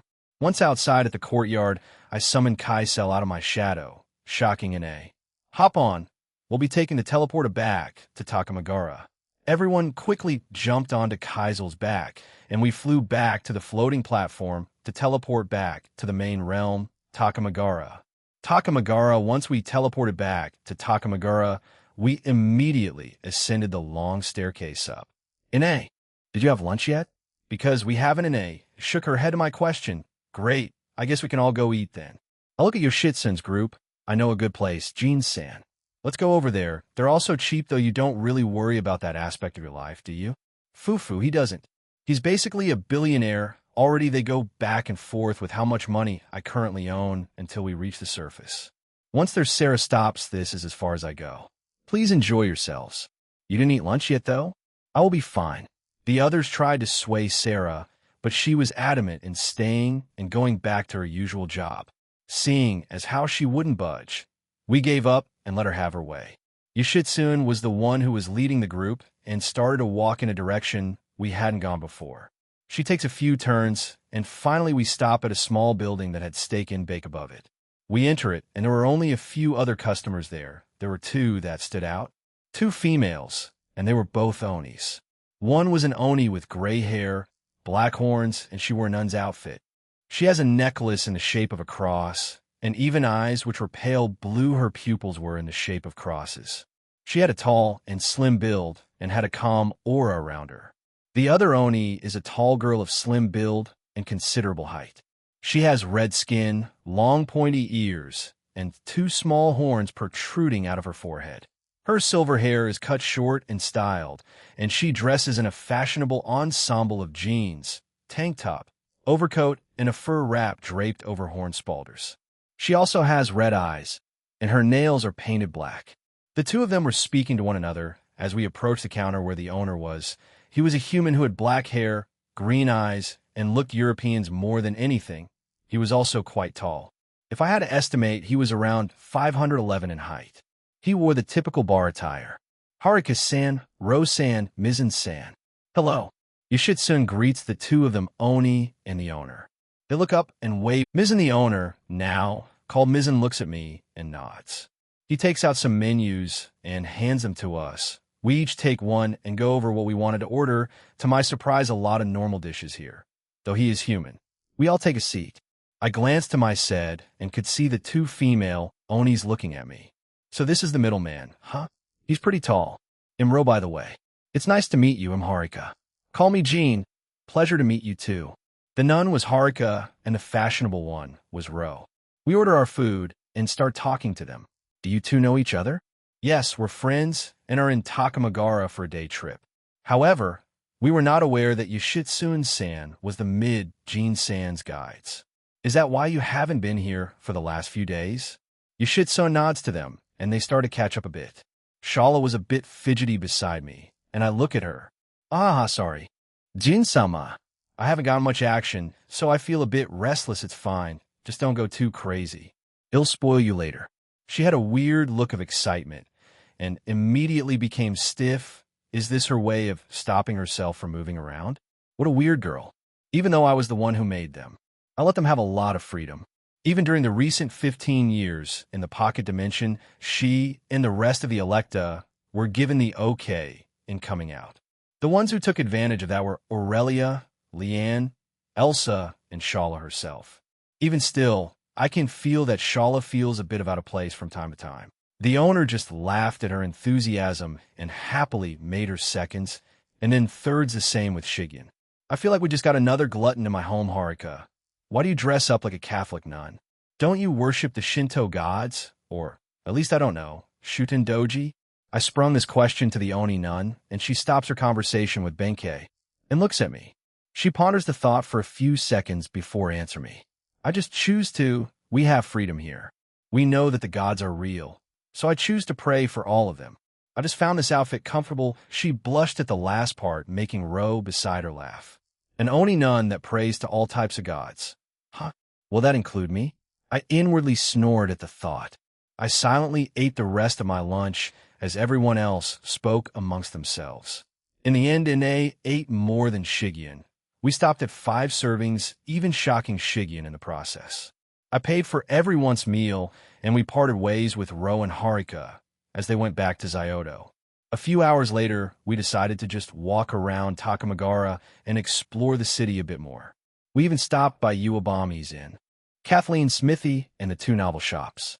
The day was slowly coming to a close, and I decided it was time to finally meet the Shinto gods again. We slowly approached the castle, and Sarah was there to greet us. Are you meeting with the gods again? Jean-sama? Yeah, I am. Time to see what their decision is. Yes, very well. Please follow me. So we followed Sarah back into the castle, and she led us to the same door as last time. This time we had two new additions, Ine and Reiko. She pushes open the door and goes in before us. She stands at the side like before. Yoshitsune's group does the same thing too. Reiko also joins them. I glance at Ine as she's pulled back by Suzaku and joins the girls. I step forward and could see the Shinto gods there sitting calmly and the documents in a neat pile. Welcome back, Jean. I trust your stay here has been pleasant? Yeah, it's been a fun one. So what's your decision? Amaterasu nods and looks at her fellow gods and goddesses. They each started to nod in response. She looks back at me and smiles. After careful consideration, we wish to join the alliance, Jean skyward. However, is there another document we are meant to sign? I grin and snap my fingers as a document appears in front of her, as well as a single pen. Everyone needs to sign this. After that, I will also sign it. Once that is done, you are officially part of the DXD Alliance. The DXD Alliance? I nod, that's what I call this alliance.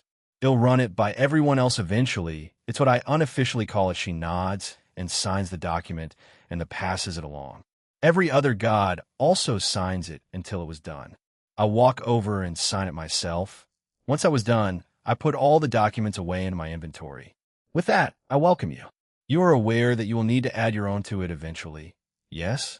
Though that's Azazel's responsibility in contacting you guys. Yes, we are aware. Thank you very much, Jean. Will you go back then? Amaterasu asks me. I shake my head and look at her. May I speak with you in private? I have a few things to discuss with you. Amaterasu gains a surprised look. The other gods also look at me in wonder. Jin and Raijin squint their eyes at me. It seems like what Suzaku said was true. They seem to care a lot for Amaterasu. Can it not be discussed here? I shake my head. It's personal. I understand. Please follow me then. Amaterasu gets up and walks behind her. I walk around the table and join her. She opens a sliding door, and there was a balcony out there. To our surprise, Reiko runs over to us and joins us. We didn't stop her, so now she's here. I glance at Suzaku, and she looked a little tense. She closes the door, and I put a sound barrier around us. She looks at me strangely, but doesn't probe further. I guess we can start with Reiko, then. I mean, she did follow us. I look at Reiko as she smiles at me. Reiko? What may it pertain to? You know what Reiko has been doing, yes? She nods. Well, to put a long story short, she wants to, accompany me? You know what? Reiko, you go ahead and tell her. She giggles beside me and tells Amaterasu her reasoning and why she wants to go with me. In the end, Amaterasu nods and closes her eyes. Reiko becomes a little nervous as we patiently wait for her answer. She eventually opens her eyes. I have no issue with that. Reiko. As I told you many years ago, you choose how you want to live life now. You aren't bound to your code as a warrior or captain or anything like that. Choose what you want to do. If this is what you want, then so be it. Trust in your own judgment. Yes. Thank you very much, Amaterasu-sama. She bows as she was quite delighted with the outcome. All right then, the thing with Suzaku and the Himejima clan. Then on to the last thing. They turn to look at me, and I sigh. I tell Amaterasu about the 5 principal clans of Japan, how things are, and what happened to Akino, Tobio, Suzaku, Shuri, and Barakil. I recount to her what had happened to Akino and Shuri in detail, even the small details I knew about Tobio, and how Suzaku has been trying to change things, but so, I was hoping you could help me out a bit. I know I said to Suzaku that I wouldn't try any kind of forceful way, but I've considered it as a last resort. I've met them briefly, and even if it was during that event in Kyoto, they were still quite wary of me. During all that time, Amaterasu and Reiko listened to me seriously and carefully. They had a range of emotions during that time. Most of it was out of pity and sadness. Others were out of anger. In the end, Amaterasu sighed. When I and the other gods decided to bestow them those sacred beasts, it was out of love and worry. We hoped that each clan that received the blessings would use them to protect themselves, their clan, and the people around them. I wasn't aware of how much they had changed and added multiple rules and systems to them. But if what you said was true, then, Jean, may I speak with Suzaku and Akino? I nodded and activated the communication function on the rings and told Akino and Suzaku to come over here. A few seconds later, I felt them on the other side, and I opened the door. They came in and stood face to face with Amaterasu. She wants to speak with both of you. Go on and tell her of what happened. I already did, but it would be better to hear it from both of you. The two nodded, and Akino started with her story from her perspective and how things have been for her. This mostly involved the clan and not me. Then Suzuko added her own perspective, what happened to Tobio, and how she's been trying to change the rules and systems of the Himejima clan. She also adds that she's not too sure in how the other clans operate, but would assume that they operated the same way. Suzuko then bows no. She goes into a Dajiza position in front of Amaterasu. Please, I beg of you, Amaterasu, the only wish I have is to bring those three back into the clan, as well as any others over the years before I became head. I do not want them being shunned by their fellow family members. They're all good people. Akino does a pretty low bow and joins in with her cousin. While in truth Akino doesn't really care if she's brought back to her clan or not since she's satisfied with her current life. It may mean something to Shuri, and it definitely matters to Suzaku. She also wants to do good by her cousin Tobio, even if they did only meet and interacted very briefly. But the two of them do have mutual respect for one another. Amaterasu looks at the two girls and then back to me. She then walks over to Suzaku and urges her to stop doing her Dajiza. She then hugs her much to Suzaku's surprise and gestures for Akino to join them. She is then brought into the hug while I can't promise anything. I'll try to convince them in a civil way. But if they refuse to listen, then please come and tell me so we can find a different way in reforming them. Thank you very much, Amaterasu-sama. Suzaku stutters out of shock, and Akino also thanks her. They stay in a hug for a little more time before breaking away from each other. The two of them stand beside me as Amaterasu stands up and looks at us. Perhaps I need to visit the human realm again. I will do that in the future. Will you three accompany me? I will visit Japan, go to your clan, as well as experience current Japan. The two Himejimas look at me, and I chuckle. Sure thing. Take this and contact me when you want to do that, then, you have a smartphone, right? Amaterasu just smiles at me and nods. Oh, God didn't seem like an idiot there. Well then, if that's all, shall we go back? We nodded and left the balcony and joined up with the rest. Shigyun and Ine had joined up with Yoshitsun's group, and I give them a thumbs up. Shigyun smiled our way and did it back. The rest were just confused. As I got to them, I canceled the barrier back at the balcony. I looked back at the gods, and they were already speaking to Amaterasu, probably asking about what we spoke about. Well then, Jean, I will see you in the future. The same with Akino and Suzaku, yes? Sure thing. As we left the room, what's that supposed to mean, Amaterasu? What did he do to you in there? Jin and Raijin started to ask her question after question. Inari tried to calm him down by saying I wouldn't do anything too suspicious. Yeah, like that'll help once we got outside. I turned to face everyone. Well, this is goodbye for now. We'll be going back home. It's been an enjoyable stay. Yes, please do come back, Jean-san. Bring some alcohol, will you? Farewell, Jean. The historical trio gave us their goodbyes. Sarah just bowed to us, and we finally left the Shinto realm Takamagara. Japan, Kuo, skyward household home sweet home, but we're outside. I had teleported us back home, but outside, I wanted Ine to see the front of the house she'll be living in. I tell them that, and they laugh at me. I see. Thank you, Jean-san. Don't worry about it. Anyway, Shigyun, Akino, can you help her with the unpacking? Yes, I don't mind. Yes, Shigyun, and Ine go into my home first. Akino turns to me and kisses me on the cheek. She looks at Suzaku and winks before going into my home, where boom, crash, thud. It seemed chaos awaited them. I turn to Suzaku, to your clan or apartment. Apartment, please, Kyoto. Outside Suzaku's apartment door. When do you think Amaterasu-sama will come and visit Kyoto? It should be soon. I'm guessing after my exhibition match with Sarord. I see Suzaku seemed a bit off. Her heartbeat was quite elevated. She turns around and opens her door, but doesn't go inside. It's happening smack. Thud. Comptoir. Answer. Be quiet. Suzaku? She turns back around and lays her head against my chest while wrapping her arms around me. I return the hug. Thank you. Jean, while it hasn't happened yet. You did keep your promise. I am a man of his word after all. Though it did take a bit of time, sorry about that. She just shakes her head on my chest. We stand there silently until she looks up at me. It was perfect, the timing and the setup. We lean in close, and we share a second kiss. Unlike the one in the hot springs, this seems a little more, I guess, meaningful. Back then, Akino kind of forced it out of us, but this one is by our own volition. It's still Suzuka's kiss, but she's a little better than her first time, but we had to eventually part. We stare at each other smiling. I guess she sees this as the first one, much like Shigyon. "Sue, I love you," she declared her love for me, and we kiss again. I hug her tighter, as does she. I felt my heart at ease again. I'm not sure if I've been doing too many things right, but not many things have been going wrong, so we'll take it we separated again and just stare at each other. "I love you too, Suzaku." I feel her hug tighten even more, and she bumps foreheads with me. "Huh, she's using my tactic, huh?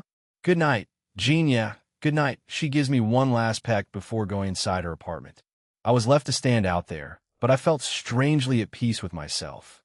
I look up at the night sky, and so I learn to love and forgive myself. Huh? I repeat the words that both Elsha and Rudra told me months ago. Am I getting to that place? I wasn't sure, but I think I am. I felt a bit of the burden I had left me. I chuckled to myself and prepared to teleport back to Kuo. "Love you too, dumbass." Ignoring Azathoth's cryptic message and weird numbering, I finally go back to Kuo, feeling a sort of lightness in my heart. My fight with Sarok starts soon. I better give everyone a good show. Chapter 6, Part 1. The Purple Rose, Short Date, and Queen Halloween Mount Olympus Zoo soon. The long-awaited match between Jean and the heir to the Devil Clan Bale, Sarok Bale, would begin. Since our alliance with the other factions and pantheons, many have been excited to see this. Jean did not fight during the Tournament of Power. However, his subordinate Leanne Sandlot did. That's why many of the locals are looking forward to it. Zeus, Freya is back, I heard. I wonder what she'll do. Freya, the goddess of love, beauty, fertility, sex, war, golden seer. A goddess that was previously part of the Norse mythology. However, due to circumstances, she has moved into our realm. Are you referring to Jean? Yes. Everyone knows of both his goals, uniting the supernatural and his harem. I wonder what Freya's thoughts are on that. Freya has known many beings of this realm and in the Norse realm. She regularly visits the human world and spends time there as well. She certainly lives up to her title as a goddess of love and beauty.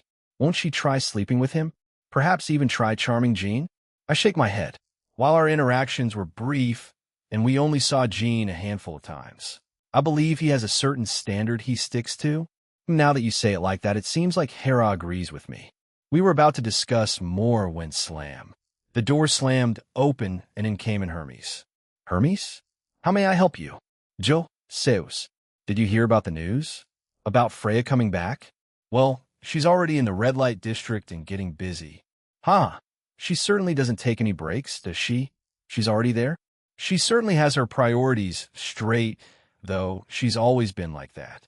This is not the first time that this kind of thing has happened. That is not new. Hermes, did something else happen, or is this all you came here for? Hermes grins and starts to wave his finger from side to side.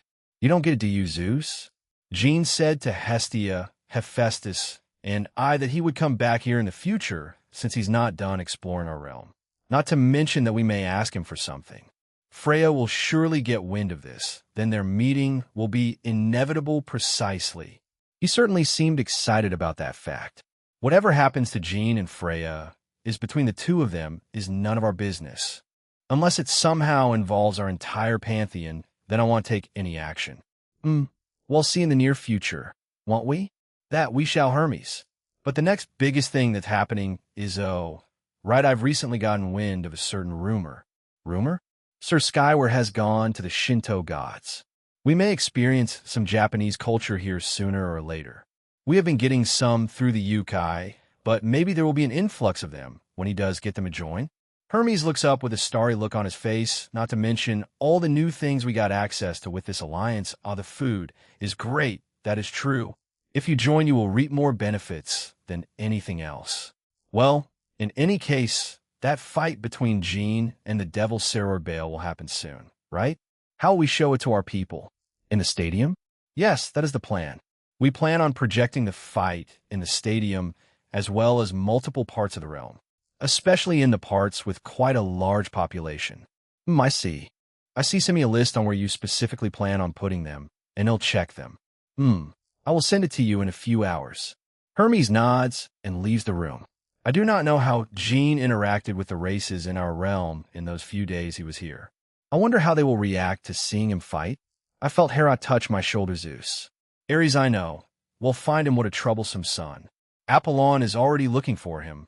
We also asked Athena, but she has no idea in where he is. She may be putting up a charade and does know. It would be best to keep an eye on her. Yes, let us do that, Ares. Where did you go? Ares, you will need to use that for the foreseeable future, Ares.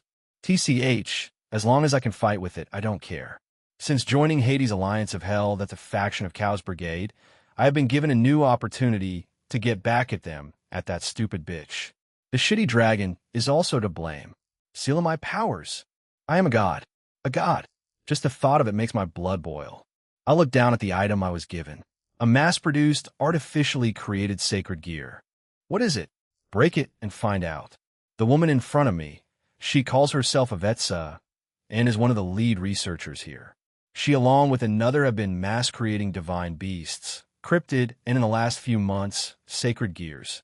I break the thing she gave me, and KSHSHSHSHSHS. Shine. It falls from my hand and glows in a black light. When it disappeared, there was a small black lion cub in front of me. It had glowing green eyes and had a green fire symbol on its forehead. Fufu. This combined with the divine beast as a base, I created an independent type artificial sacred gear. A black lion of the night. How about we call it Twilight Monarch? Felis Leo, or in other words, Monarch of Darkness, King of Beasts. She grins at me. This little fellow works differently. Seeing as how your powers are sealed, you're essentially useless. However, I made him with that in mind. This sacred gear plus divine beast mix works off its own power. It's a god class item essentially. Of course, a balance break is also possible. She turns around and starts to walk away, but then glances back at me. Oh yes, it has its own breakdown, the beast, but in a way you're just going to fuse with it if you do use it. It's also permanent, so use it as a last resort. Figure out that dumb chant yourself. With that, she finally leaves the room we were in. Twilight Monarch, Felix Leo. Huh?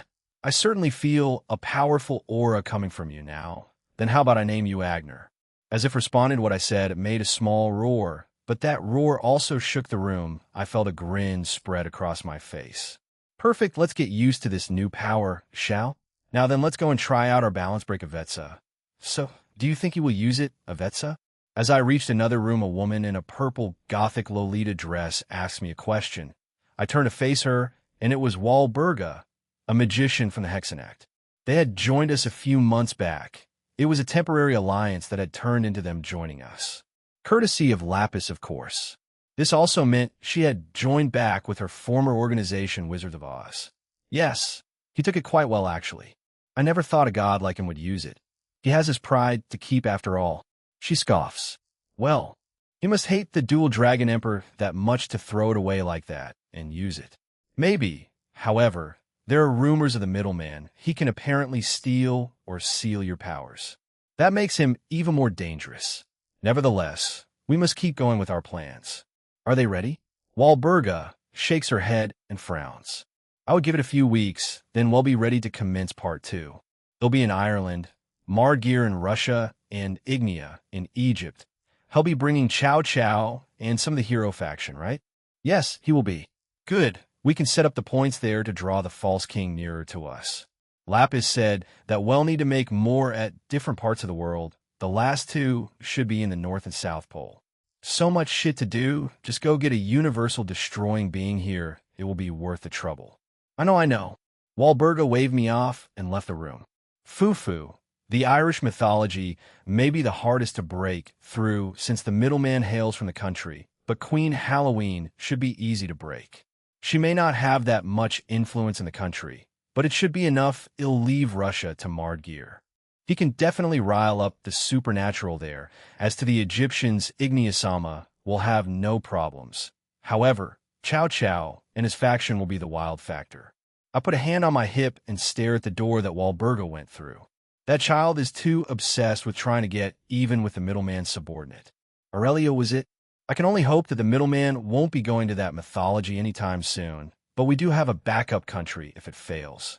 But first, many of us in Cow's Brigade know of the upcoming exhibition match of the middleman and the Bale Devil. Many will also be watching it to see any weaknesses, a foolish thing to do. You're only showing us a chance to exploit any weaknesses he has. 2 days later, Japan, Academy Gene, Skyward, life is pretty unfair. Don't you agree, Min? Yes, sir. The guys in the classroom glance at me and continue, why are we single? Why does a certain someone have what appears to be a harem for himself? Is it fair? Is it justice? Why can't we enjoy the same youth as he does? Why is God so cruel? Because he's dead. Najima and Kuda were giving a weird speech to the guys of the classroom. It was morning and classes hadn't started, or homeroom, but they were already riled up by me. For all intents and purposes, Aquino no longer cared about hiding our relationship, and I didn't either, so it's whatever to them. Since it was also before classes started, she moved her chair and desk closer to me and was leaning against me. Rias tried to warn her about it earlier, but just let her do it in the end. The guys then turned back to me, that is why. Skyward-sama, help us find dates. I refuse. Why? I am no Cupid. Also, you should know like 90% of the student body, more specifically the males, hate me for some dumb reason or another. Do it yourselves, Najima slaps Kuda, who then looks stunned at him, then at least give us some advice. Why did you hit me? Spur of the moment. The two argued back and forth for a little bit before looking at me, rather expectantly. I look at all the guys, at the girls, and then the devils. Keep your perverseness at a reasonable level, learn to tone it down a little, and I guess self-improvement? No, they answered unanimously. You guys are beyond saving. I know being a giant pervert is part of being a teenager since hormones are flying around, but Jesus Christ. I see Sona and Tsubaki giving me strange looks and inwardly chuckle at them. Yes, I'm a pervert to my girls, but I mean that's natural. We're in a relationship, you asked for advice. I gave some. You don't take it so, whatever, it's up you guys, that's too limiting. You expect us teenagers to go with those rules? Are you insane? Are you like a 100-year-old man with zero libido? Aquino opens her eyes and looks at the guys. I didn't like where this was going, but decided to let it play out. Jean's quite healthy. It's a nightly thing. Doom. The room falls silent.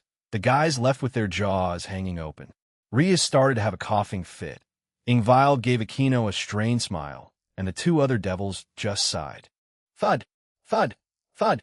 A guy falls and starts to quietly sob. Another apparently passes out from shock, and the rest had varying reactions of despair. No, my Himajima honey.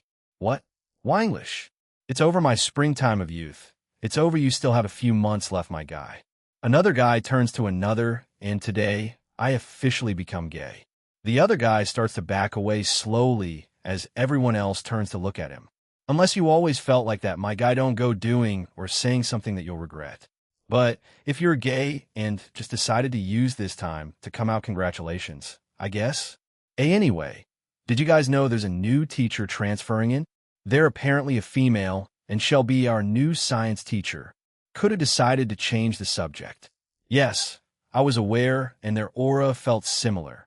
I checked earlier, and man, Rose was shocked to see her here. They'll keep it a secret from Rennie for the time being and let her see the shock later on. What? Seriously? What does she look like? Her name? Is she single? I heard it from Azazel Sensei, but she's apparently a foreigner and a real beauty. The guys cheered, and some started to discuss and how to get on her good side. This went on until school and homeroom started. She's coming. One more class until lunch, and the new science teacher was coming. We had classes with Rose and Azazel earlier, and they warned us, well, me to watch out. My school life might get a little more turbulent, apparently. The door opens and came in a teacher. She was female with fair skin, green eyes, and wavy, light honey brown hair, which is tied in a loose side ponytail. She wears a short-sleeved purple shirt, purple miniskirt, black lace stockings, and black high heels, and an earring is visible on one ear. She wears a gold necklace around her neck, too. She also has a purple flower on the tie of her ponytail. Oh, the guys say in unison, the devils became alert, but look over at me as I shake my head, so they relax. She gets up to the front of the room, places her clipboard and books down. She then looks at us and smiles. Hello everyone, I'm your new science teacher. They'll be taking over your previous teacher, since she'll be moving over to the college division. Call me Lisa Sensei. She winks at the end of her introduction, making the guys go wild. But I felt that wink directed at me. Why in the world did she come here? I guess he'll wait until lunch to ask. I mean, if she comes over to the occult research club, the rest of the class was normal, as she was quite knowledgeable and could teach the subject in an easy-to-understand way, making even the dumber ones understand, which made her even more popular. Lunch, I was standing in front of the school's first-year classroom. It's Shiren's and Gasper's classroom. Today, the Oju-sama of the House of Phoenix, Ravel, transferred here. Ravel is more of an Oju-sama than Rias, since she lost most of it over the years. However, she does revert back to it at times when she's a little flustered, but it's nothing serious. They've brief and are few and far between. But today is about Ravel. She'll be attending a normal school after all. Will she be able to cope with the lifestyle within this school? I was worried about that. I came here during our break as I was worried about her. But isn't that Skyward Senpai? What's he doing here?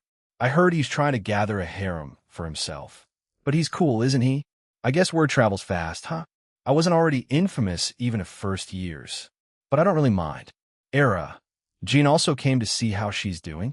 I heard Rias' voice. When I turned around, Rias was also there. You're also worried about her, Rias? Yes, that's why I came here. We can go to the club room together after this. When I checked inside the classroom with Rias, Chiron, it sounds cool. I'm glad that this class was the one to have another foreign transfer student after Jayakoen. Just like that, she was surrounded by the girls of her class. I see. Since she just transferred, it can't be helped if she is approached by her classmates.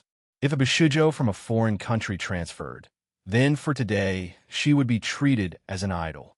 Yes, it is, isn't it? Her gaze then catches both Rias and I.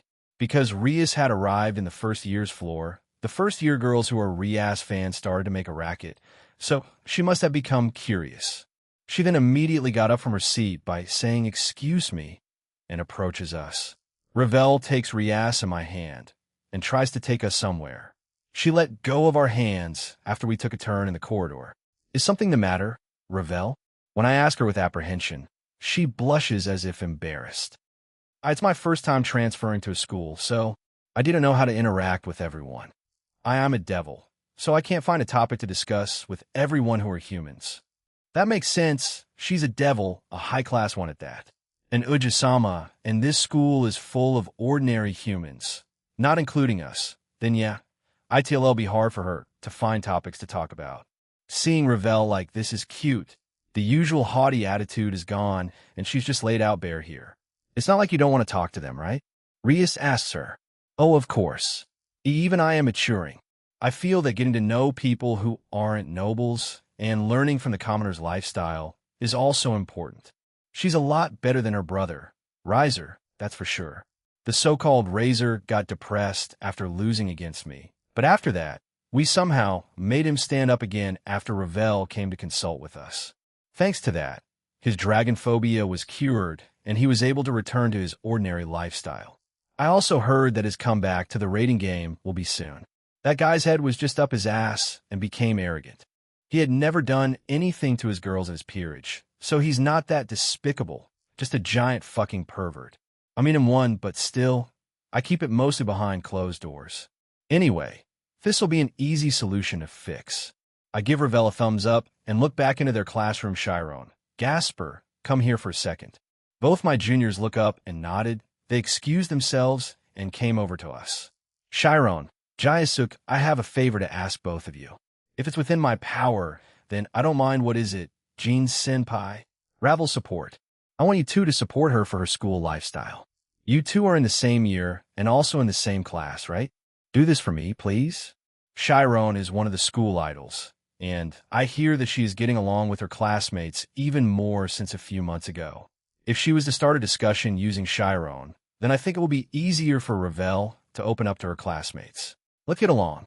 Gasper answered enthusiastically, making Ravel sigh in relief, and she nodded.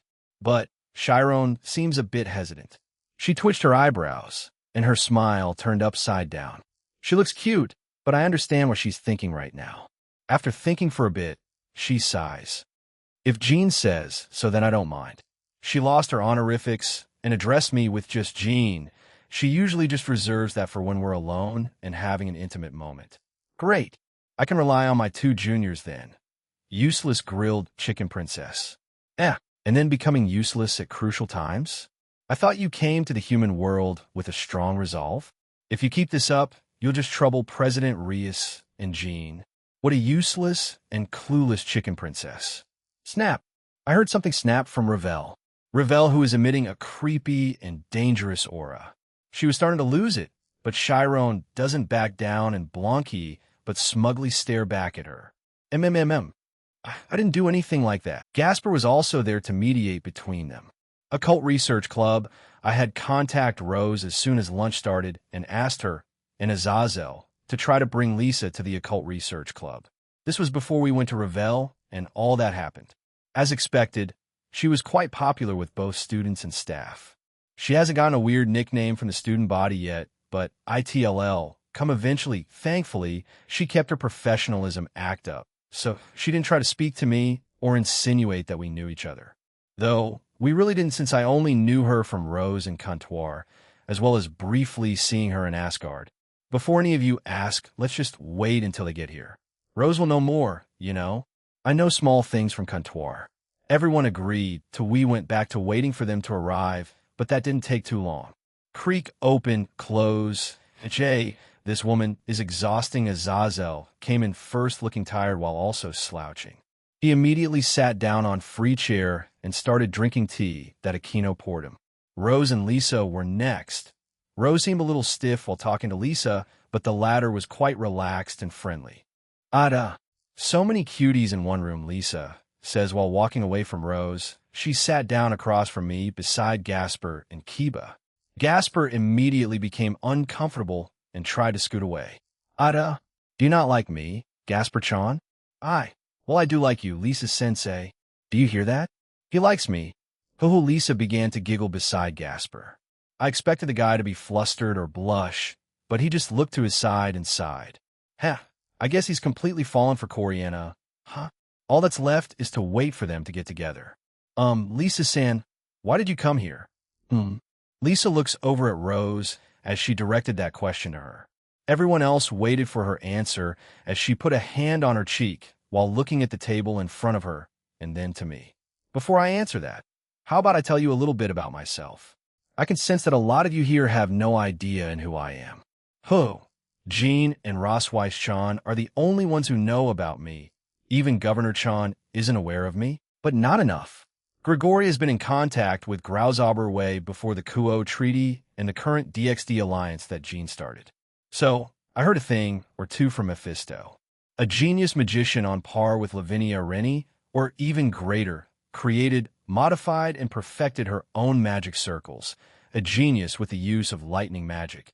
Her own lightning turning purple for unknown reasons, and has two monikers known throughout the supernatural Purple Rose and Purple Lightning. You were in the position of being the right-hand woman of Mephisto, but suddenly disappeared, some assumed dead or turned rough. But you just completely vanished, and now today, I learn you're alive and have been living in the Norse's realm. If that doesn't scream suspicious, then I don't know what will. Azazel finally finishes and takes another sip of his tea and silently stares at Lisa. The rest who are not in the know also stare at her in surprise. So, you're the Purple Rose I see. I've heard many of your achievements throughout the years, even when I was younger. But to think I would meet you here, of all places, Aquino says, while staring at her with a squint and a hint of excitement. I didn't know she was a fan of Lisa.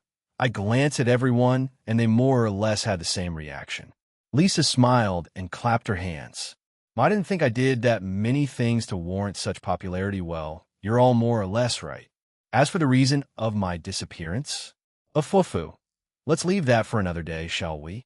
I came here because she pauses for dramatic effect and stares at me directly. I was bored. I had been in the Norse realm for so long that I had read all the books I had, experiment with everything that I could. I just thought, why not rejoin the current supernatural now? And so I did. Of course, I also heard many things happening over the years, and in light of the recent alliance being formed by none other than Mr. Gene Skyward, I thought, why not go to his school and see him for myself? She was bored. I mean, I totally get it. If I did the same thing, but for an even longer time, I would also go out and explore the new world again. But I'm curious on why she left Grauzober. Wait, she didn't leave it perchance. She just stopped showing up. Can you even leave that kind of organization? It's not like it's an ordinary job and place partner. Would she be labeled as rogue now? Or just MIA? I don't know. We could just ask Rennie about it, or Azazel. He seems to know a bunch of stuff. Azazel, now that Lisa resurfaced, is she considered MIA, rogue, or something else? Can you even leave Grauzober? What's the deal? He glances at me and nods. He takes a deep breath, then exhales. Mephisto is an intelligent man, so he didn't label Lisa as such. He told me that he officially put her on a long mission and that he wouldn't know when she'll make a return. Mephisto knows that Lisa wouldn't just randomly disappear without a reason. I also share that sentiment. You don't need to share why you disappeared, Lisa. But you will need to report back to Mephisto to tell him you're doing okay. I know Gene wants you and Lavinia to meet before he chooses to do anything. I look at him with a questioning look, and he snorts. I've known you for months now. I should start to more or less understand how that mind of yours works. I chuckle at him. Yeah, that makes sense, though. I want to say the same thing to him, but I'm not 100% certain. I look back at Lisa as she had gone into thinking. She sometimes takes a sip from the teacup, but ultimately remained quiet. After around 2 minutes of silence and lunch slowly coming to a close, she looks up and begins to speak. Yes, let's wait until I meet up with Rennie. I haven't seen her in a long time. I wonder how much she's grown. Ding ding, there goes the bell. We better go. I say while getting up. Both Asia and Chiron jump off from my lap. Everyone else does, so, as Azazel sighed. Fine, but after that you have to at least call or contact him somehow. He's quite worried for you, you know? One of his best magicians did just randomly disappear. I know, I will. We slowly left the club room and went back to the main school building. The same questions were on all our minds. Why the hell did she really come here? And why did randomly disappear, and why now? I glance at Lisa as she just smiles back at me, then resumes, speaking with Rose, after school Aquino. Do you the exact measurements of everyone? Yes, President. We were in the club room after school. The usual contract work for them was being delayed since Rias wanted to double-check some of the things for the Culture Festival. Yudo, how is everything going well on your end? Yes, President. I had brought the form to President Sona, and she's approved of it. Though she did say it's a bit generic, and asked if Gene Senpai was okay with it. Kiba chuckled nervously at the end. I mean, yeah, it's a maid and butler cafe. ITL'll be fine. Rias goes over a few more things as Rose also checks up on things on the documents. Azazel had left earlier, saying he was called back to Grigori. At the same time, Penemy messaged me that the Mahjong competition will start soon, hopefully after the match with Sarorg and before I go to other mythologies. Once that was done, everyone else got to doing their contracts, leaving Rose, Rias, Irina, Griselda, and I in the club room. Gene, how is the recruitment of your future business going? Rias asks me from her desk. I got up and went to brew some tea and coffee.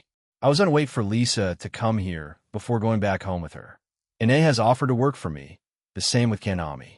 She's also been asking me if she should become a pawn for you. She said she doesn't want to die off too early, haha. I should ask some of you about that soon, too. What do you mean by that, Gene? Rias asks, as everyone else listened in. I'm sure, why the hell not? I made Grafia, Asia, and Aquino immoral back during our summer holidays. I made Rennie an immortal before all that shit happened with Kokabeel and Azrael. I turned back to them as the kettle stopped boiling and poured water into my cup. I was going to ask everyone else in my harem if they would want to become immortal, you know? I mean, it'd be pretty lonely in the next 1,000,000 years without you guys. I poured some tea for the rest of them and brought it to them. They stare blankly at me, but accept their cups. Wait, and they accepted? Rhea stutters out, and I nodded. Yeah, those four will be with me for the rest of time. I would slowly ask the rest of you that. Irina, blushed at what the implication was the other three were thinking about it seriously. Griselda looks back up. What would happen if someone refuses? I mean, they said no, so they'll accept their answer. I won't force them. You know me, consent and everything. So they'll all die. Saying that out loud made me uneasy. I was split since they would easier say yes or no. Is it conceited of me to think they would all say yes? I mean, probably everyone here is fine. They all have at least 10,000 years of life in them, so I don't need to worry too much. But like Shigyun and Natsum, anyone that's essentially still human. Unfortunately, your lifespan doesn't increase with how powerful you get. You'll need to ask those two eventually. You four are already not human. A pure devil, a Valkyrie, and two reincarnated angels. Anyway, that's just what I was thinking. Don't think too deeply into it. Kuriakara.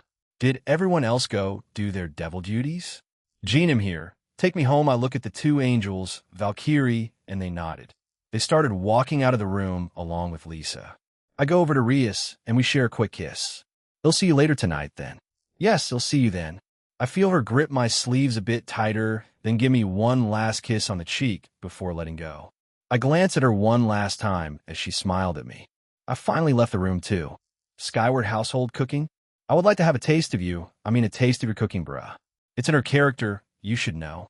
She's been like that all day, albeit more subtle during class.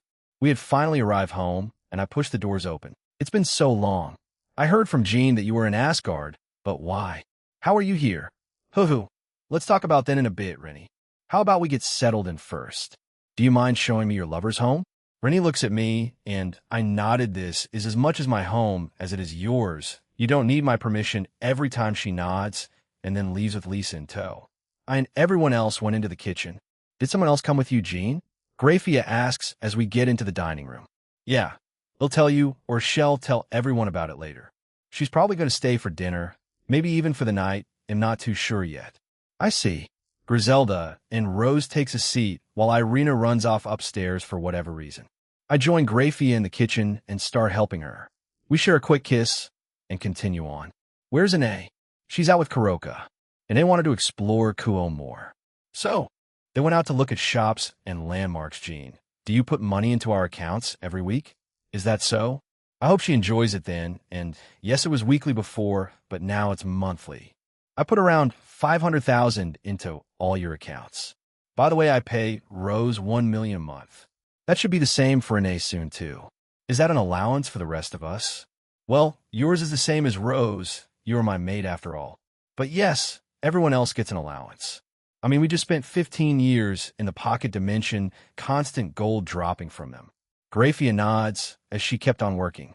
Griselda then asked behind us. But I didn't see any gold dropping, Jean. I set it up during the last visit in the 5 years. There were already a lot of us there, so I just changed it so that every monster's gold would just automatically go into my spatial storage. I hear Griselda make an sound behind us.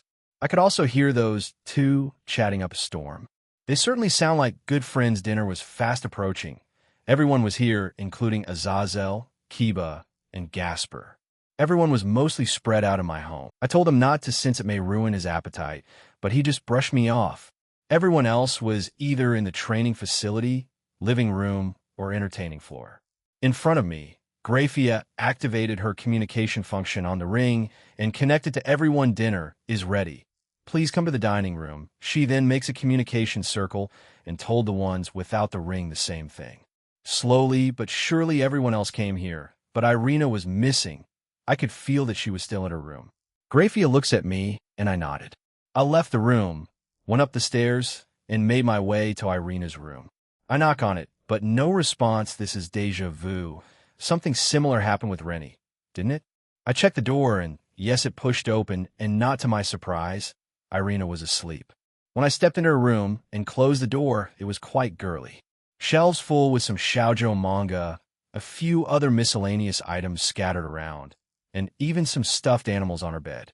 Irina was hugging one of them. Funnily enough, it was the boosted gear scale male, and she was sucking her thumb. She really fell asleep, hugging that and sucking her thumb. You just go by your own pace, don't you?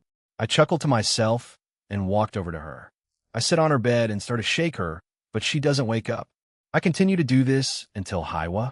Nio I done have Fiud, Irina mutters, and goes back to sleep. What in the world did she say? Something to do with food? I keep on shaking her until she finally opens her eyes back up again and sits up. Ashul, Jijin Sompe? It's time for dinner. Everyone's here. Let's go. Irina nods while still hugging the stuffed boosted gear scale mail. Cute room, by the way. I walk out of the room as she begins to scream at the realization. I wait outside while chuckling to myself. After a few seconds of loud sounds coming from her room, Irina stumbles out, and I catch her. I know I said she called us, but no rush. Irina. Ah, yeah. Thanks she gets off me, and we quickly go back down. All the while I felt keep a hand on my sleeve. He said head come back down when we're all done. Right? Jean and Grafia are great at cooking. Rennie also gave me a little praise. I shot her a smirk as she smiled back at me.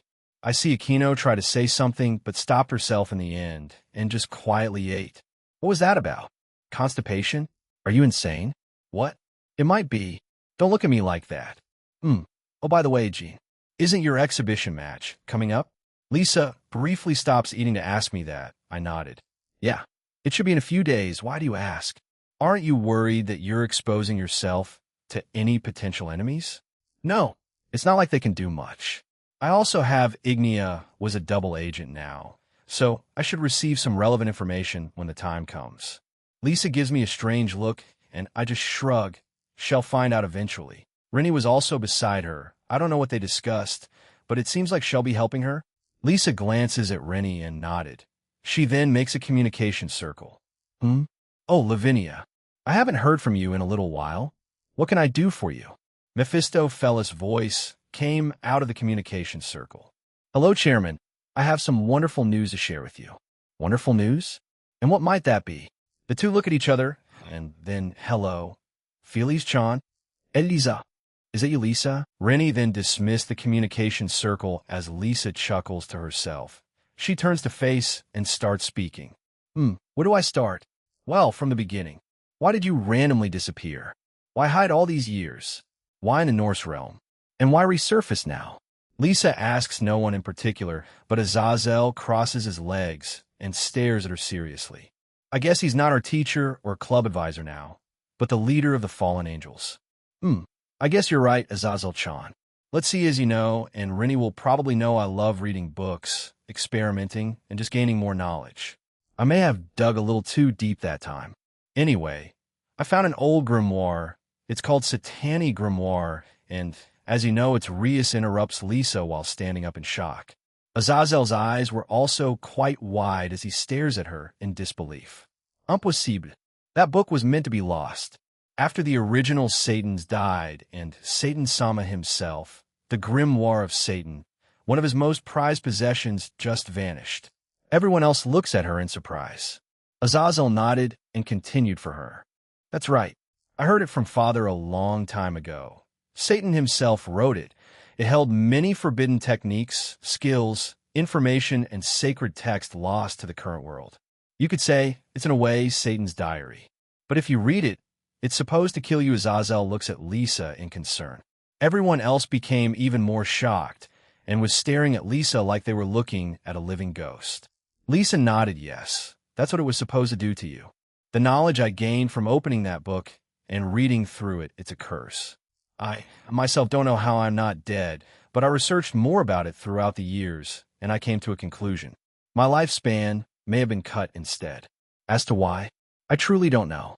As to why I picked Asgard, that lake in Rosweiss Chan's home is quite special because of the fish and other factors. TDF fish? Oh, other factors? Rose stuttered out confused and looked strangely at Lisa. The rest followed suit. Yes, as you know, Vidar changed how that lake works, as well as brought many fish around the world into it. It has its own ecosystem, only unique to it. He also imbued some of his powers into it, making them even more special.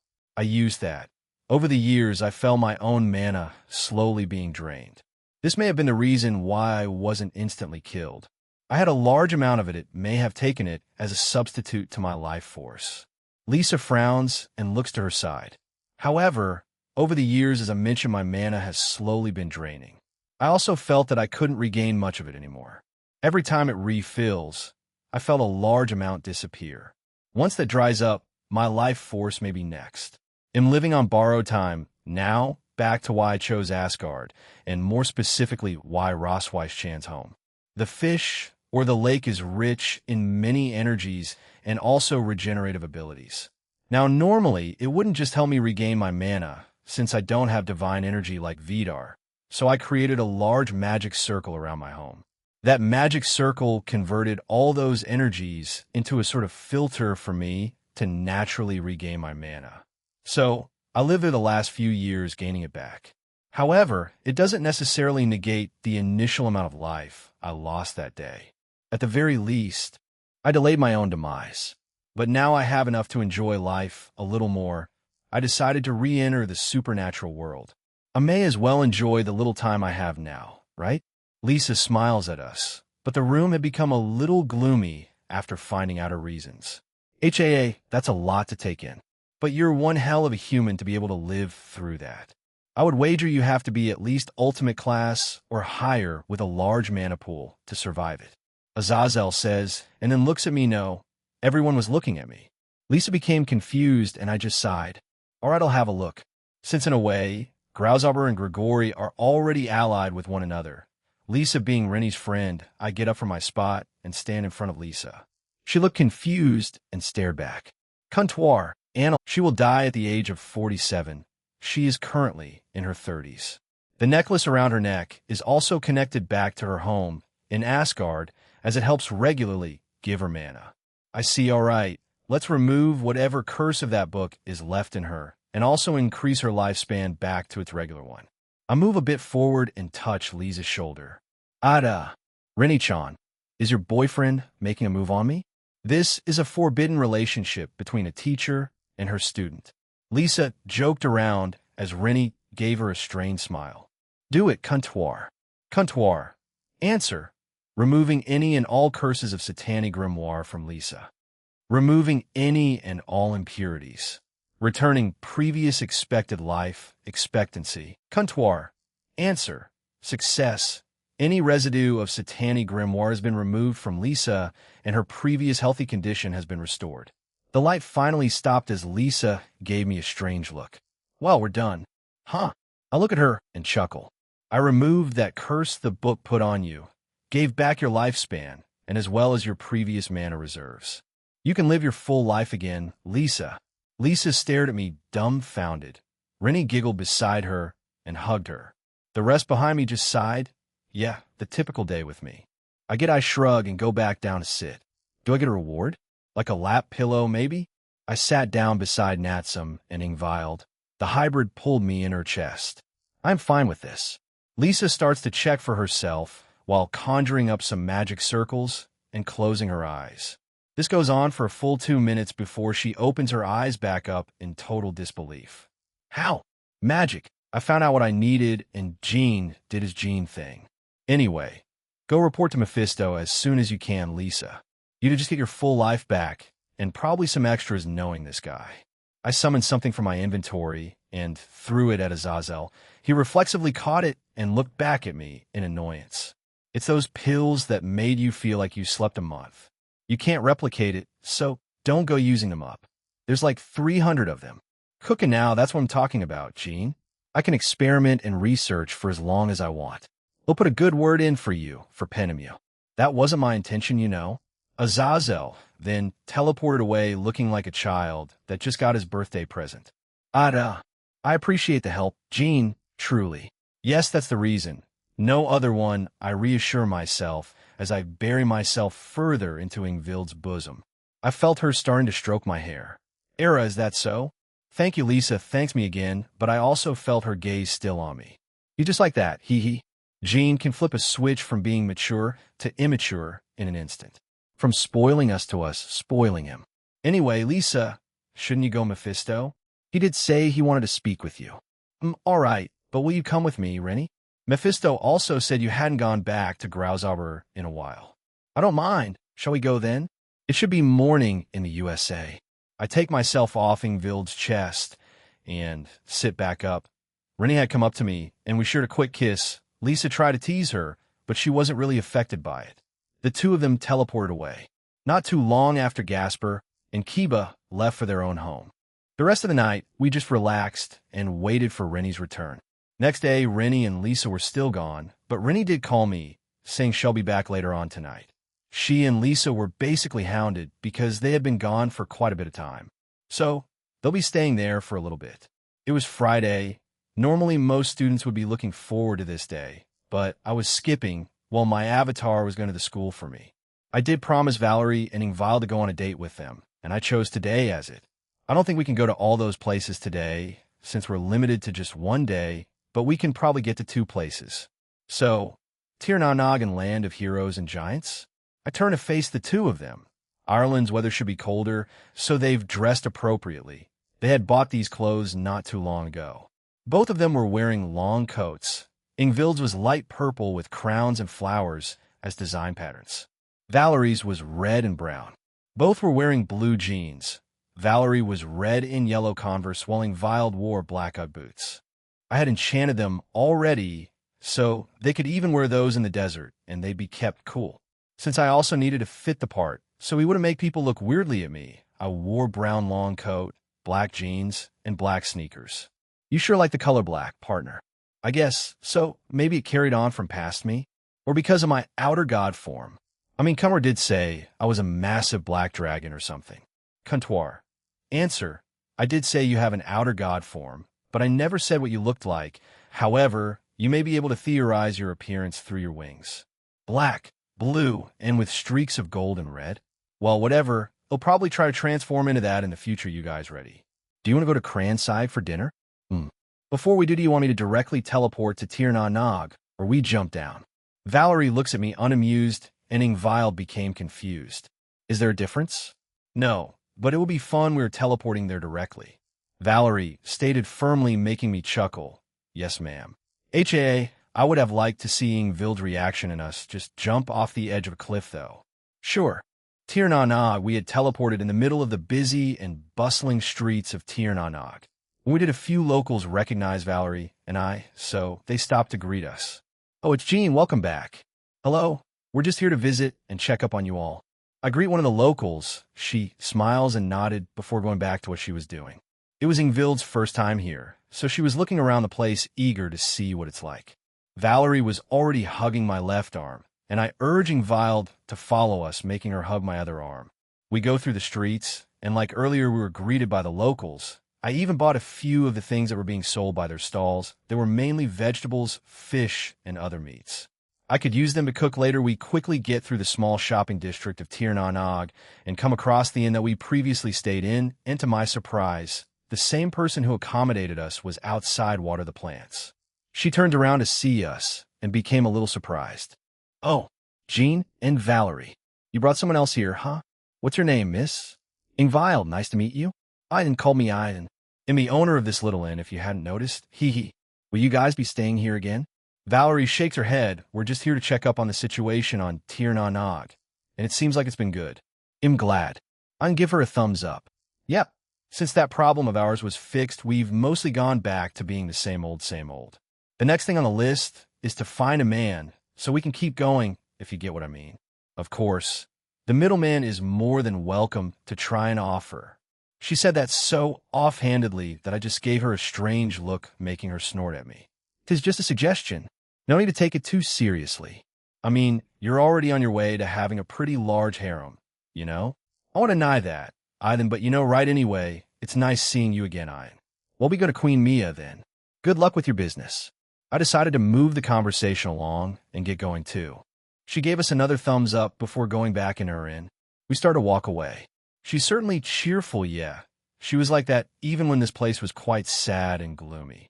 She's quite cheerful, which helped during that time, since she did make the other locals here a little happier. Ingvile makes a comment as we walk away, and she isn't wrong. Either we quickly reach the gates and entrance where the female guard were. They were a little surprised to see me, but I just waved to them, and they let us through. As we passed them, I summoned some water bottles and sandwiches for them. You seem to like doing that, partner. They do a boring job that can be dangerous once in a while. They deserve a little snack, Drake. Oh, I'm not saying it's a bad thing, just making an observation. We quickly went through the small yard in front of us and into the building's entrance. Once through there, Aoife was by her reception area, looking down, and was busy writing on a bunch of documents. "Hello." I call out to her. Hearing this, she looks up and her eyes widen. She quickly gets up from her seat and walks over to us. "Jean, Valerie, and someone else, welcome back. Why are you here today?" "She's Ingvild, one of my lovers. Anyway, we're here just to check up on Tir na Nog as a whole." "Is Mia free?" "Yes, she is. Please go ahead, and thank you for checking up on us." Aoife bows to us before going back to her previous spot and resuming on her work. We go towards the platforms we took from before. Valerie pointed some things out to Ingvild as she got on the platform. It then took us up quite quickly. Ingvild stumbled a bit as Valerie chuckled at her, making her a little pouty. We quickly reached the top and stepped off the platforms. Once there we walked forward, and I could feel a single person up here. We quickly reached the open doorway, and Queen Mia, there sitting on the throne while she held something in her hand, and she was looking at it intently. We walked forward, and I flared up my aura a little to get her attention. She became alarmed, and she looked towards our direction. "Valerie," and I waved at her as she calmed down and smiled at us. "Jean, Valerie, welcome back to Tir na Nog. Is this one of your other lovers?" "Ingvild. Nice to meet you, Queen Mia." I nod, and Ingvild does a small bow. "May I inquire as to why you are here?" "Jean, I'm on a date with these two." "Valerie, and I want to check up on you guys, and maybe have a small part of our date here." "It seems like everyone's doing well, Mia." "I see, and yes, thanks to your help back then. The last island has also flourished, and a new village has sprouted there. However, we are still in the process of building it." "I see, that's good. They're also already trying to make the last island habitable again." "Huh? Should I offer some help?" "It shouldn't hinder us, since ITLLB quick I glance at the two girls with me, and they were already looking at me with smirks. Am I becoming that easy to read to them?" "Yes, you weirdly helpful bastard. We wish to make a few shops and other necessary buildings for it to be able to function normally. Of course, we also wish to have the tree that houses the Fountain of Youth. I see we'll go there after we check up on the other islands. We'll try to keep the design the same as here." She smiles at me and nods. "Then please take this as a request, Jean." "Sure thing." We turn around to leave. All the while I could feel her gaze upon my back. It felt like she wanted to speak to me more, so I summoned a piece of paper in front of her. "My number. If you know how smartphones work, then you can text or call me." "Thank you." Once we left the throne room, I teleported us to the first island. The island of Alana, the magical deer. Once there, Ingvild looked around as per usual. She touches a few plants, and we watch her as she explores our immediate vicinity. When Russell come, kids, we're going to your stepfather's home. Yay! The same group of chicks, and the mother chicken came by the father was not to be seen. Also, stepfather, huh? I guess even in the world of chickens, their lives keep on going. More chicken drama. I watched that Russell as I watched them go. I felt a familiar aura. I looked to where the rustling was as Ingvild looked over there too. Out came a blue and glowing deer. It was Alana. "What a surprise to see you again, middleman. Has he come to visit Tir na Nog?" "Yep, just here on a date and checking up your world." Ilana nods and stomps her hooves to create a small gust of wind. The leaves and bushes around her shake as she looks back at us. "One has been well. I trust that you have been too. Aurelia has been speculating on your return. She will be delighted to see you two again. Is that so?" "Oh yes, this is Ingvild, by the way, one of my other lovers." "Nice to meet you. Ingvild. Call me Ilana, young hybrid." Ingvild seemed a little surprised, and I explained that Ilana can apparently tell the races of people. She nodded and gave Ilana a bit of praise. "Anything new happen in this island?" To my surprise, she nodded. "Yes, once you helped with the dilemma of Oisin and Niamh, and the Aurelia's island have become much richer in its soil. Perhaps Niamh giving us one last blessing? I don't know how powerful she was, but it's not out of the realm of possibility. Come, one will show you around." There are few changes in the island. We walk around with Ilana again with Ingvild as she takes in the surroundings, and we do notice a few small changes. A few new groups of animals had formed, previous ones gone, and some still the same. None of them attacked us before Ilana, but they did keep their distance. At the end of it, she brought us to the same tree branch bridge to go to Aurelia's island. Please do come again, Jean. One does not have many visitors. When I have time, then sure, Ilana. She nods and starts to walk back further into her island. I jump up followed by the other two. Valerie had been telling Ingvald small pieces of information about Ilana's island, and now she's doing the same with Aurelius. These two became strangely close friends. I don't know the reason, but I can only speculate. We eventually jumped off the bridge, and I started walking. You have a ways to go, while both girls become shocked and speechless at what Aurelius says. I wasn't expecting it either since I didn't take her as a pervert. I look at her strangely. Forgive me if that was rather blunt, but I was expecting something to happen between Jean and Valerie while you were gone. But it seems like he brought back someone else who he conquered. Anyway, nothing has changed here.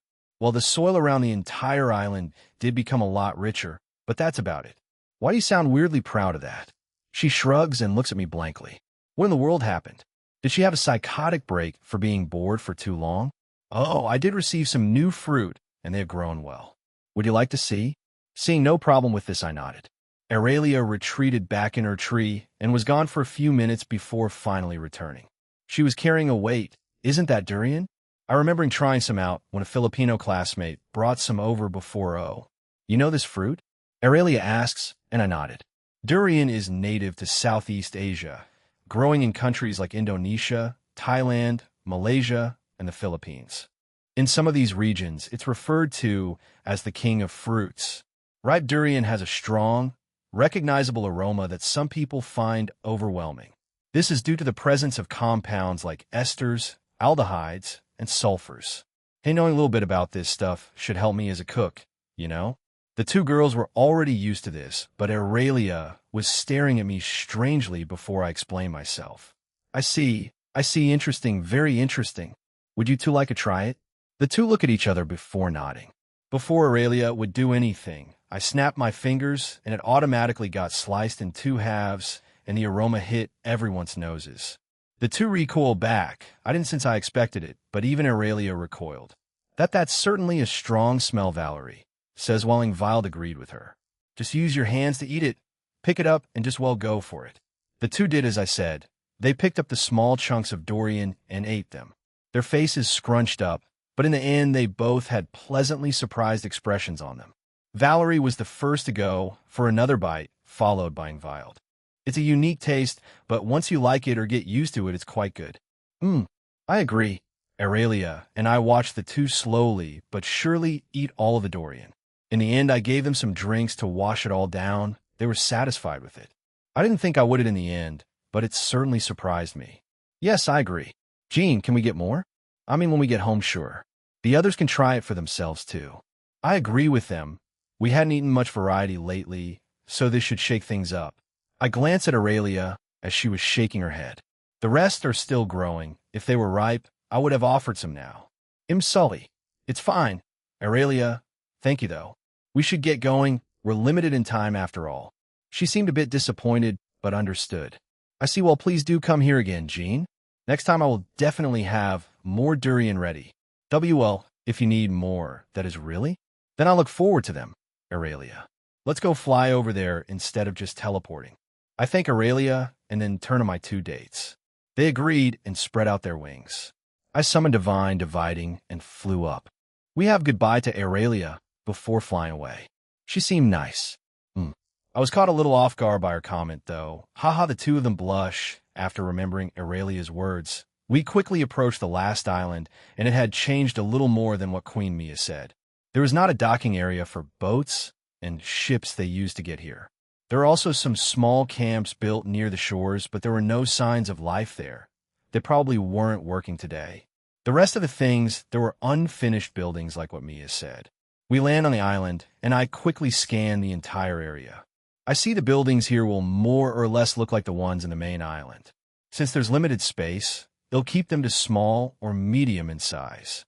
I point my right hand at the unfinished buildings, and with Kuntuar's help, I quickly construct them into usable and safe buildings. These had red or white roofs with white walls, red doors, and glass windows. This is good practice. I'll be doing the same thing with Uwabami's Inn and probably my own shop in Kuo. The two girls watch me as I do this to the rest of the homes on the island. The ones I hadn't tackled were the businesses. I turned to Valerie and Ingvild. What do you guys think? How should I construct these shops?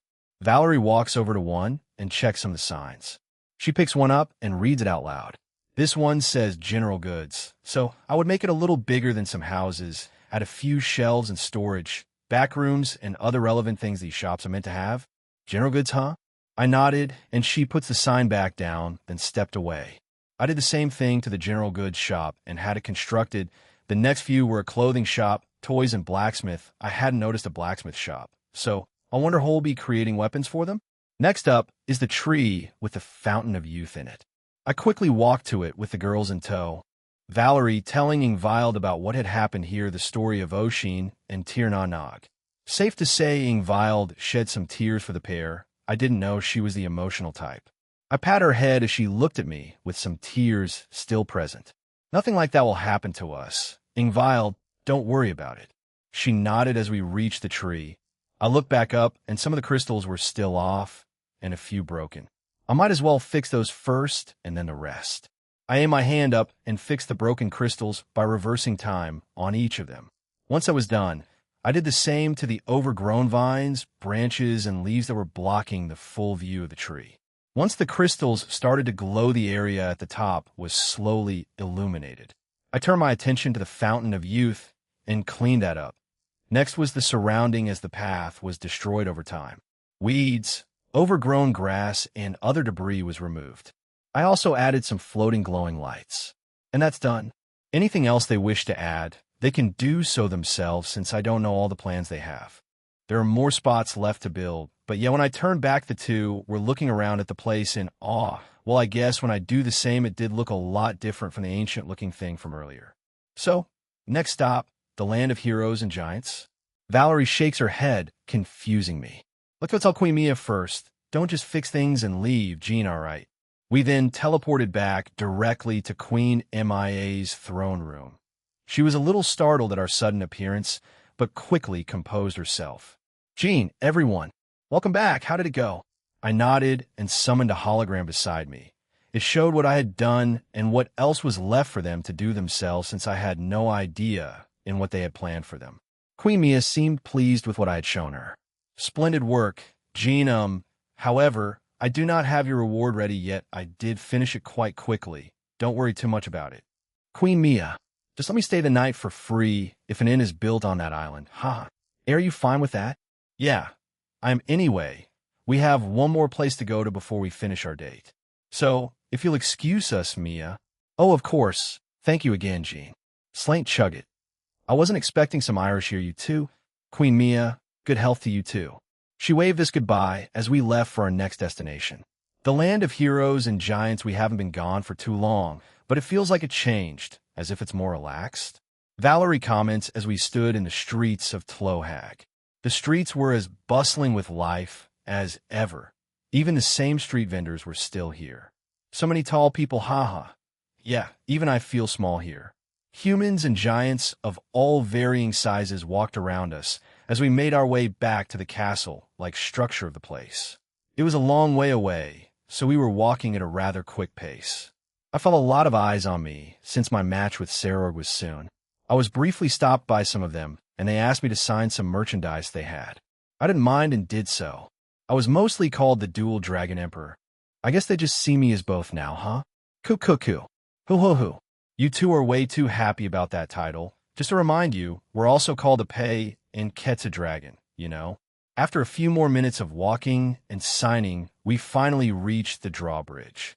The guard saluted me and quickly opened the bridge. I guess I didn't even need to say anything. I did the same things to these guys as I did to the guards in Tir na Nog. Once we enter the gates, we come across Syria. She seemed a little surprised to see me. Sir Jean, Lady Valerie, welcome back. You brought a new companion. Are you here to have an audience with the royal family? Yeah. They're not busy, are they? We're just here to check up on them and Siobhan. So if they're busy, Syria smiles and shakes her head. No, they're not. Please follow me. We start walking to the throne room and followed Syria relatively quietly. Ingvild was mostly intrigued by the world, and so she took everything in. Is Siobhan doing all right? Is she adjusting well after being, kidnapped? Yes, She is Princess Siobhan is still quite young, so her fear was mostly erased and replaced with the fact that the middleman came to rescue her. Really? I thought she would be a bit traumatized. I mean, she was kidnapped and was threatened to be killed. Siobhan also looks like she's old enough to understand some of the world, you know? But hell, what do I know? For all I know, she could be a pretty strong-minded and willed kid. We reached the door, and Syria pushed it open. The ones in the room were the king, queen, and princess. No one else was there. Excuse me, King Dara, Queen Isabella, Princess Siobhan. Sir Jean has arrived. Oh, welcome, Jean. Siobhan interrupted her father as she got up from her mother's lap to run towards me. She basically jumped toward me expecting a hug, so I bent down to catch her. You came back. Yes, I did promise to. Have you been well? Yes. She answered quite energetically while hugging me. I hugged her back gently. Both king and queen were looking at us with fond expressions. I picked her up and carried her. Sorry for randomly barging in like this. I wanted to check in on all of you. I also promised this little princess I would come back to visit. I can't stay too long, though. Forgive me, Siobhan. She seemed sad at the fact, but nodded her head. She's quite understanding. I rewarded her by lightly ruffling her hair. That made her giggle. Is fine, Jean. We did not have anything important to do today. Welcome back to our world. I take it that you have been well? Yes, I have. I'll assume so for all of you too. He nodded in confirmation. Queen Isabella did so too. By the way, what happened to the rebels? They have been imprisoned, and they're in special prison blocks that prevent the use of magic, so they won't be able to escape. Jacob has been sentenced to death. He will be executed in a few months' time. I made sure to distract Siobhan while we spoke about that by showing her small tricks with light constructions on my free hand. But sentenced to death, huh? I mean, he did help them, and even nearly told them to I look at Siobhan and frown. She's 12. That's just messed up. I see. So, he's just getting his comeuppance. Yes. Let us move on from this heavy conversation, shall we? What will you do after this, Jean? Oh, we will also be showing your exhibition match here in our world too. King Dara quickly moved the conversation as it was a little depressing to talk about. Well, seeing as how we spent a bit of time in Tir na Nog, and now here, since we were stopped multiple times by my air fans, we'll be going back to Ireland and starting or continuing our date there. Ha ha ha. You stopped your date to check in on us? Well, we shouldn't interrupt you any longer now, shall we? Siobhan, honey, come here. Siobhan, while reluctant, nudged me to let her down, and I did so. She then scurries back to her parents. Thank you for checking up on us, Jean. We truly do appreciate it. However, do go out there and enjoy your day. We may ask for your future assistance in a certain island, rising once more. They're rebuilding it? I wasn't expecting that. I nodded to King Dara as he smiled at me. I see. Well, we'll get going then. You know how to get that request of me, so just go through those channels. Yes, I will. Good day to you, Jean. Ireland, Dublin HA. We certainly spent quite a bit of time there. When we got back to Dublin, it was around 4 in the afternoon. Don't worry about it, Jean. I enjoyed myself. We also got to see how they've been. It was reassuring to see them well. I haven't been here before, so I enjoyed it a lot. But I do hope I can come back here with you in the future. Both girls say, while hugging my arm. Is that so? Then thank you for being so understanding anyway. Let's get this started. We had grabbed a quick bite at a nearby McDonald's. Yes, that's the knockoff of this world, so McDonald's is universal. Huh. They even have them in Ireland. There's another one across the street, yeah. I'm pretty sure there are multiple ones in the city, and they're always crowded even before and after rush hour or lunch. We were walking around as we ate our small snack. Valerie was silently eating her food while holding my hand. Ingvild was a little bit ahead of us while looking around the city. She's been quite curious today. That's the same in Japan, so it's fine, but this city sure is crowded. It's a weekday, but there are still a lot of people. There's also so many shops everywhere I look. I wasn't expecting this at all. There's also the fairy tree and the Dublin Spire. They're all so interesting. The two on them comment on anything they see. Valerie has been here in the past, but she didn't get a chance to look at anything. So, in a way, it's still a new experience for the both of them. We go around O'Connell Street window shopping and going into shops that interested the two. We were in a random clothing shop as the girls seen something they like at the window, and so we went in. The staff there saw me with those two and were giving me strange looks, while the women were, The guys gave me nods of approval. I followed them as they went around picking and choosing clothes off the racks and shelves. Jean, stand here and wait for us. We were in front of the changing rooms as Ingvild says that. I nodded, and the two disappeared into the changing room. Two staff members came by, a male and female. Mate, what's up with you and those two? I turned to see the guy ask me that. The female was suspiciously eyeing me up. I just shrugged. I'm dating both of them. We're on a date. Fucking yuppa. He puts his hand up for a high five, and I oblige him. When we do, he goes into a weird fit of giggling, and the woman there just rolled her eyes. A few seconds later they do, and they were wearing some cute clothing, though they did shiver a little. I gave them both a thumbs up. Looking good, you two. Do you want to buy them? They both nodded and then went back in. This repeats a few more times, and the two staff behind me had fallen silent. The last time they went back and spoke to me again. Damn man, those two are a catch. I know. I'm pretty lucky. He pats me on the shoulder, signaling his approval. The female staff member didn't say anything until who the hell are you marrying first then? We're a bit too young for that. Also none of your business. Lady, she just scoffs at me and starts to walk away.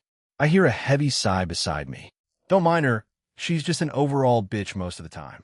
Anyway, come and count her when you're ready. Yeah, thanks. The girls come out with the clothes they want to buy, and we go up to pay. The lady that was with me earlier avoided us and was whispering something to someone else who was rolling their eyes. I guess she's not that popular here. Huh? How will the hiring process in your restaurant go? Honestly, I have no idea. Maybe I should consult Zioticus, Graphia, or something with experience in that field. Using Observe on someone can only go so far. Who knows? Let's just wait and see, partner. You do have Rosweiss and Ine as staff already. Kenami might join in the future, too. Yeah, they'll keep that in mind. We left the store and started to walk around aimlessly until I suggest we go to Phoenix Park. Oh, I heard from Aquino about that. I actually wanted to go there. Ingvild explains to Valerie what it was, and they were in agreement, so off we went. On the way there, I had Kuntuar book a reservation of 3 in the Fairy Tree. We took a bus there and got off at the stop. It's not as crowded as the city. Yeah, most tend to stay there on weekdays. You'll see more people here on a weekend or when the weather is good. Today is just the typical weather for Ireland, cloudy and with a chance of rain. Time slowly passed by in a blink of an eye as we kept on exploring Phoenix Park. We met a few locals and random people who stopped us for a chat. Most of them were older folks, so they had plenty of time on their hands. Cranside, this is the second time I've been here, so hopefully that ass of a waiter isn't working tonight. I said that as we walked up multiple flights of stairs. The girls were looking at everything inside, since it's the fancier places in Dublin. Once we reached the top and to the restaurant's entrance, the 2 guards from the same time I went here with Aquino looked at me in surprise. Sup, lads? Is Jerkface McGee working tonight? They look at me, then to each other before chuckling to themselves. No, he isn't. He actually got fired for being rude to a lot of customers. You got it coming to him, I see, good. Anyway, excuse us. They nodded and opened the door for us. I tell the girls of what happened last time, and they just shook their heads. That's quite judgmental of him, Valerie says with a small frown. I wave a waiter down, and it seems she recognizes me. I show her the reservation made, and she takes out to our seats. It was a table for 4, but since there were 3 of us, they modified it. How convenient. She came back and gave us menus to order from. The 2 were obviously shocked at the price and look at me. I tell the waiter that we'll order in a few minutes. She nods and leaves. You know, we can afford these, I know, but still they're quite expensive. I don't even know some of these things on a menu. What do you recommend, Jean? I get up and go to their side. I tell them a point of things they may try ordering, and I'll tell them about it. This goes on for a few minutes until they picked what they wanted. I wait for the waiter, and she comes back to us, and we order our food. But still, this place looks quite fancy, huh? I think it's on par with the restaurant below the Tower of Heaven in the Greek god's realm. Yeah, I can see where you're coming from, but I think the food over there is a little better than the ones here. Maybe I just like Greek food? Ingvild was confused, and Valerie explained to her I would like to go there in the future. Well, I do plan on going to Greece and then to the Egyptian mythology, so if you want, you can come with me. Ingvild nodded and then looked at Valerie, but she shakes her head. Someone else wants to go with you. We know your plans with Egyptian mythology. Someone? I wonder who. I asked Valerie, but she says she can't say. They want to ask me themselves. I see. I don't mind the wait, I wonder who. Eventually our food came, and we thanked her before digging in. Irish food. How I miss you. If I could choose what to eat in my home, would be eating Irish food for at least 4 times a week, but Grafia will probably not like that. Or the other girls we chatted about random things as we ate our food. The girls were also surprised, and I love apple cake. I should try other apple cakes around the world, and then make them a stable dessert in my restaurant. A genius idea, Gene. Gene has a dangerous glint in his eyes. What's he thinking about? I look back up to see the two of them giggling to themselves. Geez, can a guy be excited to himself? I chuckle and tell them my thoughts. They both gained thoughtful looks, but agreed with my thinking in the end. Wait, Gene. You mentioned before that you didn't have a menu written up for your restaurant, right? Yeah, I don't. Why? Valerie asked me. She looks at Ingvild, the two of them communicating to each other without saying anything. Ingvild then nodded. They both looked back at me. Then will you take some suggestions? They were quite happy with it. Seeing as how Aquino and I ended our date at the observation deck, I did the same with Ingvild and Valerie. Once we were up there, they quickly broke away and looked around the place. Nothing had changed, and there were a few people here, including the restaurant from earlier. I go over to the front and take in the view of Dublin. The girls eventually join me too, satisfied with checking out the place. Sorry if this date felt a little underwhelming. You kind of just accompanied me when I went to the supernatural part of it. Gene, we asked you to bring us there. Also, you don't need to make every date over the top or extravagant. The point of it is to spend some quality time with the person you love, and I would assume Valerie thinks the same way. I agree with Ingvild. I enjoyed myself, Gene. Is that so? Then thank you. Did I make my other dates before extravagant? I don't think so. Aquino was in Dublin, Kuroka in Hokkaido, Rossweiss in Kyoto, Chiron in Kuo, Natsum in Shigeon, and now you two in Dublin. No, I've been relatively normal poke, stop overthinking it anyway. We should go home. I'm a bit tired. Ingvild says, and Valerie agreed. Yeah, all right. Let's go choo-choo. They each take a turn to kiss me, and I hear a few people around us going, whoa, or something along those lines. I chuckle and also kiss them back before going back home. Mistress, do you think we should join the Gaelic Alliance? Even Kana Kludmer has resurfaced, and some rumors express that she may join it too. First goddess Danu resurfaced, and now Kana Kludmer. This new dual dragon emperor and middleman has been making quite a ruckus around the supernatural the last few months. Even his match against the devil will be shown in certain groups. I do not know yet. However, we're not that influential anymore, Afe. I do not doubt that my opinion won't be taken seriously. We also have some unsavory guests that have been loitering around our home. TCH, those guys, who the hell are they? Only one culprit comes to mind, Afe. Cow's Brigade? Should we inform the Alliance then? They're most likely monitoring our movements. If we do, they may try harming our citizens. We can only hold out for now. The middleman has shown that he's interested in going to different realms of factions and pantheons. You're putting our world and citizens in his hands, then my queen. If what he says does stay true, then we may get his help in the future. Afe looks to her side and nods. I will go with what you say. As the queen of our realm and the progenitor of Halloween, and my personal savior, I will follow your orders. Thank you, Afe. Personal savior. Huh? You are the rival of Scathack, Afe. You challenged her and her student Ku Chulin in the past to a duel to the death. But I came across you and saved you. You detested me for a few years. But now look at you. Afe looks at me strangely before I shake my head. Kuo Gene skyward, only a few more days left until my match with Sarorg, and I feel like a lot of people have been contacting me. We can communicate via communication circles, texts, or even phone calls. It was still the same day, and I had come back home after my date with Ingvild and Valerie. It was around 11 at night, though, and most of the girls were tired to sleep. Some were still awake.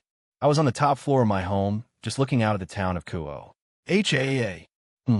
I felt someone's presence behind me, and I turn around. I see that Aquino had come up here.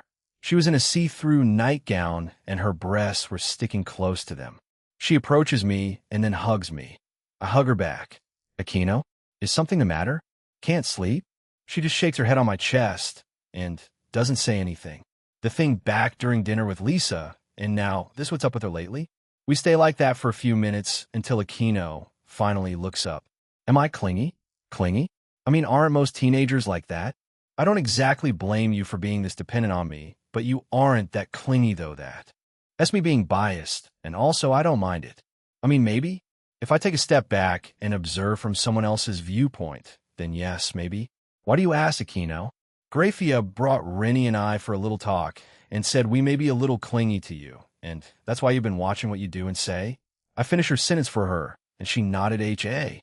I see it was Grafia. Huh? I guess she feels responsible, since she does help me with the sleeping schedule, and she's one of the oldest in the harem. I mean, I do kind of agree with what she said, but I'm still a teenager, you know? You're my first and last love, and I never plan on leaving your side. I even became immortal. Well, we'll probably come out of the honeymoon phase we're in sooner or later, but just go about it at your own pace. Aquino. You'll need to speak to Rennie about this too, and probably Grafia. Anyway, let's go to bed. I pick Aquino up bridal style, and we go back to my room with the rest of the girls. Underworld Bale, Territory, Sarorg Bale. Sarorg? Are you not tired enough to sleep yet? I had been standing looking at the underworld's moon, and it was nighttime. Jean mentioned to me before that he liked gazing at the sky, whether it be night or day. There is beauty in looking at the moon, and you can also clear your mind when doing that. I can understand why he likes doing it. I heard my mother's voice from behind me, and I turned around. She was already in her nightgown, and she walks over to me. I will be heading to bed soon, Mother. Is that so? Please do. Sleep is essential after all. She says so, and we silently stare up at the sky together. However, she then continues, Sarorg, are you worried about your match with Jean? I shake my head and look at my right hand as it trembled. No, I'm looking forward to it. I asked him for this because I want to test myself and help him. He seemed a little rigid. I only met him for a brief time, but I could tell that much. Mother said with a thoughtful look, yes, that is why I asked him for this match. I can only rely on my fists and this body of mine, and there are questions and doubts that can be answered through battle. I believe I can help Jean in my own way. You're a kind child. Sarorg, I am proud of you. I do hope you get through Jean. Yes, I hope so too, she nods before leaving. Mother, what is your opinion on Jean? I know most of my peers respect him, and I believe Keisha is slowly gaining more affection for him. But what about you? Sarorg? I turn around again to see Silvatila Stolas, my lover and fiancée. She had stayed over for the night. I thought she had already fallen asleep. She comes over to me and hugs my arm that I let down. Tila, I thought you went to sleep? I went over to your room, but you weren't there. And then I passed by Miss Lasima, so she told me of your whereabouts. I see Silvatila Stolas. I met her early in my teenage years. I was desperately training to achieve power. It was quite challenging to get along with her at first, but I could see through her facade, and she was actually quite kind on the inside. She cares deeply for her servants and family. She truly wants to bring her clan back from where they are. However, if she marries me, then she will need to leave her clan, so we're holding that off until her little sister becomes older. Your match is soon. Yes. Do you think you stand a chance against Jean Sama? No. This prompted her to look at me in shock, so I turned around and smiled at her. I challenged Jean, knowing full well I won't win. However, I want to see how far I have come, and I also want to help a friend. I did not expect it to gain so much traction beyond the underworld.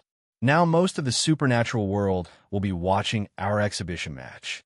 After that, I, along with my peerage, will have our rating game against Rias.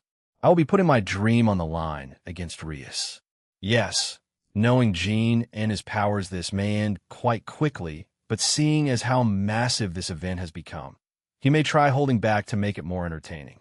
I will not fault him for that. However, I expect him to put in some effort. Do you think you'll win against your cousin? I am unsure. However, I will go all out from the start. So will my peerage. No more words were said, and we headed back to my chambers for the night. Japan, Kuo, Academy Jean Skyward. Next day, we were in the club room after school, and we were busy preparing for the culture festival. Rias had given everyone orders, and everyone was doing their own part. Having decided to turn our maid cafe into a full-fledged ghost house, we decided to add more elements to it. At the start, you'll go through a fortune-telling room. Then you'll walk through the haunted house section, and then finally the maid cafe. You'll also be given fun facts and trivia about the occult, as you eat and have some drinks. Just to unwind, I had to persuade Sona to let some yukai help us in this case, since most of us will be working at the cafe portion. I will have Shala as the fortune teller, my shadows as some of the ghosts, and the yukai, of course. And finally us, the occult research club, manning the cafe. Sharon and Graphia will be helping with the cafe too. I will temporarily have Antares help Yasaka in Yurikyoto for that day. The girls were currently making the costumes. I had offered to just, snap them into existence, but was lectured. They said it was to make it more memorable and meaningful so they can remember it fondly over the years. The girls were also responsible with the interior design for both the fortune-telling room, haunted house, and cafe. We the guys were responsible for building it all up. We were the manpower here. Gasper was tasked to go and buy supplies with Asia and Rose. This left Kiba and I to get started on the construction part. Azazel, Griselda, and Rose were meant to be in a teacher meeting, but with the help of Lisa, she got to help us instead. Oh right, Lisa also unofficially joined us as part of the club. Another advisor in a way, though. She just comes here to hang out and relax. Is that okay, Kiba? Yes, please hold it there.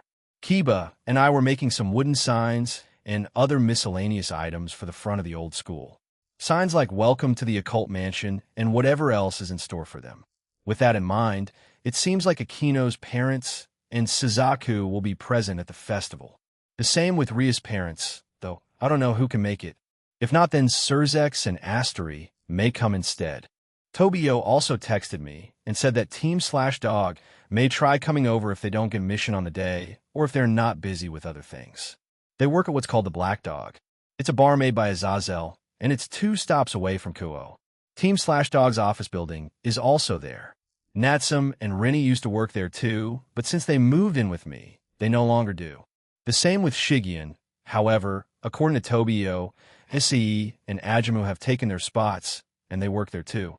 There are also others who hinted that they may try coming, like Ain, who said Shed try to drag Goddess Dana with her.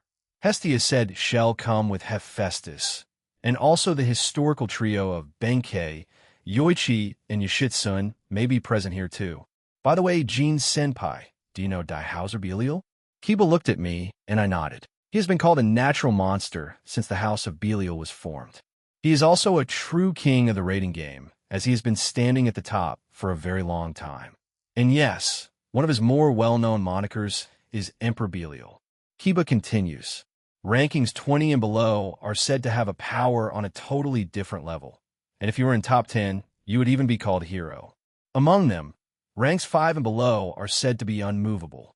They have been standing in the top positions where they haven't moved their ranks for a long time, especially the 3rd-ranked Bediza Batten, the 2nd-ranked Roygun Belphegor, and the 1st-ranked Diauser Belial. They are ultimate-class devils among ultimate-class devils who have the power equal to the current Satans.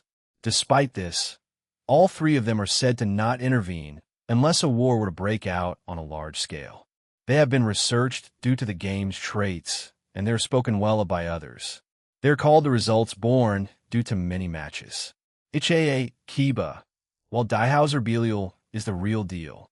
Both 2nd and 3rd are using the king pieces to boost their powers, while they may equal Falbium, now not Seraphol, since she's basically a dragon god class being, and certainly not a Juka or Surzex. Even with Roygan's reasons for loving the game, they are still cheaters. She's still cheating, and when the truth comes out, she'll be exiled by her clan. We could say the same thing to everyone here. Even if you do reach the top 3 to fight against any one of them, you should have a reasonable chance at winning. All that matters now is tactics, strategy, and experience. You guys have some of that, especially in the last 15 years. Of course, they have more years on you, but you've fought stronger and more experienced as opponents in there. Yes? Yes, from the Electa, the 2 heavenly dragons, Scat-Hack, and the monsters. The Grimmery Peerage have fought a lot of different beings the last 15 years. Hell, it should be 20 if we add the first 5. But for now, focus on the match against Sarork. I have to fight him first, right? I'm going to reveal some secrets, so make sure to watch. Kiba only chuckled at what I said, and we jumped back to working on the signs. We did this for the rest of the day until night came around and we headed home. Jean's Soul Dragon Blaster. Boom! Mode change. Welsh Sonic Boost Night. Change Star Sonic. Everyone was watching me, giving me tips from time to time, while I was in my soul and seeing how fast I could change forms for a legal move Triana. I will be accompanying the Gremory peerage to the underworld, to a certain part of the Gremory territory. We'll be conducting an interview to hype fans up even more. I swear they're so meticulous about this. Using my natural speed and the one I get for night form, I zoomed around my soul, creating small tornadoes. Mode change. Welsh Draconic Rook. Change Solid Impact. I punched the ground and the entire place rumbled. Once I was done, I sighed and reverted back to my base form of my balance breaker. The transformation is near instantaneous, so I won't have a problem with doing that against my match with Serorg. So that's your Triana thing, huh? It looks cool. Velgrind came over to me and started peering curiously at my armor.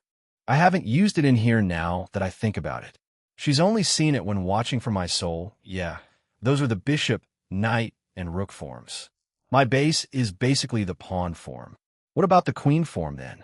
She asks and tilts her head. I look at her, then to everyone else who just look to their sides pieces of I inwardly sigh. I'm saving that for my match against Serorg. It would be better to make its debut during that time, right? If you say so, Jean. My relationship with Velgrind had become quite casual over the years. I mean, nothing substantial, but it's a step towards the right direction. We had a few bonding moments, but like I said, nothing happened. The way you're hyping it up, partner, I want to see it now. I don't even know how it would look like Drake. I'm also still iffy about the chant, but whatever happens, well, happens. I exited my scale mail and joined the others with Velgrind. We spent the rest of the night talking about random things. Most of it was Drake blabbering about a show he's been watching called SVU Law Order. The title sounded familiar. He even told me to Google SVU forehead guy on my phone, and then started laughing like a psycho and nearly peed himself. Everyone was just mostly confused. I kind of understood it. Underworld Gremory territory, the Gremory peerage, and I were in a high-class restaurant located within the Gremory territory. We came here after cutting our preparations for the festival short. I was standing by in a changing room with Kiba and Gasper. We had to get dressed for this, since it was an interview after all. The girls also had their own changing room.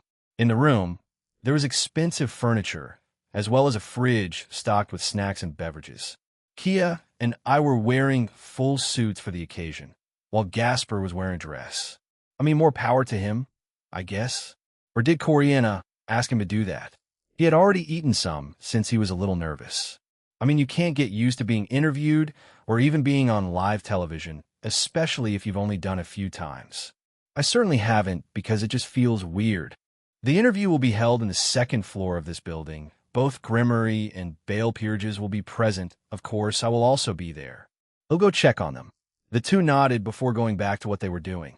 I stroll over to their door and knock on it. I announce that it was me, and I walk in. Everyone was there, including Rose. Now, why was she here? I mean, I did say she was my secretary, but I meant for the restaurant, not as me, the middleman, and Red, I mean Dual Dragon Emperor, looking good. They were all wearing dresses that suited them, and they all looked gorgeous. As I entered the room, I closed the door behind me. Asia and Rose were by the mirrors and murmuring to themselves like, will this be okay? And does it look good or it doesn't?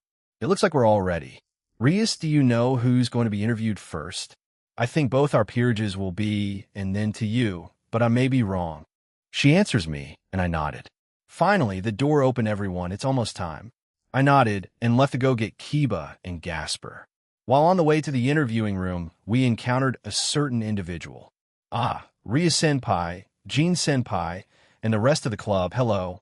It was Saji, and he was also dressed up in a tuxedo, but he looked really uncomfortable as he kept on tugging at the bow on his neck. Hey Saji, are you here for your own interviews? Yes. We'll have our own along with the Agar's peerage. We'll be having our match at the same time as the Gremory peerage. It's unfortunate that it didn't get as much attention, though. Saji sighed in defeat. It couldn't be helped. These guys are monsters now, and your match with Seek Vera is mostly about tactics and strategy. The people watching my match in Rias are kids and teenagers who are interested in seeing the Lion King, a Pay Dragon, and Crimson-Haired Princess. Jinchurikun, let's get moving. It'll be problematic if we're late. Excuse us, Ria Senpai, Jean Senpai. One of the bishops of Sona's peerage, Momo Hanakai, came and started to drag Saji away. She also had makeup on and was wearing a fancy dress. Wait. Don't plume. I'll see you guys soon. Say hi to Sona for us. As I said that they finally turned a corner. Power versus power for the Gremory and Bale, while it's tactics versus tactics with the Agars and Citri. Both the kings are smart as hell, so it'll be an intense match in its own right. After meeting Saji, we continued on our way. We finally arrived at a large hall where the interviews will be held at. Once we did, it seems like the Gremory team and the middleman has arrived.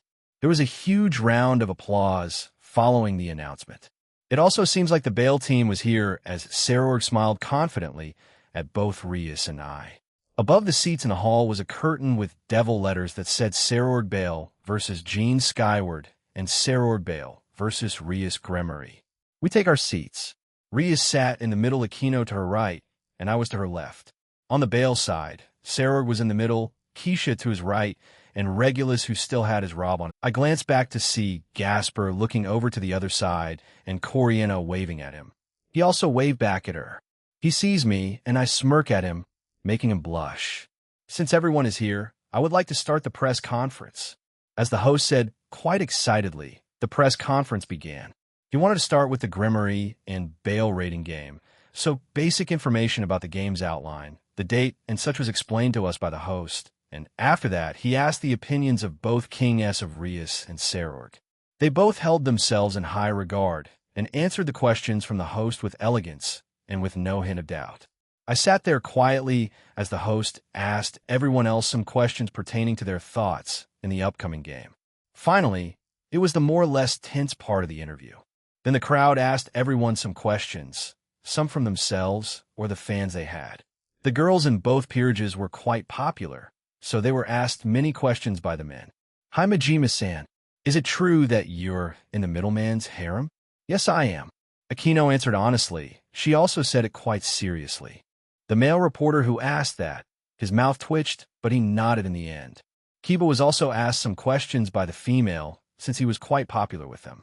Gasper, he was asked by both. He had fans for both sides after all, and the guy actually answered them calmly and professionally, albeit in girls' clothing, but it seems like they understand he likes cross-dressing, so they didn't ask about it. Finally, the host turns to Sarorg, then to me, and nodded. I would like to ask Sarorg-sama, why did you ask the middleman, Jean-sama, to a one-on-one exhibition match? Sarorg and I look at one another, and both nodded. Many months ago, when Jean's identity was still quite obscure, I heard from Surzex Lucifer-sama that there was a person who was taking requests from the three factions, so I visited him personally and asked if he could ask that person to help me. I will not go into too much detail, but he cured someone close to me of the sleeping disease, and I am forever in his debt. However, after that, I requested another thing from him, a short sparring match. The crowd started to murmur amongst themselves. A few gasped out of shock. Incredible, to be able to cure such a rare disease. The middleman shows no bounds. Sarorg-sama, how did the sparring match turn out? Would it be reasonable to assume it was a close match? Sarorg laughed and smiled confidently. Fwahaha. Unfortunately, no. I lost quite badly.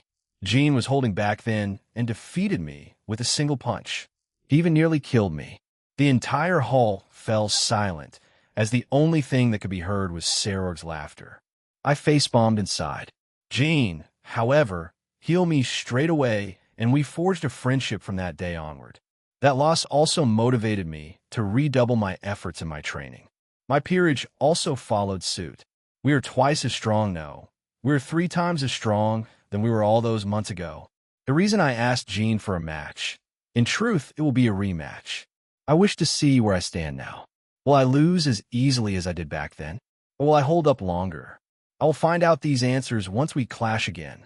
Sarorg says confidently and looks at me. In turn, everyone else did the same thing. Jesus Christ, I'm in the spotlight now. Say something that makes sense, Jean. I nodded. Yes, what Sarorg said was true. I indeed helped cure someone close to him of that disease, and we did have a short sparring match. Over the months, we've become good friends, so I did not mind him asking for a rematch. I just didn't think it would get this much traction. Middleman San. A question. I look toward the reporter who suddenly jumped up and shouted. I look at the host, and he gives the okay, so I gesture for him to continue. Will you be using the boosted gear or divine dividing during your match with Sarah Bale-sama? I will be using the boosted gear. Another reporter stood up. This time it was a woman. If I may, all of your goals of gaining a harem and finding peace have been mostly realized. However, who will you marry first? Have you proposed to any of them yet? I'm still in high school, so I'm not proposing yet. But you are in your last year. Yes? That's correct. I do have plans for after I graduate.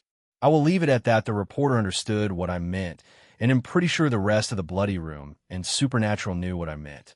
I felt my phone buzzing like it was on crack. I glanced back at Akino, and her eyes were wide in surprise. The host turns back to Rias Switch Princess. Do you know what that means? Rias turned red, fully knowing what it meant, but she's not in my harem yet, though. Well, unofficially she is, but I don't know. Sarorg-sama, what is your opinion of it? Sarorg nods sagely yes. I believe he and Rias will marry someday. I can see a bright future between them. As a result, Rias became even redder. Ugh, more flashes of cameras as they took our picture. I bet Rias will hate both of us after this. I felt that she was subtly gripping my suit. And so, the rest of the interview was a little more relaxed. To think Rias would be embarrassed about the mention of marriage. I normally wouldn't be, but it was in front of those people and also the rest of the supernatural world. A normal person would be Sarorg. Amusing things always happens with your group, Rias. Well, when Jean is around, that is well it has happened, so let it be. At the very least, we did not have a messy conference. That part made the entire room relax. However, I do look forward to the paper tomorrow. Again, Rias turned another shade of red as she gripped my wrist with her hand. Sarorg then turns to me and holds up a fist. I bumped fists with him. This time he smiled, but had a small, confused expression. Jean, I look forward to our match. Don't hold back too much now. Hey, you knew? Of course, if you one-shot me again, the watchers and crowd may not like it. We grin at each other before laughing. He then pats both Rias and my shoulder. It was fun tonight, Rias, Jean. The next time we meet is on the battlefield, in the skies of Agrias. With that, Sarorg turns around and walks away. Corianna chewed to our surprise. She kissed Gasper on the cheek. We stared at Gasper as he had a look of shock, then he slowly turned red and looked back at her wide-eyed. Corianna only winked at him and started to walk away. Sarorg began to laugh again as he congratulated his bishop. It was brief, but Keisha smiled at me and bowed before turning to walk away. Another queen from another peerage. Jean, I felt Akino come up beside me and whisper into my ear. I just laughed and didn't say anything. All right then, let's go home, shall we? Everyone nodded in agreement as we headed back to change and then returned home. Japan, Kuo, Skyward Household. It's been a few hours since the press conference and interviews. It was around 11 at night now. Everyone was unwinding. Kiba and Gasper were still here and were getting in some training in the training facility. I was in the bathroom on the second floor. When I checked my phone earlier, I got a lot of messages from different people, ranging from Hermes to Hestia, Hephaestus, Ain, Benkei, and many more. They were along the lines of who you asked first. I mean the first three with me. Those who were a little closer to me understood that. So when we got home earlier, Rennie and Kuroka were quite touchy-feely with me.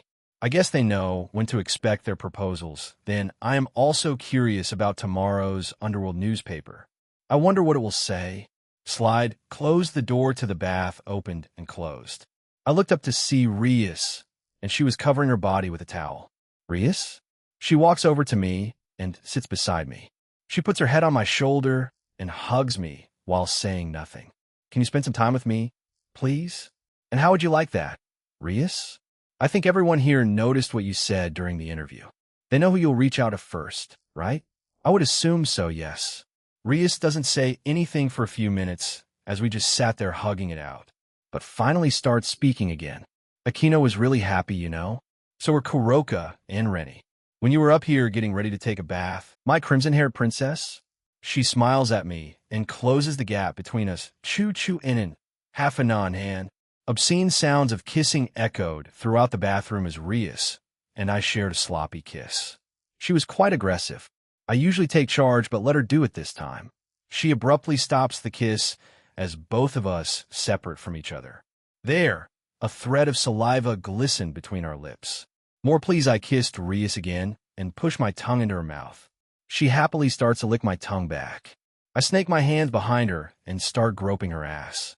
This elicits some sweet sounds from her. As we continued, Rias grabbed my towel and threw it off me. I felt her soft hands brush against my skin. I briefly break the kiss as she cutely pouts at me. I thought we were taking it slow. I never said I couldn't be close. She gave me a light squeeze, making me laugh. She smiled at the reaction, and we continued kissing. We didn't proceed any further than that, so we eventually stopped before it reached that point. Rias looked at me. I could tell she wanted to say it, but whatever was stopping her, let's take a bath. Then Rias gets up first, washes herself, and gets into the bath. Earlier, I had already done that before she came in, so I joined her in the bath. It was a little awkward, but we started to talk about our day and other trivial things. I had gotten up and headed down to the kitchen. It was around 1 a.m, and when I got there, Grafia was also there. Grafia? Gee, my apologies, did I wake you up? No, I wanted to get a drink. I could see the same thing applies to you. Yes. I go over to the fridge and grab myself a drink. We stood there drinking until I decided to talk. Reiko has been getting along with everyone, as well as Ine. Yes. Reiko-san also helps with the cooking. Ine is also quite well versed in it, and sometimes helps too. I see, that's good. Scat Hack has returned to the land of shadows to check up on it. Right? Yes. We fall silent again, but it didn't last long. Grafia, did you tell Aquino and Rennie they were clingy? She nodded. When you returned after your trip, we spoke briefly about it. You had gone to take Suzaka home, and Aquino started to speak of her experience. I simply made a comment, and also included Rennie in it. She puts her glass down and looks at me with concern. Did I overstep my boundaries? If so, I will have to apologize to them. However, I do believe what I said was true. I spoke with Aquino about it, and she does say she feels the same and will tone it down. But she is a teenager. Grafia, and you probably have different ways of seeing how love and affection work, both physically and probably emotionally. I guess she just likes showing it more outwardly and physically. I mean, we show a little differently, don't we? Grafia looks at me and thinks about it. You could say ours is a little more mature. I certainly try to match Grafia's mood when we're together, the same with the other girls. With Grafia, it's a lot more calm, subtle, and few and far between. When we cook together, the small window of opportunities we have to be together, we usually just sit and cuddle somewhere quietly enjoying each other's company and spend quality time together. Aquino is a bit more, well, to her age, I guess. Dates, flirting, and enjoying her company. She just wants to show me, and probably the whole world. If you put it that way, then I can understand her line of thinking perhaps I was too harsh with Aquino. However, with Renishis I won't lie, I hadn't told them about the fated one thing. I never really saw a reason for it, either, and am not too concerned about it. But I also thought they might react to it. As to how, probably differently, I might as well start with Grafia and see how she reacts. I didn't want them to think I thought of them less or loved them less. That's my reasoning behind it. Actually, I tell Grafia what I know about the fated one thing, basically telling her what Comptoir told me. Safe to say, she was a little surprised. That's why you two are so close. You do not know of the other three? No, but I never really thought of it much. I mean, I treat everyone more or less the same, so anyway. Now you know that, and you also know her past, right? I guess she just clung on to me for that support after being abandoned a second time. She sees Team/Dog as another family, and she appreciates that, but I guess she wanted something else? Add in the fated thing, and bam, Grafia sighs and looks at her glass. I will go apologize to the both of them tomorrow. I will also keep the fated one information a secret. It seems you're not too bothered by it or plan on telling anyone about it, thanks, Grafia. I quickly clean both our glasses, and we go back up to my room. Kuo Academy Occult Research Club lunch. Now, then, have you guys memorized the data about Sarorg's group, right? I walked into the club room, and the Grimmery Peerage was in what looked like a meeting with Azazel. He had some kind of holographic screen in the air, with each of the Bale Peerage on the screen. Oh, Gene, good timing. I have a question to ask you. But before that, you lot know that Sarorg and his peerage train just like you. They're a rare group of devils, since regular devils don't train and rely on their natural powers. True, but in the catalyst for their increase in training. I also heard that they seem to have been fighting Chaos Brigade quite regularly. They appear in certain places and fight them. So they have experience in real-life combat. Don't go underestimating them. Irina puts her hand up. Yes, Irina-chan. That pawn from the Bale Peerage didn't show up in the video. Irina was pointing at Regulus, who still had his hood and mask on. In the holograph, it only registered his name as pawn. Sarorg's peerage consists of 1 queen, Keisha, 2 bishops, Coriana and Mistita, 2 rooks, Libin and Baruka, 2 knights, Gandoma and Ladora, and finally a single pawn. Sarorg's unused pawn piece is a mutation piece from what I know. Azazel sighs and nodded. Yes, he also didn't speak during the conference last night. Also, when Sarorg was asked about his pawn, he dodged the question and only said it will be revealed during his fight against Jean. So, any comment, Jean? They turn to look at me, and I sigh. I guess I could say something he used up 7 pawn pieces, so he's quite powerful. That's all I'm saying, though you'll see soon as to why. They all had a look of shock. Well, yes, 7 pawn pieces being used is quite rare. Issei had all 8. Though it was due to the boosted gear being 7 and Issei himself being 1 at the very start of the story, I look around the room as the meeting continued. They then started to talk about strategies and tactics they can use. Griselda, Irina, Rose and Ravel were there just to listen in. However, Ravel was hard at work busy taking notes. Ingval was with her friends since it was lunchtime. Ravel joined the club after the school day ended as she was invited to the club room by Gasper and Chiron. So, she's officially a member now. I caught something that was thrown at me, turned to look, and it was Azazel. He smirked once he gained my attention.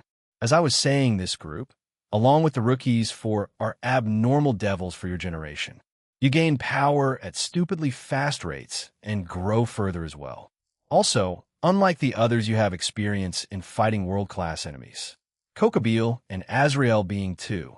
It won't be a surprise in the future if the Grimory Peerage dominates the rating games. Azazel says as they blushed. It's not every day you get praised by the governor of the fallen angels. He sees this and chuckles. However, because of that attention, as well as a certain dragon, you have the entire supernatural world watching you now, not just the underworld. You guys are already famous for stopping Loki, Chaos Brigade's attack during one of your rating games, and assisting Jean with Kokabeel and Azrael. Don't forget the press conference. You managed to hype it up even more. Anyway, a part of that attention comes from that idiot over there. Azazel points at me, and I snort. You're already aware of what the hell he's up to, so I won't go into detail. But his matches first, use that time to analyze Saror Bale and exploit any weaknesses. Anyway, because of all this, the top rankings of the game will be keeping an eye on all of you in Sarorg. I add and they'll be researching you from now on. Rias, Aquino, and I will be graduating soon, meaning Rias will become a mature devil and can officially start participating in the rating games. As mentioned by Azazel, the entire supernatural will be watching you. Don't go doing something to embarrass yourself. Azazel nodded. Right? Aim to change the unmoving spots of the top 10 of the ranking of the rating game. Change it. Challenge them and shake them to the core. Become champion, Rias. I finished Azazel's sentence, and we both nodded. Rias blushed, but nodded determinedly. After school, we were busy making preparations for the school culture festival when a magic circle appeared in the center of the room. From the phoenix symbol, a holographic image appeared. The image was of a young woman. She looked high class and seemed a little like Ravel. She has her hair up and is wearing fashionable accessories. And mother? How do you do, Ravel? Sorry for the sudden call. I couldn't get any time, so I ended up calling at this hour. In the human world of Japan, it's still school time, right? And no, school has ended, but we are still in our club room preparing for the festival. Ravel's mother nodded, and then starts to look around. She spots Rias and I. May I speak to Rias Grimory and the middleman? Rias and I stand in front of the projection as she nods to us. How do you do, Obasama? It's been a while. Era, Rias-san. How do you do? It certainly has been a while. And the lady looks at me and smiles. Hello, I'm Gene Skyward. We met briefly after my small duel with Riser. Do you have business with me? Thank you very much. Ravel? Yes, Okasama? Yes, I thought I should greet you properly. Normally, I would go and greet the both of you myself since she's staying in the human world. However, there are reasons that I cannot. I nodded. It's probably because of the demand for Phoenix tears. I'm not exactly selling my slime balls or pills. Maybe I should help out with the production of Phoenix tears. Not all, Obasama. Your words are enough. Please leave Ravel to us. I'm truly sorry, Rias-san, for having you take care of Riser after the game, and also having you look after Ravel. It seems I don't hold some weird grudge against me after my brutal beating of Riser. They are adults, so I expect as much, but I did talk it out with the guy. Well, I beat him up a little too. Lady Phoenix then looks at me. Also, please especially look after my daughter, Jean Skyward-san. Yes, of course, I did promise Riser and Ruvel that as well. She and everyone else seemed a little surprised by that. Well, I did. It was after I helped him with his trauma of dragons. Ravel, on the other hand, was blushing furiously and looking at the ground. You know what you must do? You have to support Rias-san, and you have to listen to your seniors, and on top of that, you have to deepen your relation with Jean Skyward-san. As the daughter from the House of Phoenix, work very hard so you don't tarnish the name of our house, okay? Of course. Ravel agreed with her mother, while still quite red. But she did seem quite determined with it. Lady Phoenix turns back to me. I heard from Seraphal Leviathan-sama that you may be starting a restaurant once you graduate. Feel free to employ my daughter. She's quite smart for her age. I look at Ravel, and she didn't seem to mind. I nodded. They'll think about it. I have Rose, Ine, and Kanami, and probably Ravel then. My business here is done. Rias-san, Jean Skyward-san, and everyone, please forgive my sudden introduction. It's time now. Ravel, behave in a manner where you won't make a shame as a lady. Yes, Okasama. Now then, everyone, goodbye. And just like that, Lady Phoenix's magic circle disappeared in a small flash of... Later that night, as weird as it sounds, I was having a late-night dip in the underground pool. I just felt restless. I know it'll win, but at the same time I have to hold back and make it entertaining for everyone else watching. All eyes will be on Sarorg and I. Just relax, partner. You'll be fine. Trust in your ability, Jean. Yes, to add to what the two dragons said, you have had your fair share of fights, as well as training more of your sword skills in your soul during those 15 years. You'll be fine, Jean. You also have us. I know. Thanks, Drake, Albion, and Rudra. But I still can't help it. I mean, the whole supernatural world will be watching. I can't exactly not think about that. I mean, I was preoccupied. She has contact Tobio on what might be happening soon, so he should be ready. The same with Shuri. Suzaku? Good evening, Jean. I was sandwiched between two beauties as both their chests were pressed up against me. This is heaven. We stayed floating and silent for a full minute before I spoke with Graphia. I can't help it, but he'll try to lessen it. Jean, but I love you too much. What are you talking about, Lavinia? Rennie proceeded to explain to Suzaku what she and Graphia were talking about. I felt her nod behind me. I see I do agree, but I don't see a problem with it. No one is being hurt, but if you also agree, I won't stop you. Jean, your match is tomorrow. How do you feel? Pumped? I don't think I'll be able to sleep tonight. I start swimming back and go out of the pool. I help the two of them out, and we sit on a bench and continue talking. Rennie hugs my arm, and also, Suzaku, a week after tomorrow, will be Rias' game with Sarorg. Knowing him, hell exposes Ace, and we'll go all out from the start with him. That guy lives how he likes and at his pace. I respect that, but focus on yours for now, okay? I'm sure Drake-chan, Albion-chan, and Kuntuar-chan already told you that? Yeah, they did. I should try to debut my queen form for this match. I've held it off for too long. I and everyone else have been looking forward to it, Jean. I overheard you saying the chant once or twice back in the pocket dimension. I look at Suzaku in horror as she giggles at me. God, was I too preoccupied at that time? Let's see, I was no Drake. Weren't you talking about some kind of show in one of those? Impickle Drake. Smack. Yes, he wouldn't shut his mouth about Rick Morty. I hope I don't disappoint. Then I awkwardly smile at the two, and we stayed there for the next hour, just chatting about different topics, as well as lightly flirting. Suzaku was still quite new, so she became flustered a few times. However, We eventually had to go back since it was getting Kyoto outside Suzuka's apartment door. This feels like deja vu. Suzuka suddenly hugged me after opening her door again. Good luck, Jean. We'll be watching you, thank you. We share a quick kiss before she heads inside and wave goodbye to me. I teleported back to my home and joined Rennie. Japan, cool? I thought Suzuka, geez. She didn't do it, huh? Rennie shook her head and held my hand and pulled me away. It's nothing, Jean. Let's go. Next day, Underworld, it's the day of the match, and I, along with the Grimmery Peerage and my harem, were on a gondola lift traveling towards the floating island city called Agrias. Kanami, Reiko, and Ine were quite curious about the place. They hadn't been to the Underworld before. Ine and Kanami sat with the devils that knew the place as they explained where we were. I was beside Rennie and Akino. Kuroka was in her cat form and was on. The servants of the current Beelzebub are maintaining the core of this place. Many there were still quite fascinated by it. I wasn't too surprised since I saw a lot of floating islands the last few months. There were 3 ways to get to this floating city: teleportation by magic circle, airships as transportation, and the third, which we took. Many wanted to ride this, so I just expanded the inside so we could all fit in here.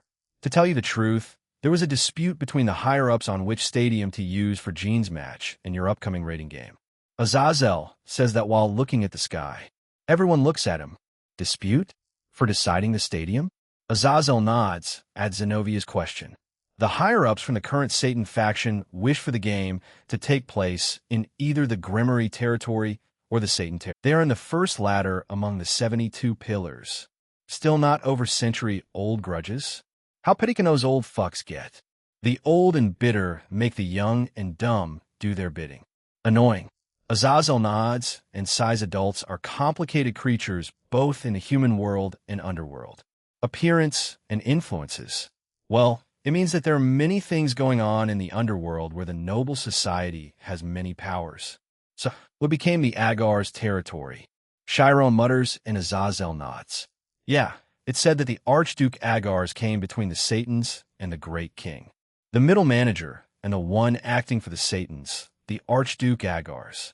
Even if the era changes, they are the household which always has a hard time. So will our match become like a representative war between the Satan Lucifer and the Great King Baal? Kiba asks while narrowing his eyes. Azazel laughs while stroking his chin. Well, there are many of those who look at it in that way. The Switch Princess vs. the Strongest Youth Serorg is just a cover, which is just to make the attention of the common people go there. On the other side, the bunch from the politician will be looking at it while making comments. Also, the upcoming match between Jean and Serorg became a little political too, you know? Whoever wins will gain a little more control. The current Satans versus old. They really don't stop, do they? Annoying old bat. Rias nods seriously while thinking about her own dream and Serorg. We eventually reach the island and then the stadium.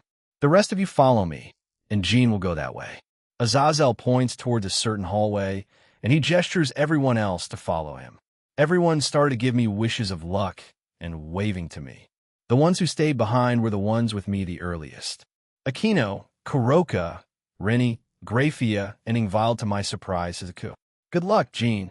When this give him hell, Naya, we know of your strength. So I couldn't feel his aura anymore, which means he took the blood.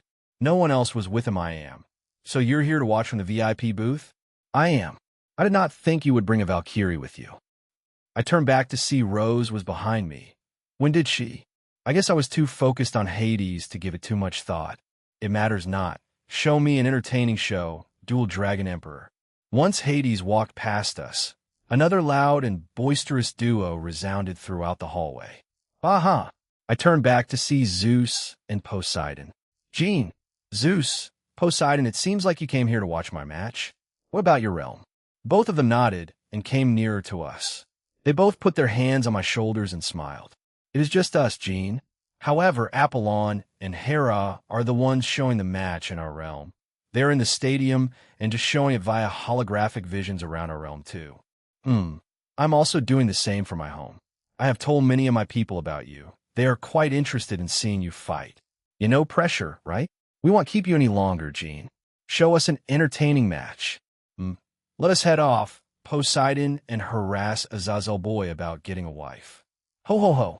The two Greek god geezers started to laugh to themselves as Rose and I kept on walking. You came? I am your secretary. We were walking silently until I felt a familiar aura. The same could be said for Rose ho ho ho. Jean boy. It was Odin, and beside him was Brynhildr. They waved to us, and we quickly walked towards them. Make this interesting for me, boy. The entire realm of Asgard is going to be watching, you know. Brynhildr senpai, are you Odin Samus' new bodyguard? Brynhildr nods, and Odin and I speak for a few more seconds before they went on their way. We turn a corner, and a staff member waves me over. Jean-sama, please go in there. That will be your waiting room. You will be transported into the stadium when it's time. I nodded in agreement when he informed me. He opens the door, and we both walk. On the table was a letter with some kind of device. Rose and I go over to it, and I pick it up. The letter was written by Surzex. It said, Dear Jean, this device will show you some fans from around the supernatural world. They wanted to wish the Apay Dragon some good luck. Just put some of your magic into it, and it will activate. Surzex, I did so. It started to show a small holographic image of fans giving me words of encouragement and other things. Many of them were children. It was sweet.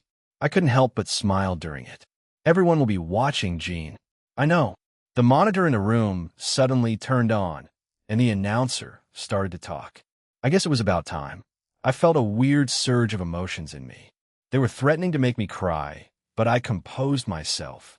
A lot of people are supporting me, friends, lovers, strangers, and everything and everyone in between. Especially the children. They look up to you, the dual dragon emperor and Apay dragon. Yeah, ladies and gentlemen, our very own Serorg Bale Sama has teleported into the arena, and he brought someone with him. Now all that's left is the Apay dragon. The monitor in front of us says, Yeah, I hear you all. Drake, Albion, everyone let's go. Yeah. Once I teleported into the stadium, there were loud cheers around me. Many of the watchers were kids chanting Apay Dragon or something along those lines. It seems like he brought Regulus with him as he intended. Hello, everyone.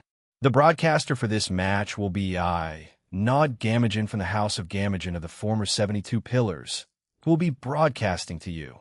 The arbiter for this game will be Rudiger Rosenkreutz. A magic circle appears in the air.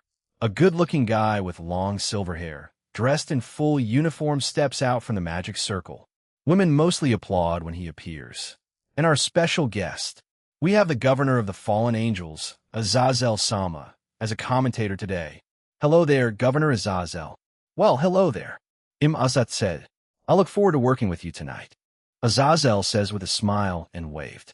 Surzex Lucifer Sama, and also the leaders of various factions, and you're also famous for being the leading expert in the research of the sacred gears. For today's match, who do you personally think will win? It's hard to say since Serorg Bale is a monster in his own right. However, our very own middleman is a huge black horse with a lot of cards left to show to us. Azazel says with a shit-eating grin, but it was mistaken for a smile. And we have also called another person. First ranker of the rating game. The current champion, Emperor Diauzer Belial. An even larger and louder cheer resonated throughout the stadium. It felt like it was shaking. How are you, everyone? Imdi aus Belial. Today, I will be doing commentary for the match between the dual Dragon Emperor and Serorg Bale. The host turns to both Serorg and I today. There are no strict rules, except for no killing. It's an all-out match. Anything goes. Are both fighters ready? Once this start, both will be transported into a different dimension to fight. Both Serorg and I dash to the middle and bump fists. Good luck. Both of us say before jumping back. This made the crowd wilder. The announcer smiles without further ado. Let the exhibition match between Serorg Bale and Jean Skyward begin. Shine. We were transported into an interesting dimension. The ground beneath us looked like white clouds while the sky above us looked like space. Stars were shining everywhere. This is it, Jean. Give it your all. You two stay back for now. Yes, Serorg says to Regulus as he covers himself in Tuki. I respond in kind, cover myself in my own Tuki dun. Both of us disappear and met in the middle as our fists collide. Serorg grinned, and we threw more punches at each other. Our fists clash and collide, while slowly the ground beneath us started to crumble and be destroyed. Oh, both of them are clashing on the field. During each of their clashes, the ground was destroyed. It seems like the entire dimension is shaking each time their fists clash. Haha, those two are really monsters, huh? What do you think, Emperor Kuan? Azazel's voice asks the champion. They're merely testing the waters. They haven't gone all out yet. It seems like the future is bright for the raiding games. I can almost feel those punches from here. I'm quite excited. Dawn, dawn, dawn, gun. Our fists keep colliding until one of my punches slip through and connects with Sarorg's face, sending him back. He wipes the blood off his nose and grins at me. I see. I've been training relentlessly since my loss to Eugene. Today I want to test my newfound strength and go all out against you, even if it means exposing my ace before my game with Rias. Sarorg says, then closes his eyes. Regulus. Yes.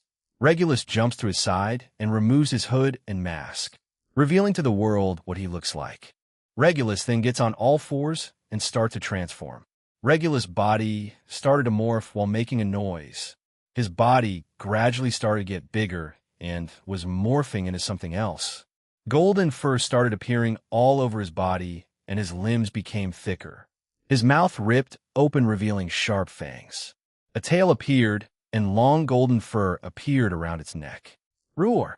Oh, the identity of the Bale team's mysterious pawn is a huge lion. Wait, is that the Nemean lion? No, that jewel is... It seemed like Azazel, who was commentating, realized something and became shocked. The announcer then asked him, "What do you mean?" It was originally the opponent who the original Hercules faced in one of his 12 labors. The god from the Bible captured one of them and sealed it inside the sacred gear. I never thought it would have become the pawn of Bale team. Sarorg shook his head. No, unfortunately, the possessor is already dead. When I found the actual possessor of the Regulus Nemea, he was already killed by a mysterious group. The sacred gear that had the form of an axe was the only thing left. The battle axe that was supposed to disappear because the host died turned into a lion by its own will and annihilated the group that killed its possessor. I look at Regulus as he didn't say anything but stood there. Saror continued. That's when I turned it into my servant. I thought it was a fateful meeting brought about by my mother's lion ruler bloodline. However, that is irrelevant for now. I will unleash my full power, Gene. Regulus. Sir. Oh, my lion, oh. King of Nemea, you who bears the name of the lion, king, answer my howl. And turn into armor. Boom. The entire dimension shook as Saror was consumed in a bright golden light. Regulus had turned into a ball of light and moved towards Sarorg. Balance break. When the light vanished, what appeared in front of me was a golden-colored plate armor, which had a motif of a lion. The helm on its head had golden hair, which looked like that of a lion. There was a lion-like face on its chest, and the eyes on it glowed as if it had its own consciousness. The balance breaker of the Regulus Nemea, the Regulus Ray Leather Rex. Now come, Gene. Let's fight with all of our might. Show me. No. Show us what the Dual Dragon Emperor can do. A balance breaker. Sarorg Bale Sama has achieved a balance break. The announcer screams as Sarorg makes a stance and waits for me, all right. You got it, balance break. Welsh Dragon Balance Breaker. Donning my red armor. Let's go. Mode change. Welsh Sonic Boost Knight. Change Star Sonic. I change in my knight form and speed blitz Sarorg, but he was ready, and when I appeared beside him, he was already sending a punch towards me. I met his fist with mine. Dawn. He slightly cringes and frowns. Mode change. Welsh Draconic Rook. Change Solid Impact. I change into my rook form, and this time I clashed with Sarorg with my rook-esque gauntlets. This time Sarorg gritted his teeth and grinned at me. More, Gene. This isn't everything, is it? Dawn. Dawn. Dawn. Dawn. Boom. FWSHHH. It was clear that each time our fists met each other, it was hurting Sarorg, but he wasn't backing down and continued forward. It was like he was waiting for something. There were holographic visions around us, and we could hear the cheers of everyone. They were only getting more and more hyped as we continued to fight. I cannot feel any impact from your punches. They are lacking. He glares at me, looking a bit angry.